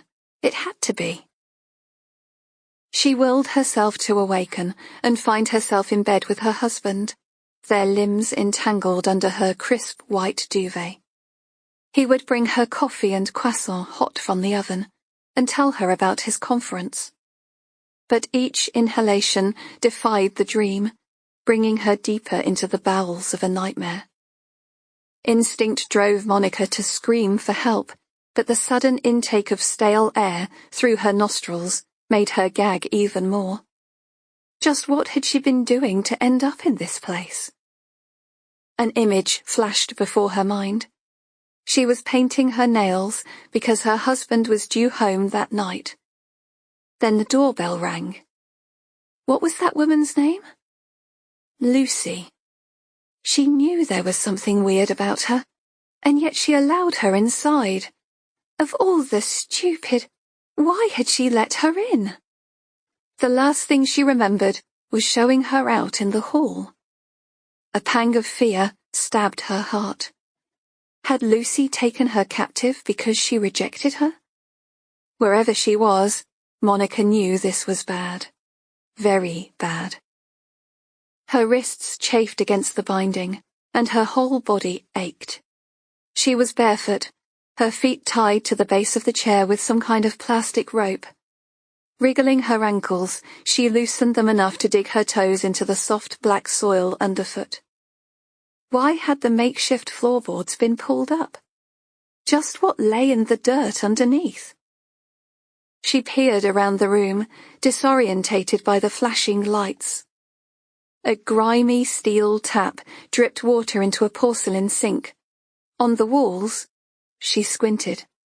Were they tools? Was she in a workshop of some kind? Or was it something far worse? As the lights flashed on, she made out the outlines of a hammer and a hacksaw. Her breath was coming faster now, wetting the gag bound hard around her parted mouth. Her saliva intermingled with the crusty fabric, and a sickly rusty tang filled her mouth. The same taste you got when you bit your lip when it was bleeding. Realization dawned on Monica. It was blood. But was it hers or someone else's? She groaned, and the sound echoed around the dank room, making the hairs on the back of her neck stand to attention. Was she alone in this place? Her eyes rolled upwards to the single light bulb encased in a netting of cobwebs. Focus, she thought, trying to listen out for a sound. She could not afford to panic. This was about survival. She pushed away the thoughts too terrifying to comprehend, grasping at her most recent memory instead. Just who was Lucy? She didn't even know her surname. She replayed their conversation, closing her eyes to ease the throbbing pain in her skull. With hindsight, her reaction could not have been worse. Confessing that she had not enough time for an abortion was not the appropriate response to the daughter she gave up for adoption.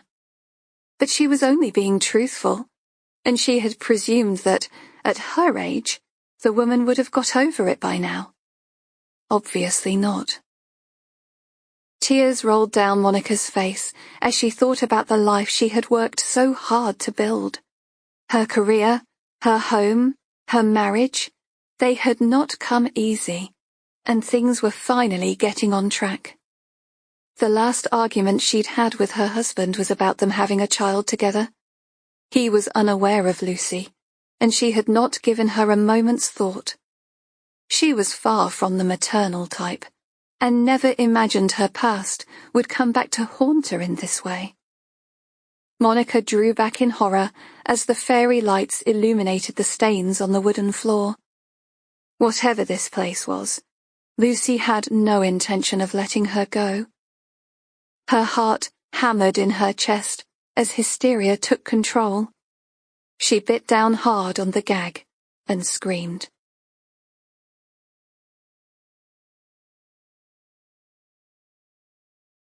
Chapter 22.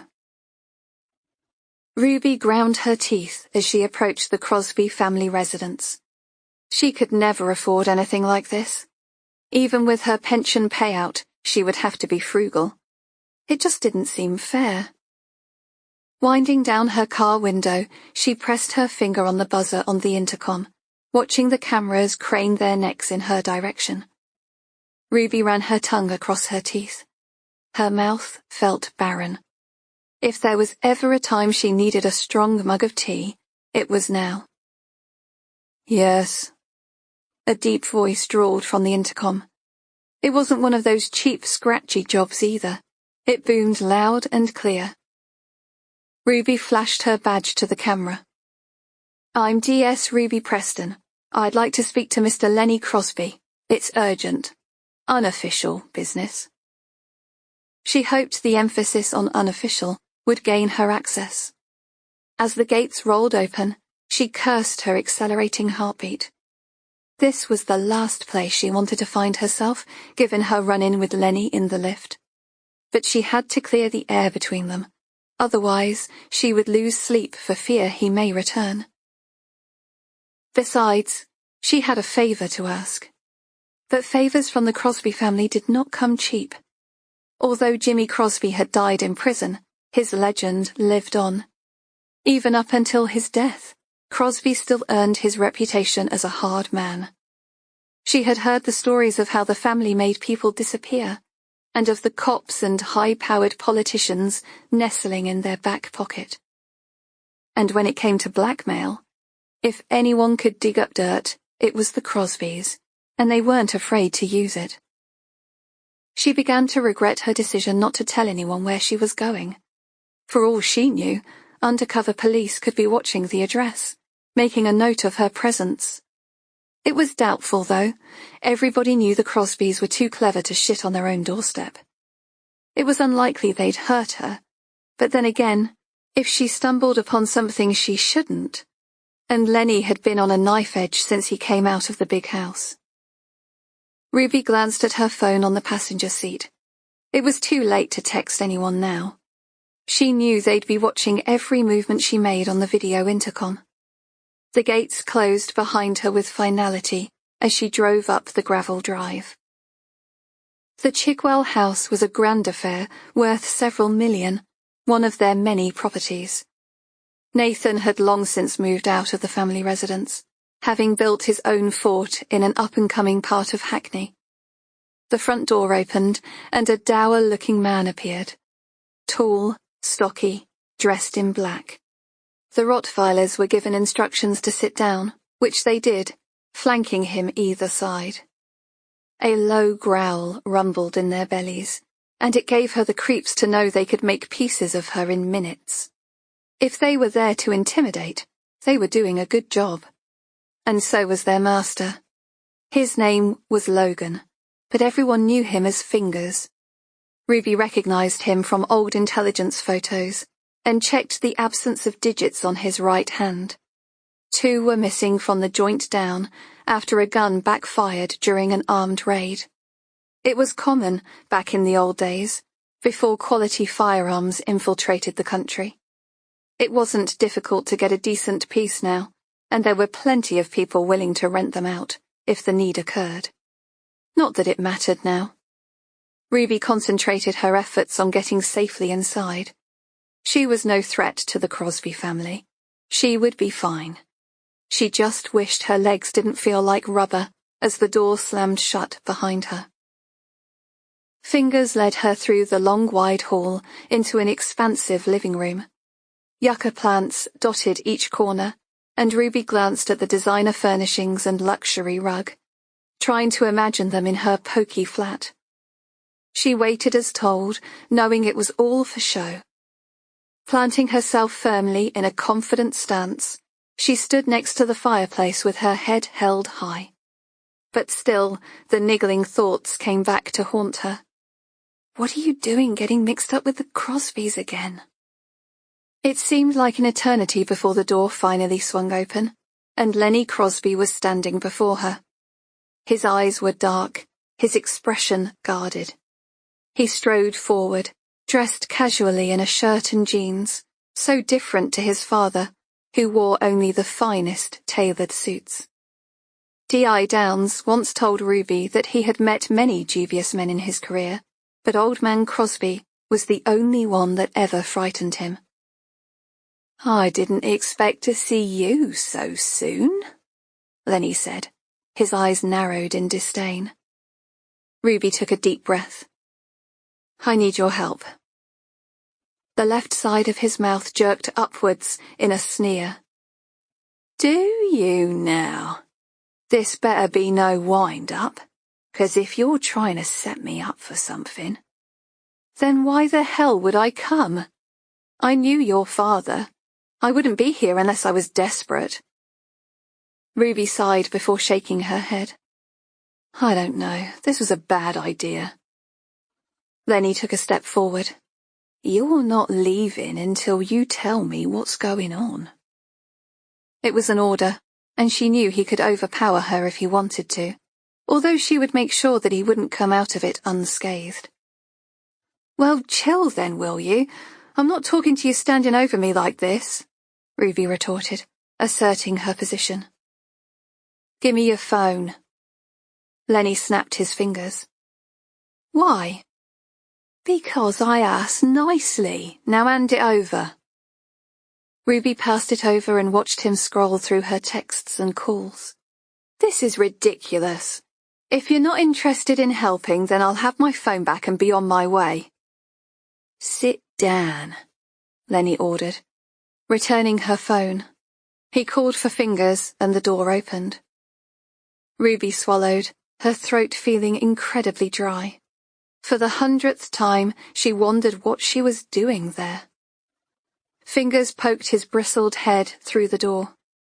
"Yes, boss?" "Get us some coffees, will you?" Lenny said, taking a seat in the wide leather armchair. "Tea for me, please," Ruby said, heat rising to her face. The man nodded before closing the door.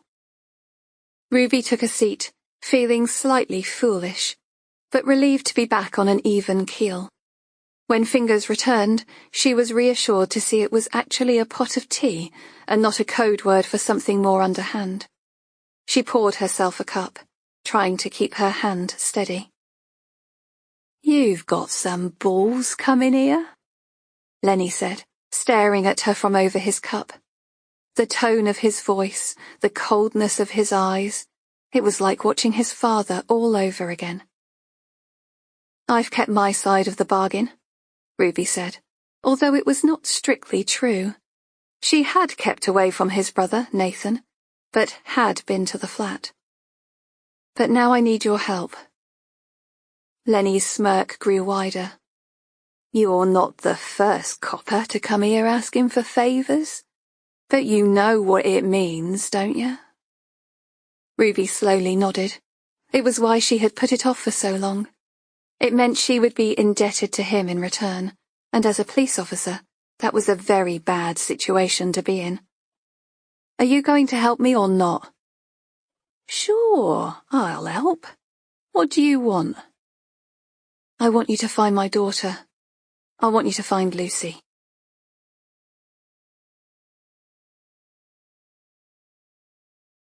Chapter 23. Lenny crossed his legs, his teeth flashing in a predatory smile. It reminded Ruby of a documentary she once watched about crocodiles ensnaring their prey. "Does Nathan know you're setting up house?" Ruby shook her head. "No, and I've got no intention of making contact. I just need to know where she is." "You're opening a whole can of worms here. There must be a good reason for it, if you don't want to have a family reunion. I'm sure Mum would love to know about the secret little love child you gave away." Ruby leaned forward, her voice low. "You can't let anyone know. Not Nathan, not your mum, nobody." Lenny's eyes glinted in amusement. "Oh, I'll do it. But first, I want to know why." "I'm investigating a string of murders. I have reason to believe the suspect is a young woman who was given up for adoption. There's lots of kids in London who were dumped by their parents. You must have more than that to suspect your own. Ruby inwardly cringed. She hated the term dumped, but was not about to justify her reasons to Lenny. I've had indirect contact. And you want to nick her and solve the crime? Ooh, that's low. Even for you. Nicking your own flesh and blood. Ruby stood, anger flaring through her. If I was going to arrest her, I wouldn't be coming to you now, would I? Are you going to help me or not? The sly smile Lenny had been wearing dropped from his face, and he sprang from his chair, muscles tensing as he loomed down on her. She could smell the coffee on his breath, see the fire of fury in his eyes. Who do you think you are, coming into my manor and speaking to me like that? Ruby bit back her retort. He was right. This was his house, and she needed him more than he needed her. I'm sorry, she said, dropping her gaze to the floor. Sometimes I forget how much things have changed. Silence passed between them. She would apologize, but she would not grovel. She stiffened as Lenny's hand reached into his trouser pocket. Cigarette, he said, opening up the pack of Marlboro Lights. Don't mind if I do, Ruby said, figuring she needed it. Fingers brought in a notebook and pen as requested, and Lenny handed them over. Write down everything you know about your girl. I'll have the information in the next couple of days. Thanks. Ruby dragged on the cigarette, feeling the weight of the debt looming over her. Her heart skipped a beat when the door opened, and she half expected to see Nathan stride in. But it was Frances Crosby, head of the family and mother of Nathan and Lenny. Her face broke out in a warm smile, and Ruby could not help but return her expression. She looked like she had hardly aged. Her ash-blonde hair was cut into a shoulder-length bob, and she was wearing a beige dress that complemented her trim figure. But Ruby knew better than to be taken in by her soft smile. Behind the gentle looks was a powerhouse of a woman, with a deep hatred for the police. I thought I heard your voice, she said. Her East London accent had remained strong over the years. So good to see you again, darling. How's your mother? She's much the same, Ruby said, knowing that Frances still visited every now and again. They're keeping her comfortable. I must pop in to see her. Take her some of those sweets she likes. What brings you here? Anything I need to be concerned about? Nothing for you to worry about, Lenny said, rising from his chair and pocketing the folded notepaper. Just business. Now, if you don't mind, I've got things to do. Frances nodded, her smile faltering only for a second before squeezing Ruby's hand. And how are you, my lovely? Are you happy?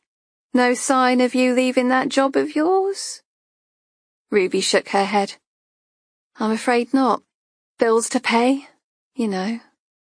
Her voice trailed off, because it was blatantly obvious she did not know, given she lived off the proceeds of crime.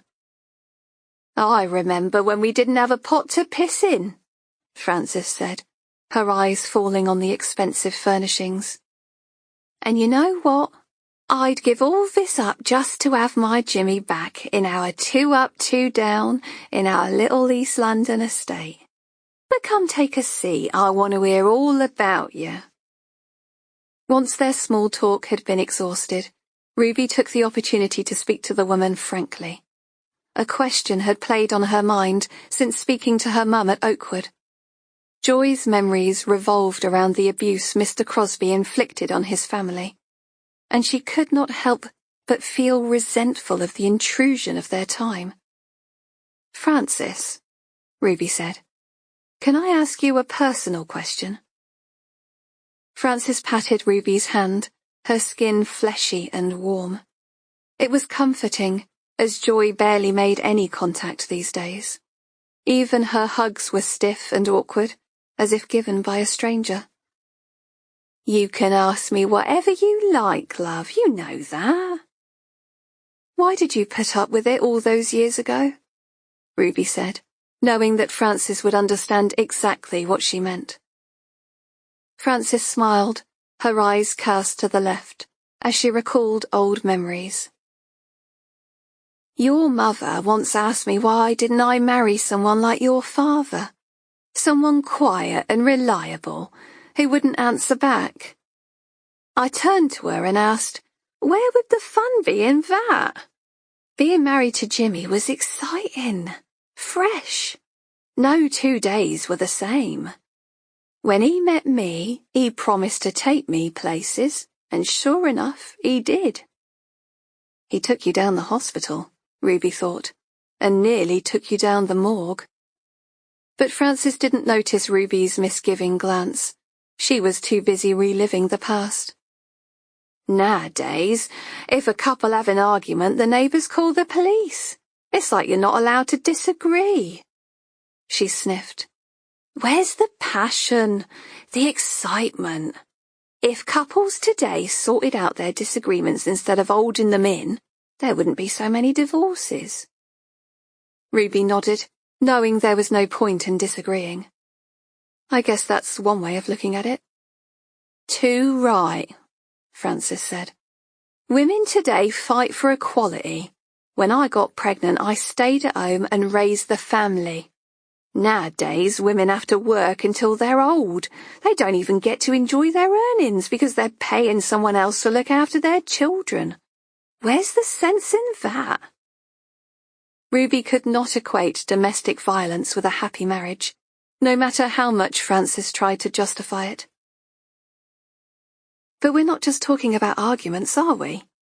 I remember the day my mum took you and the boys in after Jimmy, Mr. Crosby, broke your nose and cracked your ribs. Nathan and Lenny were white with terror, too scared to move. How can that be love? And I'm not being nasty or judgmental. I'm just trying to understand." Frances sighed. "Even if I had wanted to leave, there were no refuges back then, not like today. And my family wouldn't take me in. Jimmy had a reputation. People were scared of him, and there was no way anyone would have had me." "But Nathan," Ruby said, biting back her words, reluctant to cross the line. Frances nodded in acknowledgement. "Jimmy had a hard upbringing. He wanted the boys to be tough, so nobody took advantage of them when they were older. I think he did a good job of that." Ruby nodded. She wanted to ask if she truly knew just how much Nathan and Lenny hated their father for the cruelty he inflicted upon them, and how she lived with herself, knowing she had failed to protect the children who viewed violence as a normal way of life. But instead, Ruby just smiled and made her excuses to leave. Frances walked her to the door, her voice echoing in the vast hall. "You know, I'm sorry things turned out this way, Ruby. I think you and Nathan could have made each other happy. But I think it's time for you both to move on, you know? He's been dating a lovely young woman, Leona, her name is. She's very keen. But the minute she gets serious, he runs a mile. He's still young. He can have children and get married and do all the normal things. And so can you. I don't think it's fair that you're both putting your lives on hold for something that's never going to happen." "Nathan's a free agent. We've been over for a very long time," Ruby said, feeling a dig of pain in her chest. "Time you made that clear, then," Frances said, imparting a gentle smile. But Ruby did not miss the coldness behind her eyes. If only she had been that protective when they were young, she thought, waving goodbye as Frances closed the door.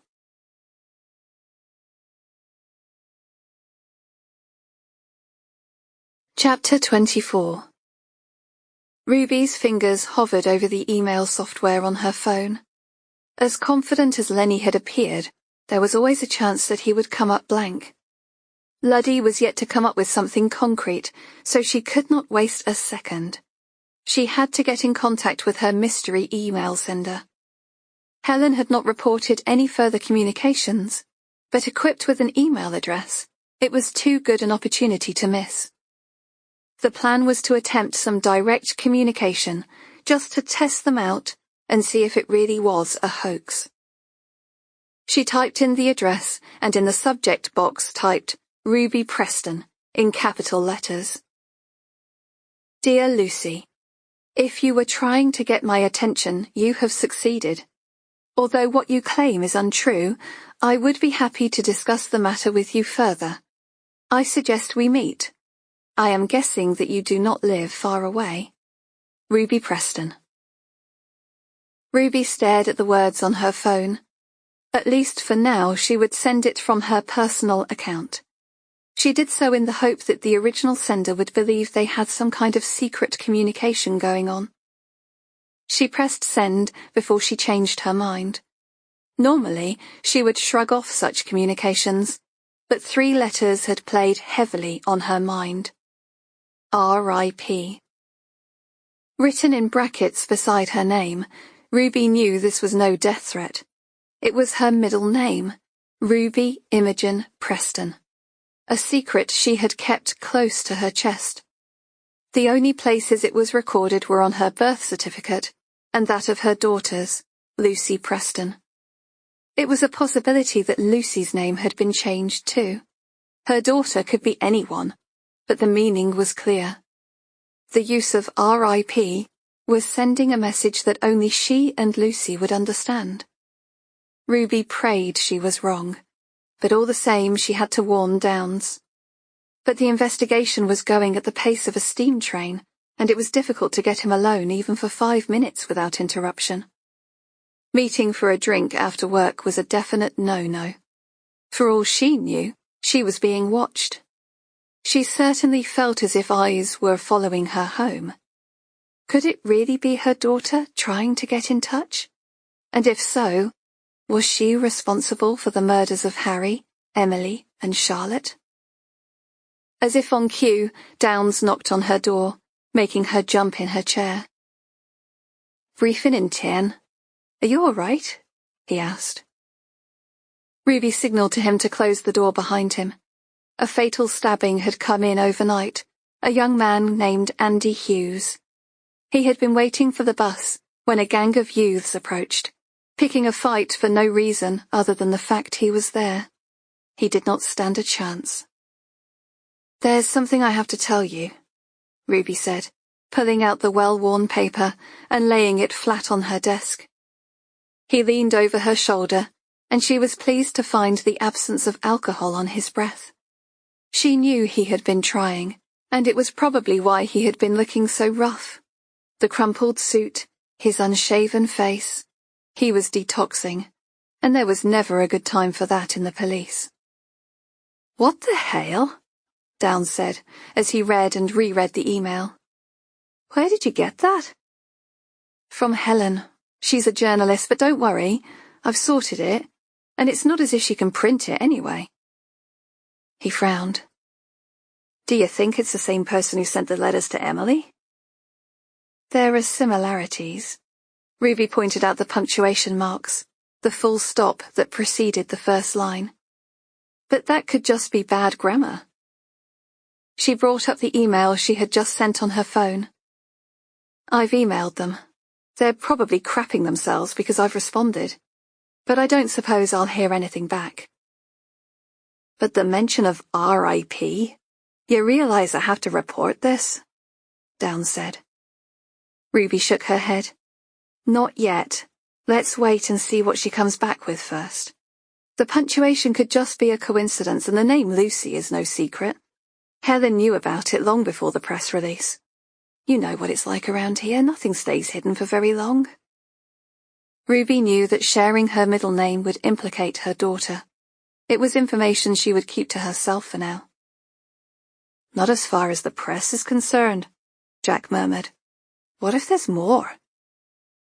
It's not going to look very good, you and me together, along with the allegations that you see in a Crosby.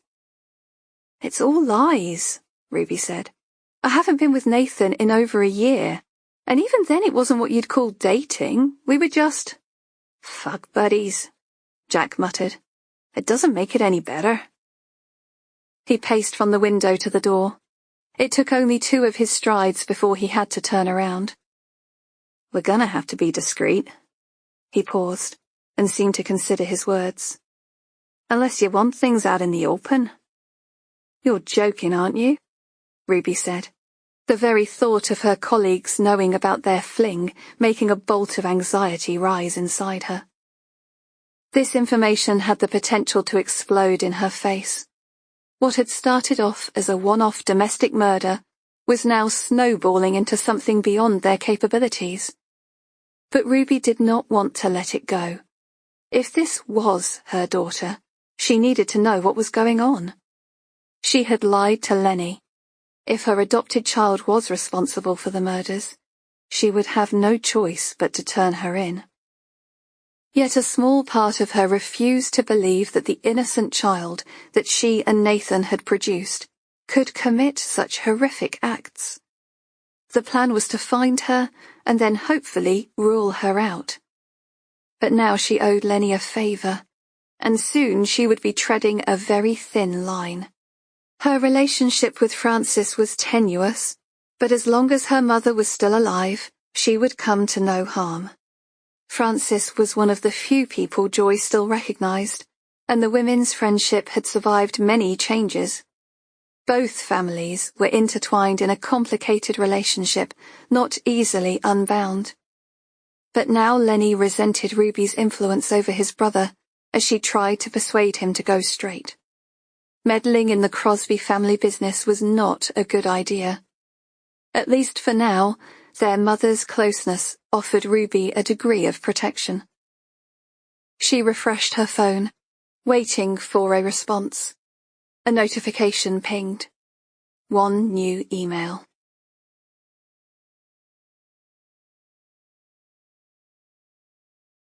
Chapter 25. Lucy pushed her head through the open bedroom window and inhaled deeply. Wavy heat lines rose from the road below, bringing with them the whiff of melting tar. She wiped the sweat from her brow, feeling like an ant burning under a magnifying glass. Any second now, she may just combust into flames. Maybe it would be better if she did. It had been hard to shift her mindset away from what she was brought up to believe, that she was a worthless waste of space, only good for the benefits her foster parents earned from keeping a roof over her head. A voice crept into her memory. Come on, doesn't matter if we do it, because we're not really related after all. It was the voice of her foster brother the day before Lucy was sent back to the home. Each time she was returned to care because of her disruptive influence on the family household. Nobody believed her side of the story. At the age of 13, she was on the scrap heap of life, with one failed adoption and numerous foster parents. Nice people didn't want a troublesome child like her, and nobody stuck around long enough to ask why she behaved the way she did. How nice it must have been for them to carry on their lives without her. For years, she endured the pain of watching other children get chosen for permanent homes. There had been one moment of hope. Mr. and Mrs. Mills, her third set of foster parents, had almost won her around, gifting her with a music box so alike the one from the movie she watched on a loop every day. Foolishly, Lucy had allowed herself to dream of them making a permanent commitment. But like a dog in the pound, she was destined for return. If she were an animal, she would have been put down. But that was okay because now things would be different. She thought of Monica, with her beautiful features and manicured nails. She liked to sit on the basement step, watching her as she slept. She's not asleep, she's concussed. The small voice spoke from the corner of her mind. Lucy's jaw tightened. She was done with listening to reason. Monica was sleeping, and everything would be just fine. Besides, she didn't want to spoil things by waking her up. Having Monica look at her with fear in her eyes would only serve to dampen the warm spark of hope inside. You're stupid if you think you can get away with it. Why would she want someone like you? Shut up, she growled. The stiff timber frame rattled as she banged her head against it in a rush to get inside. She needed to sit at her dressing table to quieten her inner voice. She rubbed the back of her scalp, taking her place before the mirror. The row of wigs, the false eyelashes, and the coloured contact lenses, all props to make her forget who she was. Only then could she start again. She eased the brunette wig from the styrofoam head and dipped her chin as she set it in place. Soon she would be Monica's daughter for real. Her makeup may not be as eloquently applied, but her mother would love her just the same. Then later, when Mummy was feeling better, they would play her little game, and it would be Christmas all over again. Lucy checked her reflection against the photos sellotaped to the mirror before her. She liked the one of Monica sleeping the best. Lucy had made use of her special camera, which could silently capture any image in the dimmest of light.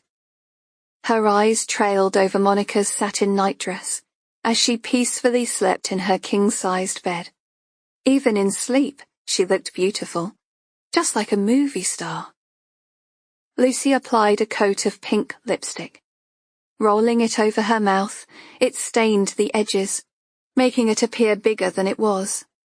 She smacked her lips together, too lost in thought to notice the stains on her teeth. She would show them. With the help of her new mother, she would turn things around. After 10 minutes, she was almost ready. Her sweat-laced skin had absorbed the foundation pancaking her face, and she dabbed her face with the powder puff to mask the streaks. There. Perfect. Now she was ready to wake Monica up. Lucy felt a flutter in her belly as a sense of cautious hope returned. Emily was just a test run. This time it would be just right, and nobody would get in her way.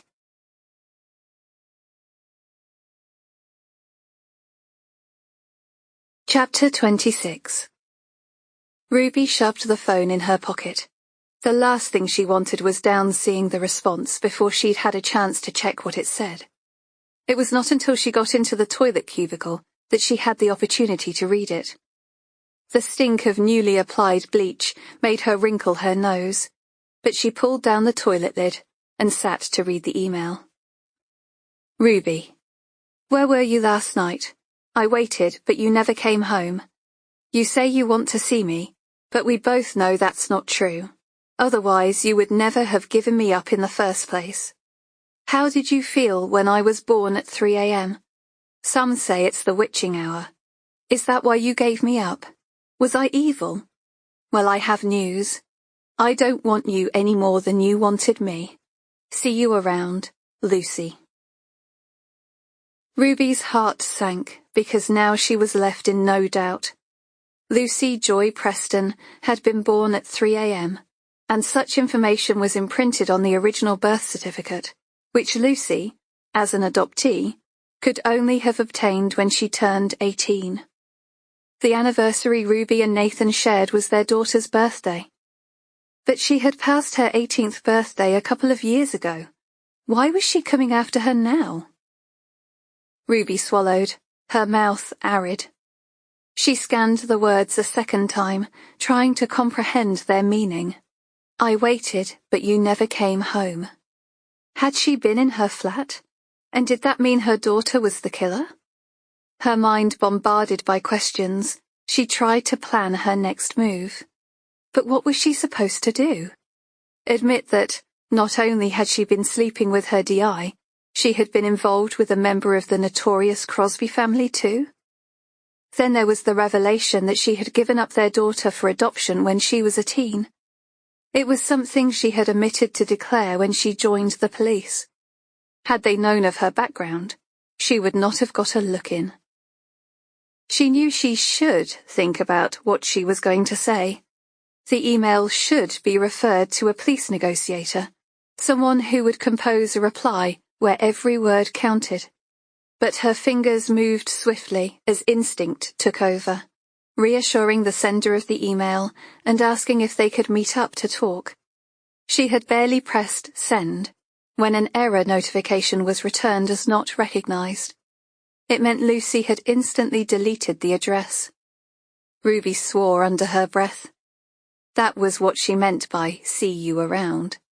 She was toying with her, instigating revenge for a perceived betrayal years ago.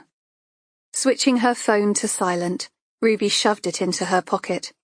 It was time for briefing. She needed to absorb the investigation to date.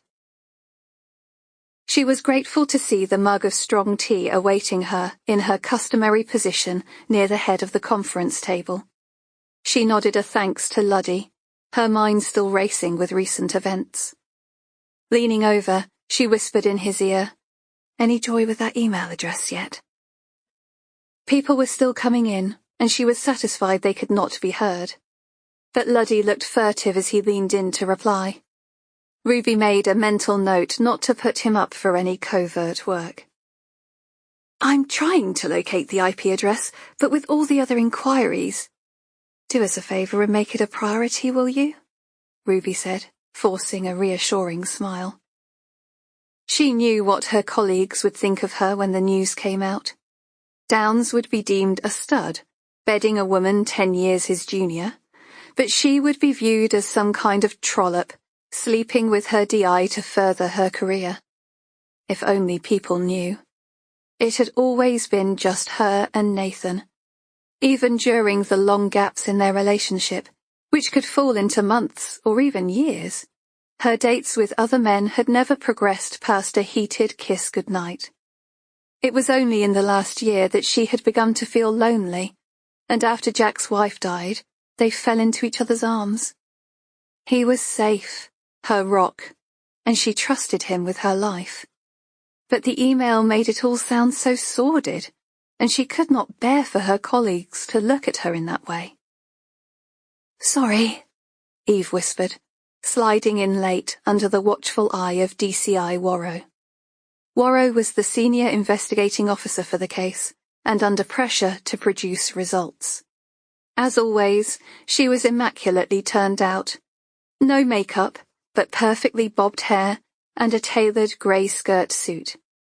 Ruby's wardrobe consisted of several pairs of figure-hugging black-fitted trousers and a few designer tops and shirts, which she alternated on a daily basis.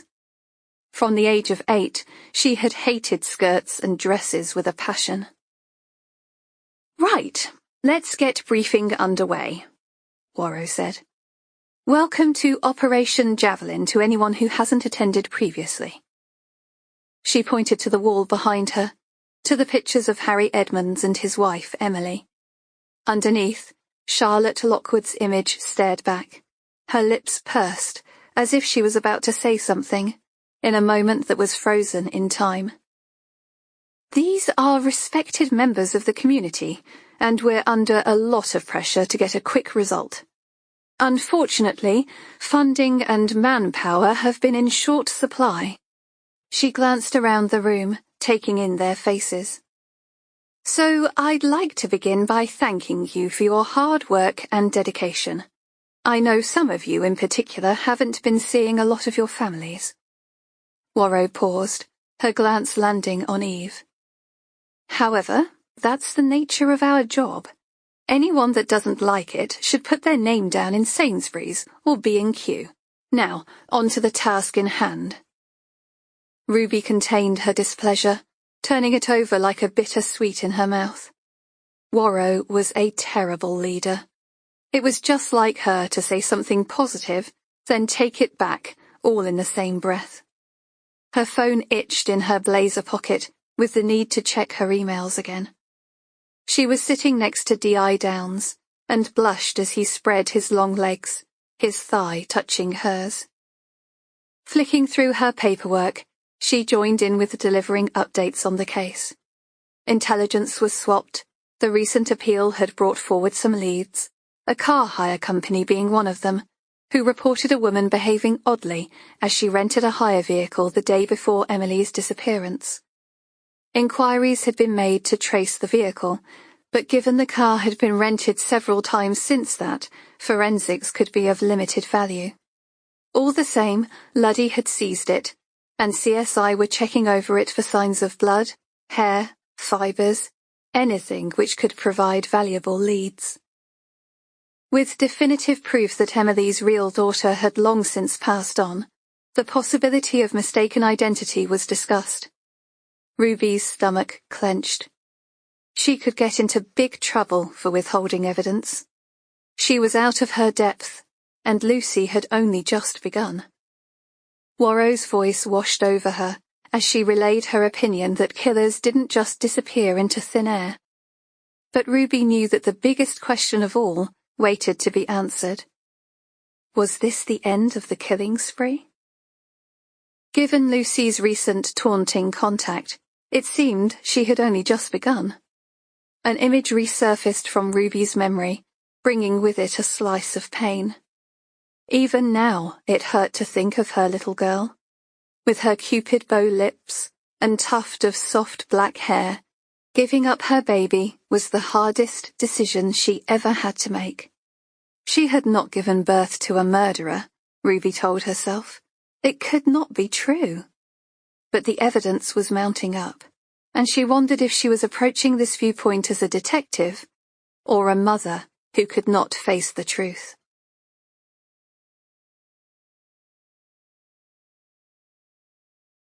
Chapter 27. A text beeped on Nathan's phone. Mission complete. The product was loaded, concealed neatly into a lorry load of furniture. Mission complete indeed. The corner of his mouth rose upwards in a smile. Who did Quinny think he was? Tom Cruise? Jerking his shirt sleeves down his wrists, he checked the silver cufflinks. Give him his due, Quinny had done everything he asked, despite the fact he had just got out of prison. Nathan shrugged on his Armani jacket, admiring its cut. He was in better shape now than when he was in his 20s. He ran his fingers through his hair, admiring his reflection in the mirror. Lenny's welcome home party was in full swing now, and big band music vibrated from below. They had spent a small fortune preparing the club. It had never looked so grand. It was the party of the year. The guest list would have been of great interest to the police. At least 50% of his guests were packing heat. He just hoped his brother could stay out of trouble long enough to prevent the filth turning up. After 5 years inside, it was hardly any wonder Lenny was as tense as a coiled spring. Nathan hoped that this morning's bit of business would go some way towards quenching his thirst for revenge. The guy he'd visited was a meathead, a 25-stone hulk with a P for a brain. His fate had been sealed the second he grasped on his brother for the grievous bodily harm that had put him inside. Meathead survived his kicking after the verdict came through, but Lenny would not rest until he paid him a personal visit. Their victim had mistaken Nathan's aloofness for weakness, making his brutal reprisal all the more of a shock as he and Lenny pinned him to the floor. He could still remember Fatso's expression as Lenny produced not a knife or a shank, but a spoon. All the better for scooping, my dear. Lenny's thirst for violence knew no bounds, and Nathan could still see Fatso's freshly plucked eyes, white and viscous, like 2 plump boiled eggs. He was one of the lucky ones. Lenny had let him live. Nathan had managed to persuade him that such a savage act would serve as a living advertisement to any other players thinking of serving them up. He exhaled a heavy sigh. He should rejoin the party. Leona would be waiting, throwing a cautious eye over him when she thought he wasn't looking. He had come to accept his mother's interference in his life, and inviting Leona to Lenny's homecoming party seemed the acceptable thing to do. It was not as if he could ask Ruby. Leona had greeted him like an overexcited puppy. The girl had little substance, and her behaviour was all for show. Sliding his phone from his pocket, he deleted Quinny's text before dialing the number. "Hello?" Quinny responded cautiously. "It's me. Everything go as planned?" A sigh of relief followed. "Oh, hello, boss. I wasn't expecting your call. Yeah, everything went smoothly. I start the ball rolling tomorrow." Nathan said. "Remember to get rid of the phone, then buy another pay-as-you-go." "Are you sure?" Quinny said, sounding as if he was outside as the wind took his words. "It's just that it seems like a waste of money, changing phones all the time." Nathan's voice sharpened. "Are you questioning my judgment, Quinny?" "What? Oh, no, of course not. Sorry, boss. Just trying to save you some money." Nathan snorted. "I can afford it, but you can't afford to mess up. You don't want to end up back inside now, do you? A good-looking boy like you." His tone was light as he delivered the threat, but the young lad knew the score. Quinny's voice dropped. No, I don't. I'll text you tomorrow from the new phone. When are you coming?" "What did I tell you, shit for brains? Not over the phone. Stick to the plan." "Sure, sorry, boss, Nathan hung up, locking the door of his private office as he left. Since Lenny came out, all of his senses had been on high alert. Staying on top of the game was not easy, with so many newcomers snapping at his heels. The music had changed now, the live band playing a slow, melodic ballad, transporting them back in time. Lenny loved all the old stuff. The dress code was big band era, and their guests had not let them down. Nathan milled through the crowd, receiving numerous slaps on the back and iron-clad handshakes. Even his more dubious friends had worn tuxedos, the women on their arms looking glam in their vintage swing dresses. Around him, people were laughing and joking, but business was still underway, with Lenny serving up tasters of his finest Class A in the private booths. Their attractive young escorts were there too, to sweeten the deal. There was no need, not today. But Lenny couldn't help himself. That's just the way he was. "Dance with me, babe." The owner's hand snaked around his waist, and Nathan turned to greet her. "I don't do dancing," Nathan said, loosening himself from her grip. He had grown to dislike the thin, sour odour of her perfume, her skin chemistry turning an expensive scent into something which smelt like urine. Her smile slid from her face, but she still looked pretty, despite her disappointment. "You've got friends here. Go and enjoy yourself. Have some cocktails. I've got a bit of business to do." "Okay then," she said, stealing a kiss before joining her friends at the bar. Leona was no stranger to this life. Her father was one of Lenny's oldest friends. "You've done yourself proud, boss," Fingers said, handing him a glass of champagne. "This party will be the talk of the town." "It's good to see the old crowd again," Nathan said. "Just keep an eye on Lenny, will you? If anything starts, make sure you and the boys nip it in the bud. I don't want any bust-ups. Not tonight." "He won't misbehave," Fingers said. "Not with your mum about." Nathan nodded in agreement. As tough as he was, Lenny would never disrespect his mother by ruining the party she had spent months organising. "Cheers," Nathan said, knocking back the expensive Cristal. He surveyed his club, knowing he should be proud of his wealth and authority. But the better things went, the warier Nathan became. Underneath the veneer of success lay a greasy underbelly, and in this game, things had a habit of sharply turning on their head.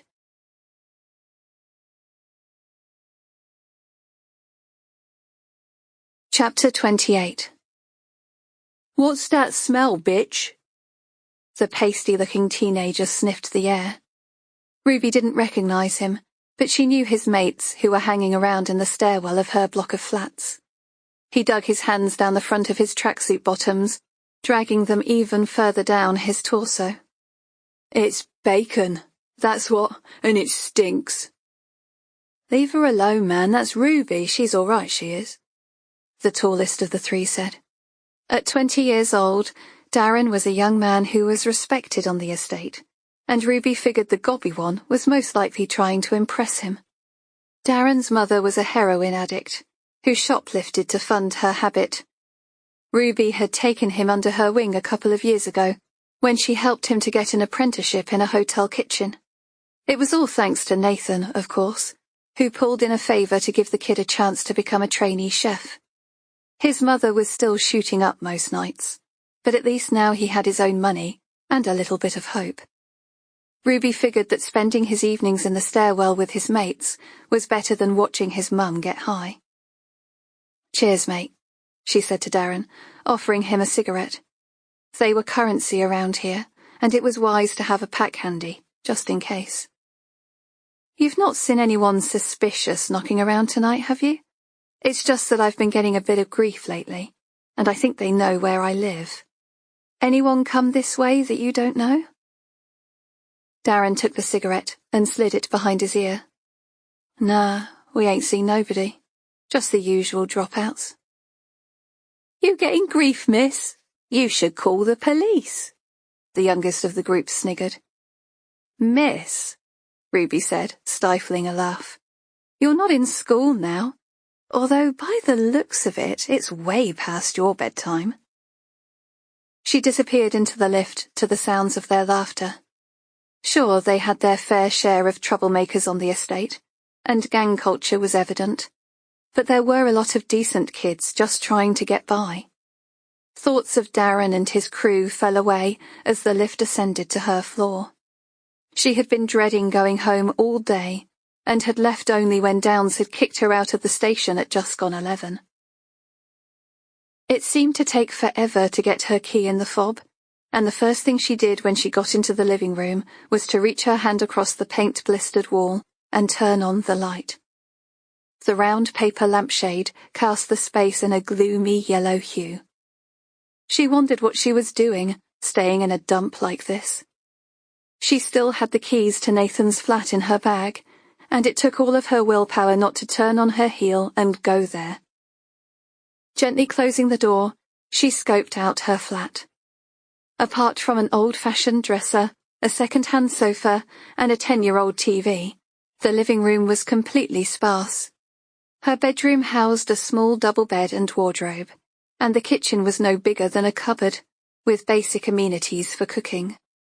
But she preferred to eat at work, and despite the station kitchen not being much bigger, the food tasted better from there. Her flat had always given her the creeps. She had not been surprised to discover that the previous tenant was found overdosed on the sofa, because a faint echo of his hopelessness still hung in the air. Still, it was as much as she could afford with her budget, and relatively close to work. Satisfied the place was empty, she poured herself a drink. Had someone been in her flat? The truth was, she did not want to know. For now, she was alone. But for how long? Cursing her paranoia, she knocked back the contents of her glass. A slug of whiskey hit the back of her throat, running like firewater into her belly, and rewarding her with a warm glow. A gift from Downs, before he discovered her penchant for rum. She kicked off her shoes, and leaned back on the sofa, watching the door. To her right was the bottle of whiskey. To her left was a baseball bat. But she was plagued with thoughts, and even the alcohol coursing through her bloodstream could not make her feel any better. By 1 a.m., all she could think about was Nathan, and she longed for his company. Drunk on whiskey and feeling insecure, calling him seemed like the best idea she'd had all week. She wiped her hand with the back of her mouth, slowly screwing the lid back on the bottle. I just want to hear his voice, she thought. Then I'll go to bed. Her reservations muffled behind a drunken stupor, she dropped to her knees in the corner of the room and peeled back the stained red carpet. The smell of dried-in cigarette butts rose up to greet her, but she continued until she found the loose wooden floorboard. Her secret hidey hole, one that even her fellow police officers would not locate. Pulling back the loose board, she swore as her thumbnail ripped backwards, making her yelp. Ruby shook her finger, the broken nail sending darts of pain up her thumb. She sucked it hard before examining the damage, feeling like a toddler that had been relegated to the naughty step. Shit, she said, shaking her hand one more time before digging out the phone. It was turned off, and she didn't have the charger. Hesitating only seconds, she pressed the on button, deciding to leave it to the lap of the gods. If the phone's battery was flat, then she would just go to bed. If it came alive, she would make the call. The screen lit in a blue hue, and her heart gave a small leap in her chest. Fine, that was the way it was going to be. She called up the only number saved on the phone, filed under the letter N. Biting her lip, she listened to it ring out, her sensible thoughts drowned by the numbness of alcohol. An automated answering machine told her to leave a message. It was a shame. She would have liked to have heard him speaking.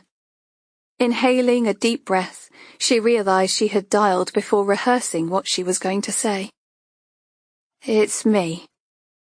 Long pause. I just want to ask what's going on. I mean, have you been in my flat? Because someone's been in my flat more than once, and, well, I don't like it. If this is some kind of ploy to frighten me, well, I know you wouldn't do that, but if it's your brother... She rubbed her forehead, wishing her words would make sense instead of a jumbled mess. Oh, listen, it doesn't matter. I'm drunk. Very drunk. Forget I called. She hung up the phone and turned it off, managing to place it under the flooring before going to bed. Bringing the baseball bat for company, she stripped off her clothes and left them in a pile on the floor before climbing under her duvet. It felt like coming out of a coma when she was woken by a shadow standing over her, cast under the shadow of moonlight. Grasping the baseball bat between her hands, she drew back to swing in defense as her heart clattered out of her chest in horror. Babe, it's me. Take it easy. What? Ruby said, still half asleep, as her body had jumped to her defense before her mind caught up. Nathan pulled off the black woolen hat and sat on the edge of her bed. Shit, Ruby. Do you sleep with a baseball bat? You're lucky it wasn't a knife. She leaned her head back against the pink padded headboard as she allowed him to take it from her hands. Her broken thumbnail stung, reminding her she was not dreaming. Besides, her dreams of Nathan were happy and carefree. On a beach, or in a cozy room with a crackling fire. Not sitting on the bed dressed in black like the milk tray man. You frightened the crap out of me, she said, as soon as she caught her breath. What are you doing here? You called me. No, I didn't. Nathan took the glass from the bedside table and gave it a sniff. Mr. Jameson says you did. A vague recollection of a rambling message came back to her. What had she been thinking? Oh, sorry. I didn't mean for you to drop everything. Nathan tore his eyes away from her skimpy camisole before rising from the bed and walking around the room. You said someone's been in here. Yeah, Ruby said, smoothing back her hair as she wondered how he gained access to her flat. It's proper Piccadilly Circus in here. You shouldn't be staying in this dive. It's not secure. Obviously, she said, and gave a wry grin. All the same, she didn't want to be left on her own. Not now she was sober. Have you time for a cuppa? Nathan took the chair at the end of the bed. Sure, it's not as if I was busy or anything. Oh, sorry, do you need to go? Nathan waved her concerns aside. It was just a party. I was glad of the excuse to get away. With graceful ease, Ruby slipped out of bed, clad in nothing but a white satin cami and mismatched knickers. She kept him talking as she made the drinks, worried he might slip away as effortlessly as he'd found his way in. One thing about Nathan, you never knew what was going on in his head. She decided on 2 hot chocolates instead, wondering what his tough nut cronies would think if they saw him sipping the drink covered in whipped cream and mini marshmallows. It was the least she could do, given he had dropped everything to come to her. I thought I wasn't going to see you again, she said, sprinkling the last of her marshmallows. You're a hard habit to break. Yeah, like nicotine or something toxic. She was going to say drugs, but she didn't want to spoil the moment. Handing him the mug, she grinned as he took a sip, resisting the urge to lick the whipped cream clinging to his top lip. She climbed into bed and budged up, patting the space beside her. Come on, come and sit beside me. I promise I won't pounce. Nathan joined her on the bed, sitting on top of the covers. Why don't you stay in your new flat? It's a lot safer. Look how easy I got in here. Anyone could have walked in, and you've got your fair share of enemies around here. Ruby shuddered. She had put enough people away in the last few years to know he was right. In case you hadn't noticed, I was ready for you. I only stopped because I recognized your voice. It was true. Nathan's deep voice was one she could identify anywhere. I'm serious. I can't help you if you don't help yourself. Who have you pissed off now? Have you spoken to your brother? Yeah, I have, and he's not been near the place. I know it's not been the same since you went to the other side, but my mum still has a lot of respect for you and your family. She wouldn't allow anything to happen to you. The other side? Ruby swallowed back the words on the edge of her tongue. Mentioning Francis, his apparent girlfriend Leona, or her meeting with Lenny would not go down well. She leaned her head on Nathan's shoulder. He was cold, but smelt good. It was a safe smell. She wasn't about to shatter the misguided faith he held in his brother, and she certainly was not going to tell him about her communication from Lucy. Giving their daughter up was something she knew pained Nathan no end. It brought them together each year on the day of her birthday. If he knew Ruby was directly in communication with her, he would stop at nothing to have her back in his life. The only thing that had prevented him from finding her already was the hope that she was happy and settled with a family of her own. I'll go to the flat, but not tonight. Stay a while, please. Nathan answered by leaning back on the bed and folding his arms. Sleep overcame Ruby, and soon she was back in one of those dreams where she and Nathan had lit a fire in the squat. They were lying back on the blankets, staring up at the ceiling, her head on his chest, as they dreamt of the future.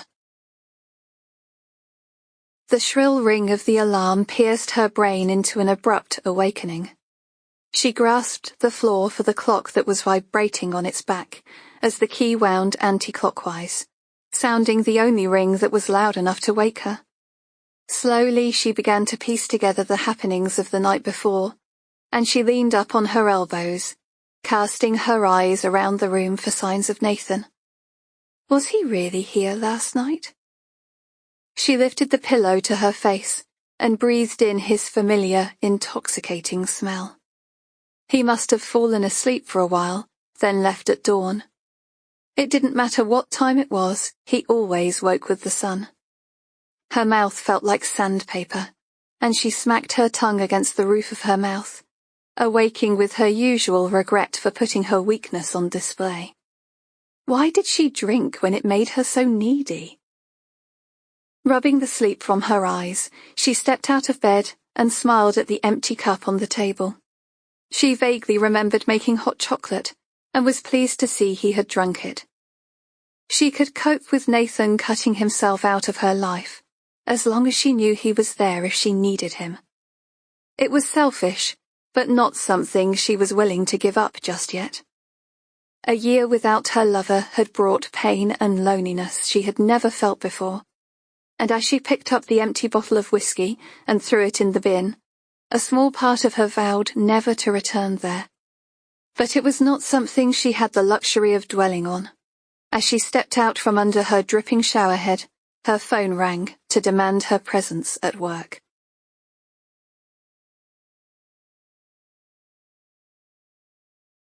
Chapter 29.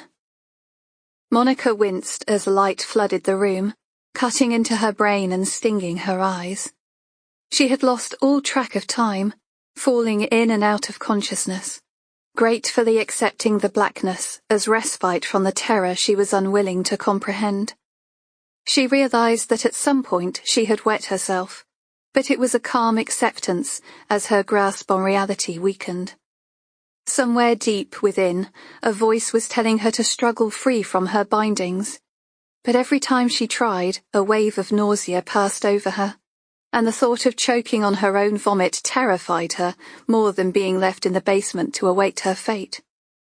And now, as bare feet descended the stairs, Monica forced her eyes open in order to plead unblinkingly at the person who put her here.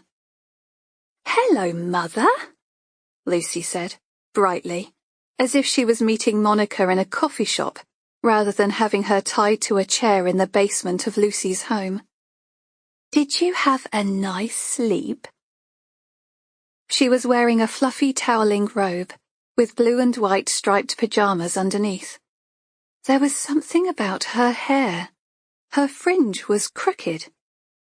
Monica peered, noticing for the first time that she was wearing a wig. The woman's makeup appeared hastily applied in the same style as Monica's usual look: dark, coal-lined eyes, arched eyebrows, and baby pink lipstick. But today, as the fairy lights blinked red and green, her face looked gaudy, like a freakish circus clown. Monica's nostrils flared to accommodate her panicked breaths as Lucy dug her fingers into the side of her jaw. Turning Monica's face to one side, she surveyed the damage. "Ouch," she said, sucking sharply through her teeth. "You're still bleeding. That's got to hurt. You should have been nicer to me, then I wouldn't have had to knock you out." A small titter escaped her lips. "I forgive you now, though. It was just the shock talking, wasn't it?" Monica exhaled a muffled groan, her eyes rolling to the back of her head. The darkness was dragging her back down, deep into the abyss. 3 sharp slaps stung her face, and Monica drew back her head to avoid the 4th. "That's better," her captor smiled, her teeth stained with bright pink lipstick. "Don't you know it's rude to fall asleep in company?" She's mad, Monica thought, snapping out of her stupor. Fresh tears blurred her vision as the words rebounded in her mind. This person is insane. "That's more like it," Lucy said, drawing back her hand. "Are you listening? Or do I need to slap you harder?" Monica whimpered from under the spit-drenched gag. Lucy wrinkled her nose. "You are a stinky mum. Have you wet yourself?" She tutted. "That just won't do. You've got a very special visitor coming today. But I have to warn you, she likes everything just right. She's a lovely little girl, and she's so excited about seeing you." A visitor? Monica's heart accelerated with hope. If someone else was visiting, perhaps they could persuade this crazy woman to let her go. Lucy pushed up her sleeve and checked her watch. "I must get dressed. Things to do, people to see. Now, how about a hug?" Monica stiffened as Lucy wrapped her bony arms around her. Her toweling robe smelt of fabric conditioner, and she closed her eyes as she inhaled the scent of everyday life. Lucy pulled away. Her robe was stained with snot, tears, and a delicate dribble of blood. "Oh, don't look so worried. You'll be just fine. I really like you, Monica. I want you to be the one." Lucy cocked her head to one side, like a bird examining a worm. Her voice fell into a conspiratorial whisper as she risked a glance upstairs. "But you only get one chance. Don't mess it up." What was she talking about? Monica recalled the recent news broadcast of a woman who had been found murdered in the area. First her husband, and then, days later, her body was found. She shuddered. It couldn't have anything to do with Lucy, could it? Was Lucy really her daughter? Monica looked at her, pleading with her eyes. If only she had been nicer to her when she knocked on her door, or better still, not answered it at all. "Are you hungry?" Lucy said, standing back with her hands on her hips. Monica slowly nodded, each movement delivering hammering blows of pain. Anything to remove the gag from her mouth, if only for a few precious seconds. She had to speak to her, to tell her whatever she wanted to hear. And as crazy as it sounded, she did not want to be left alone. If she could just get free and apologize, then perhaps she could persuade Lucy that this had all been a horrible mistake. As if reading her thoughts, Lucy shook her head. "Later. You can have a drink later. I don't think it's a good thing that we talk to each other right now. I'm very cross with you, Mother, and I don't know what I might do. Besides, I've gone to all this trouble, and I know this little girl is very excited about meeting you. So take my advice, and don't make the same mistake twice. Be kind and get the words right. I can't face any more disappointments." More disappointments? Monica trembled with fear. The stains on the floor, the pungent smell, Lucy wanting her to be the one. As opposed to what? The others that had failed? Where were they now? Lucy turned and climbed up the stairs. The light flicked off, plunging the room into darkness.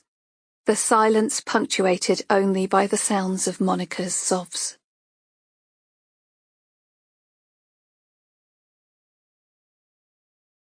Chapter 30. 3 fish. That's all that were left in the tank, and 2 of them were guppies, so tiny that the elderly residents of Oakwood Care Home could barely see them. So much for being therapeutic. The Siamese fighting fish had looked beautiful when he bought it from the pet store. Who would have thought that such a handsome creature was capable of such destruction? It made him think of his own circumstances. Not for the first time, Mr. Carter wondered if getting into bed with the Crosby family had been a good idea. Oakwood's focus had always been on high-quality care, and without the Crosbys' substantial cash injection, he would not have been able to progress to the next phase of development. Mr. Carter knew all about the other homes that offered similar services, as advertised on their pamphlets. but their reality is far from the truth. Recently, one of his competitors had been aired on Watchdog, shamed by hidden cameras as they highlighted the abhorrent treatment of pensioners who were left soiled, neglected, and were rough-handled on a daily basis. It was why he insisted everything had to be just right, and the response had been very encouraging.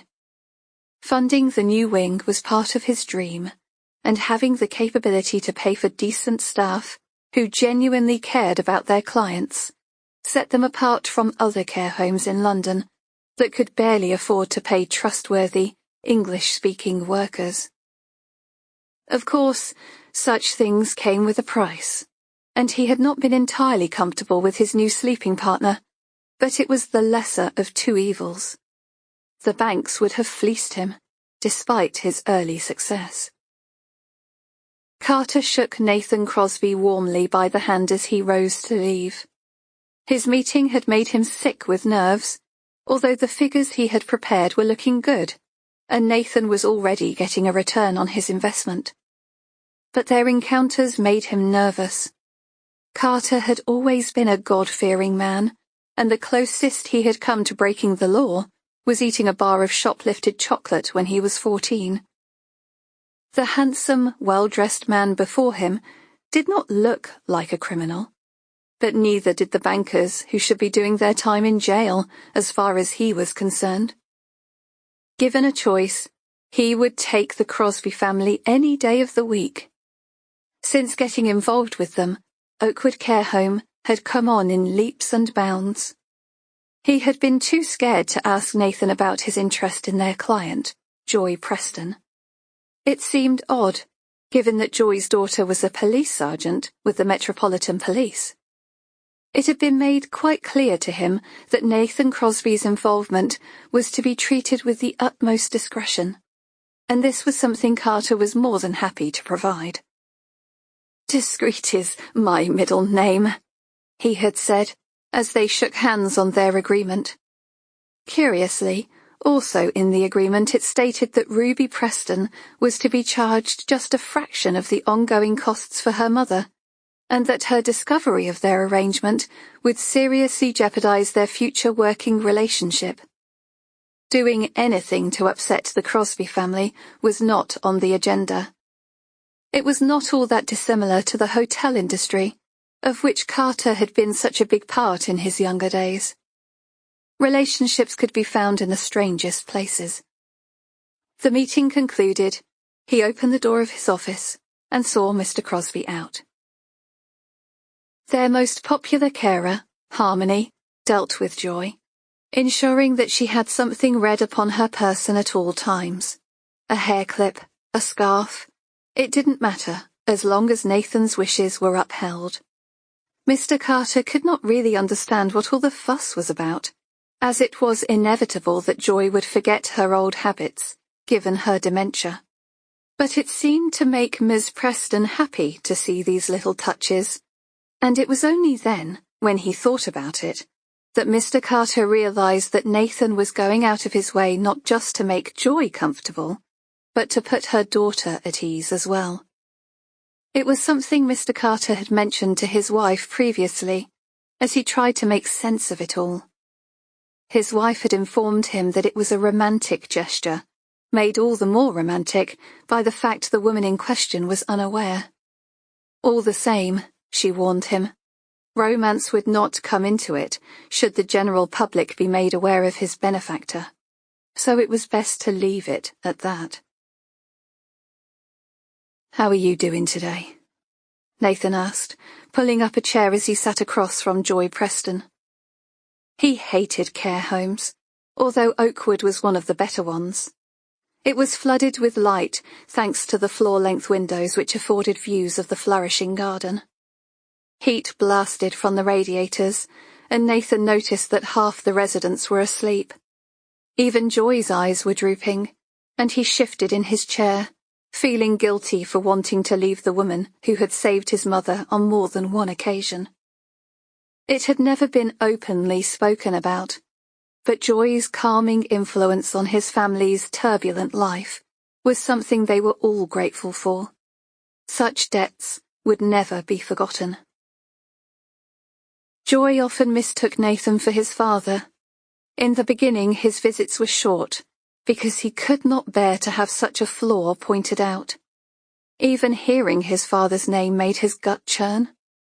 But now he was older, and had become accustomed to her ways. All the same, it was nice when she recognized him for who he really was, even if his place was always in the past. "Nathan," Joy said, staring at him like she had lost something in his face. He offered her a smile. "Yes, it's me. How you doing?" "Killing the minutes and watching them die," she said, faintly, before turning her gaze to the chaffinches darting on the hedgerow outside. Nathan grew up wishing his mother was more like Joy. Frances's harsh upbringing gave her a warped sense of what was normal, confusing jealousy and control as signs of love. But as a boy, Nathan knew from watching Ruby and her parents that this was not the case. It was also why he and Ruby had believed that giving their baby up for adoption was the right thing to do. Back then, they were just kids. Things had seemed so bleak, and even Lenny agreed it was for the best when he confided in him about their plans. Nathan could never have known how much things would change after his father died. Shedding the old regime to work with upmarket clientele gave him the feeling that his work was socially acceptable, and with a brain like a calculator, he discovered a talent for making money that he did not know he had possessed. He would be happy with his lot, if it were not for Ruby and their child. He regretted the chances they had missed to make each other happy. He wondered what his daughter was doing now, and if she was happy. "Lucy." He exhaled the word in a sigh, not realizing he had spoken his thoughts aloud. "Lucy," Joy repeated. "She came to see me the other day. Such a nice young woman. I hope she comes again soon."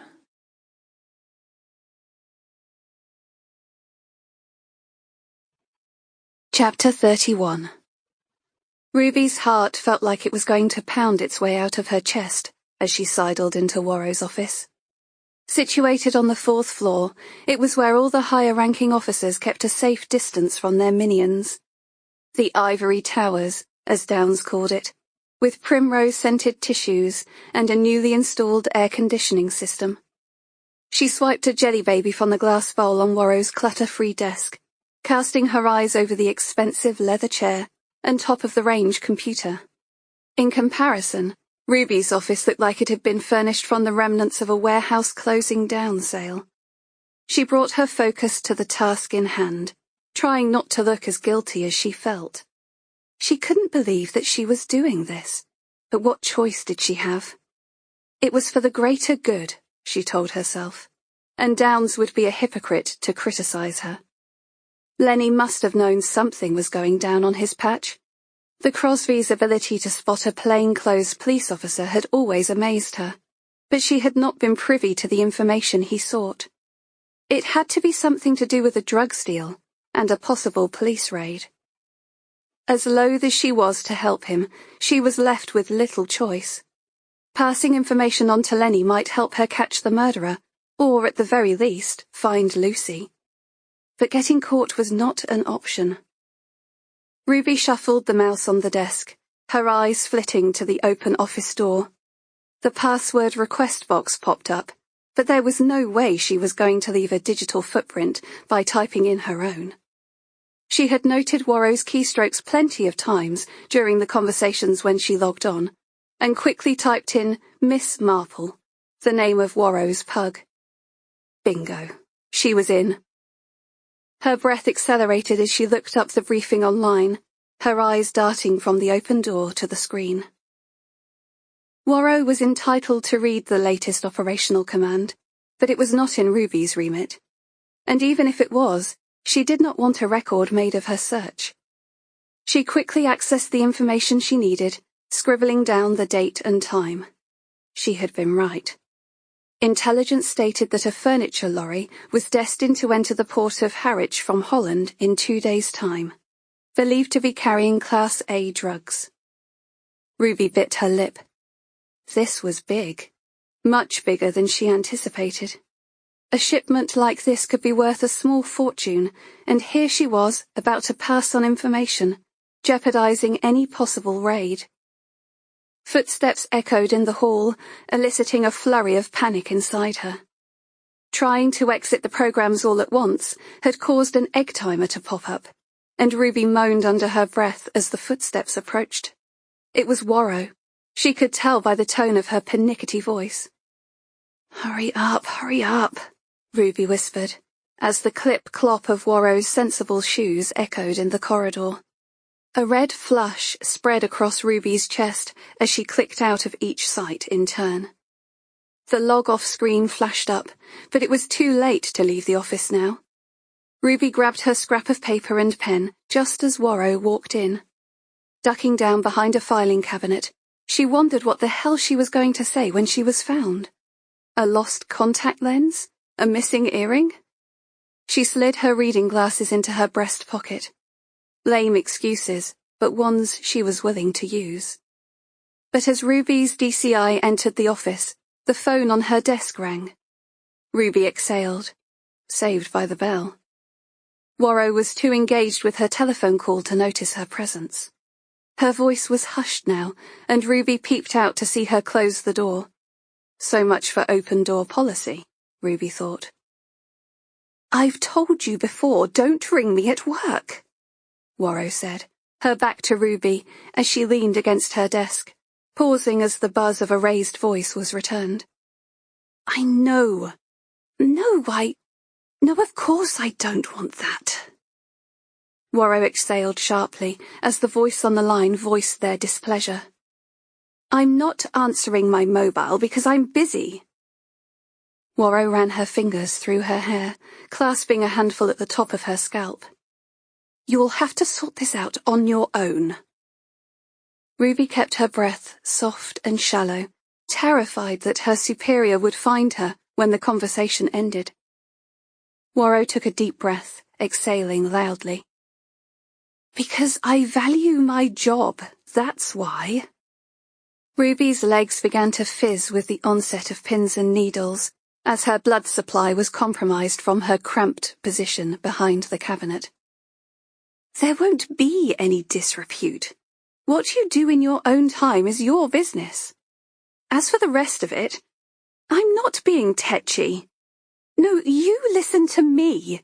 It's your mess, you sort it out. The conversation ended and Warrow fell silent. This is it, Ruby thought, waiting for her superior to turn her head. But luck was on Ruby's side. Warrow's mobile phone rang.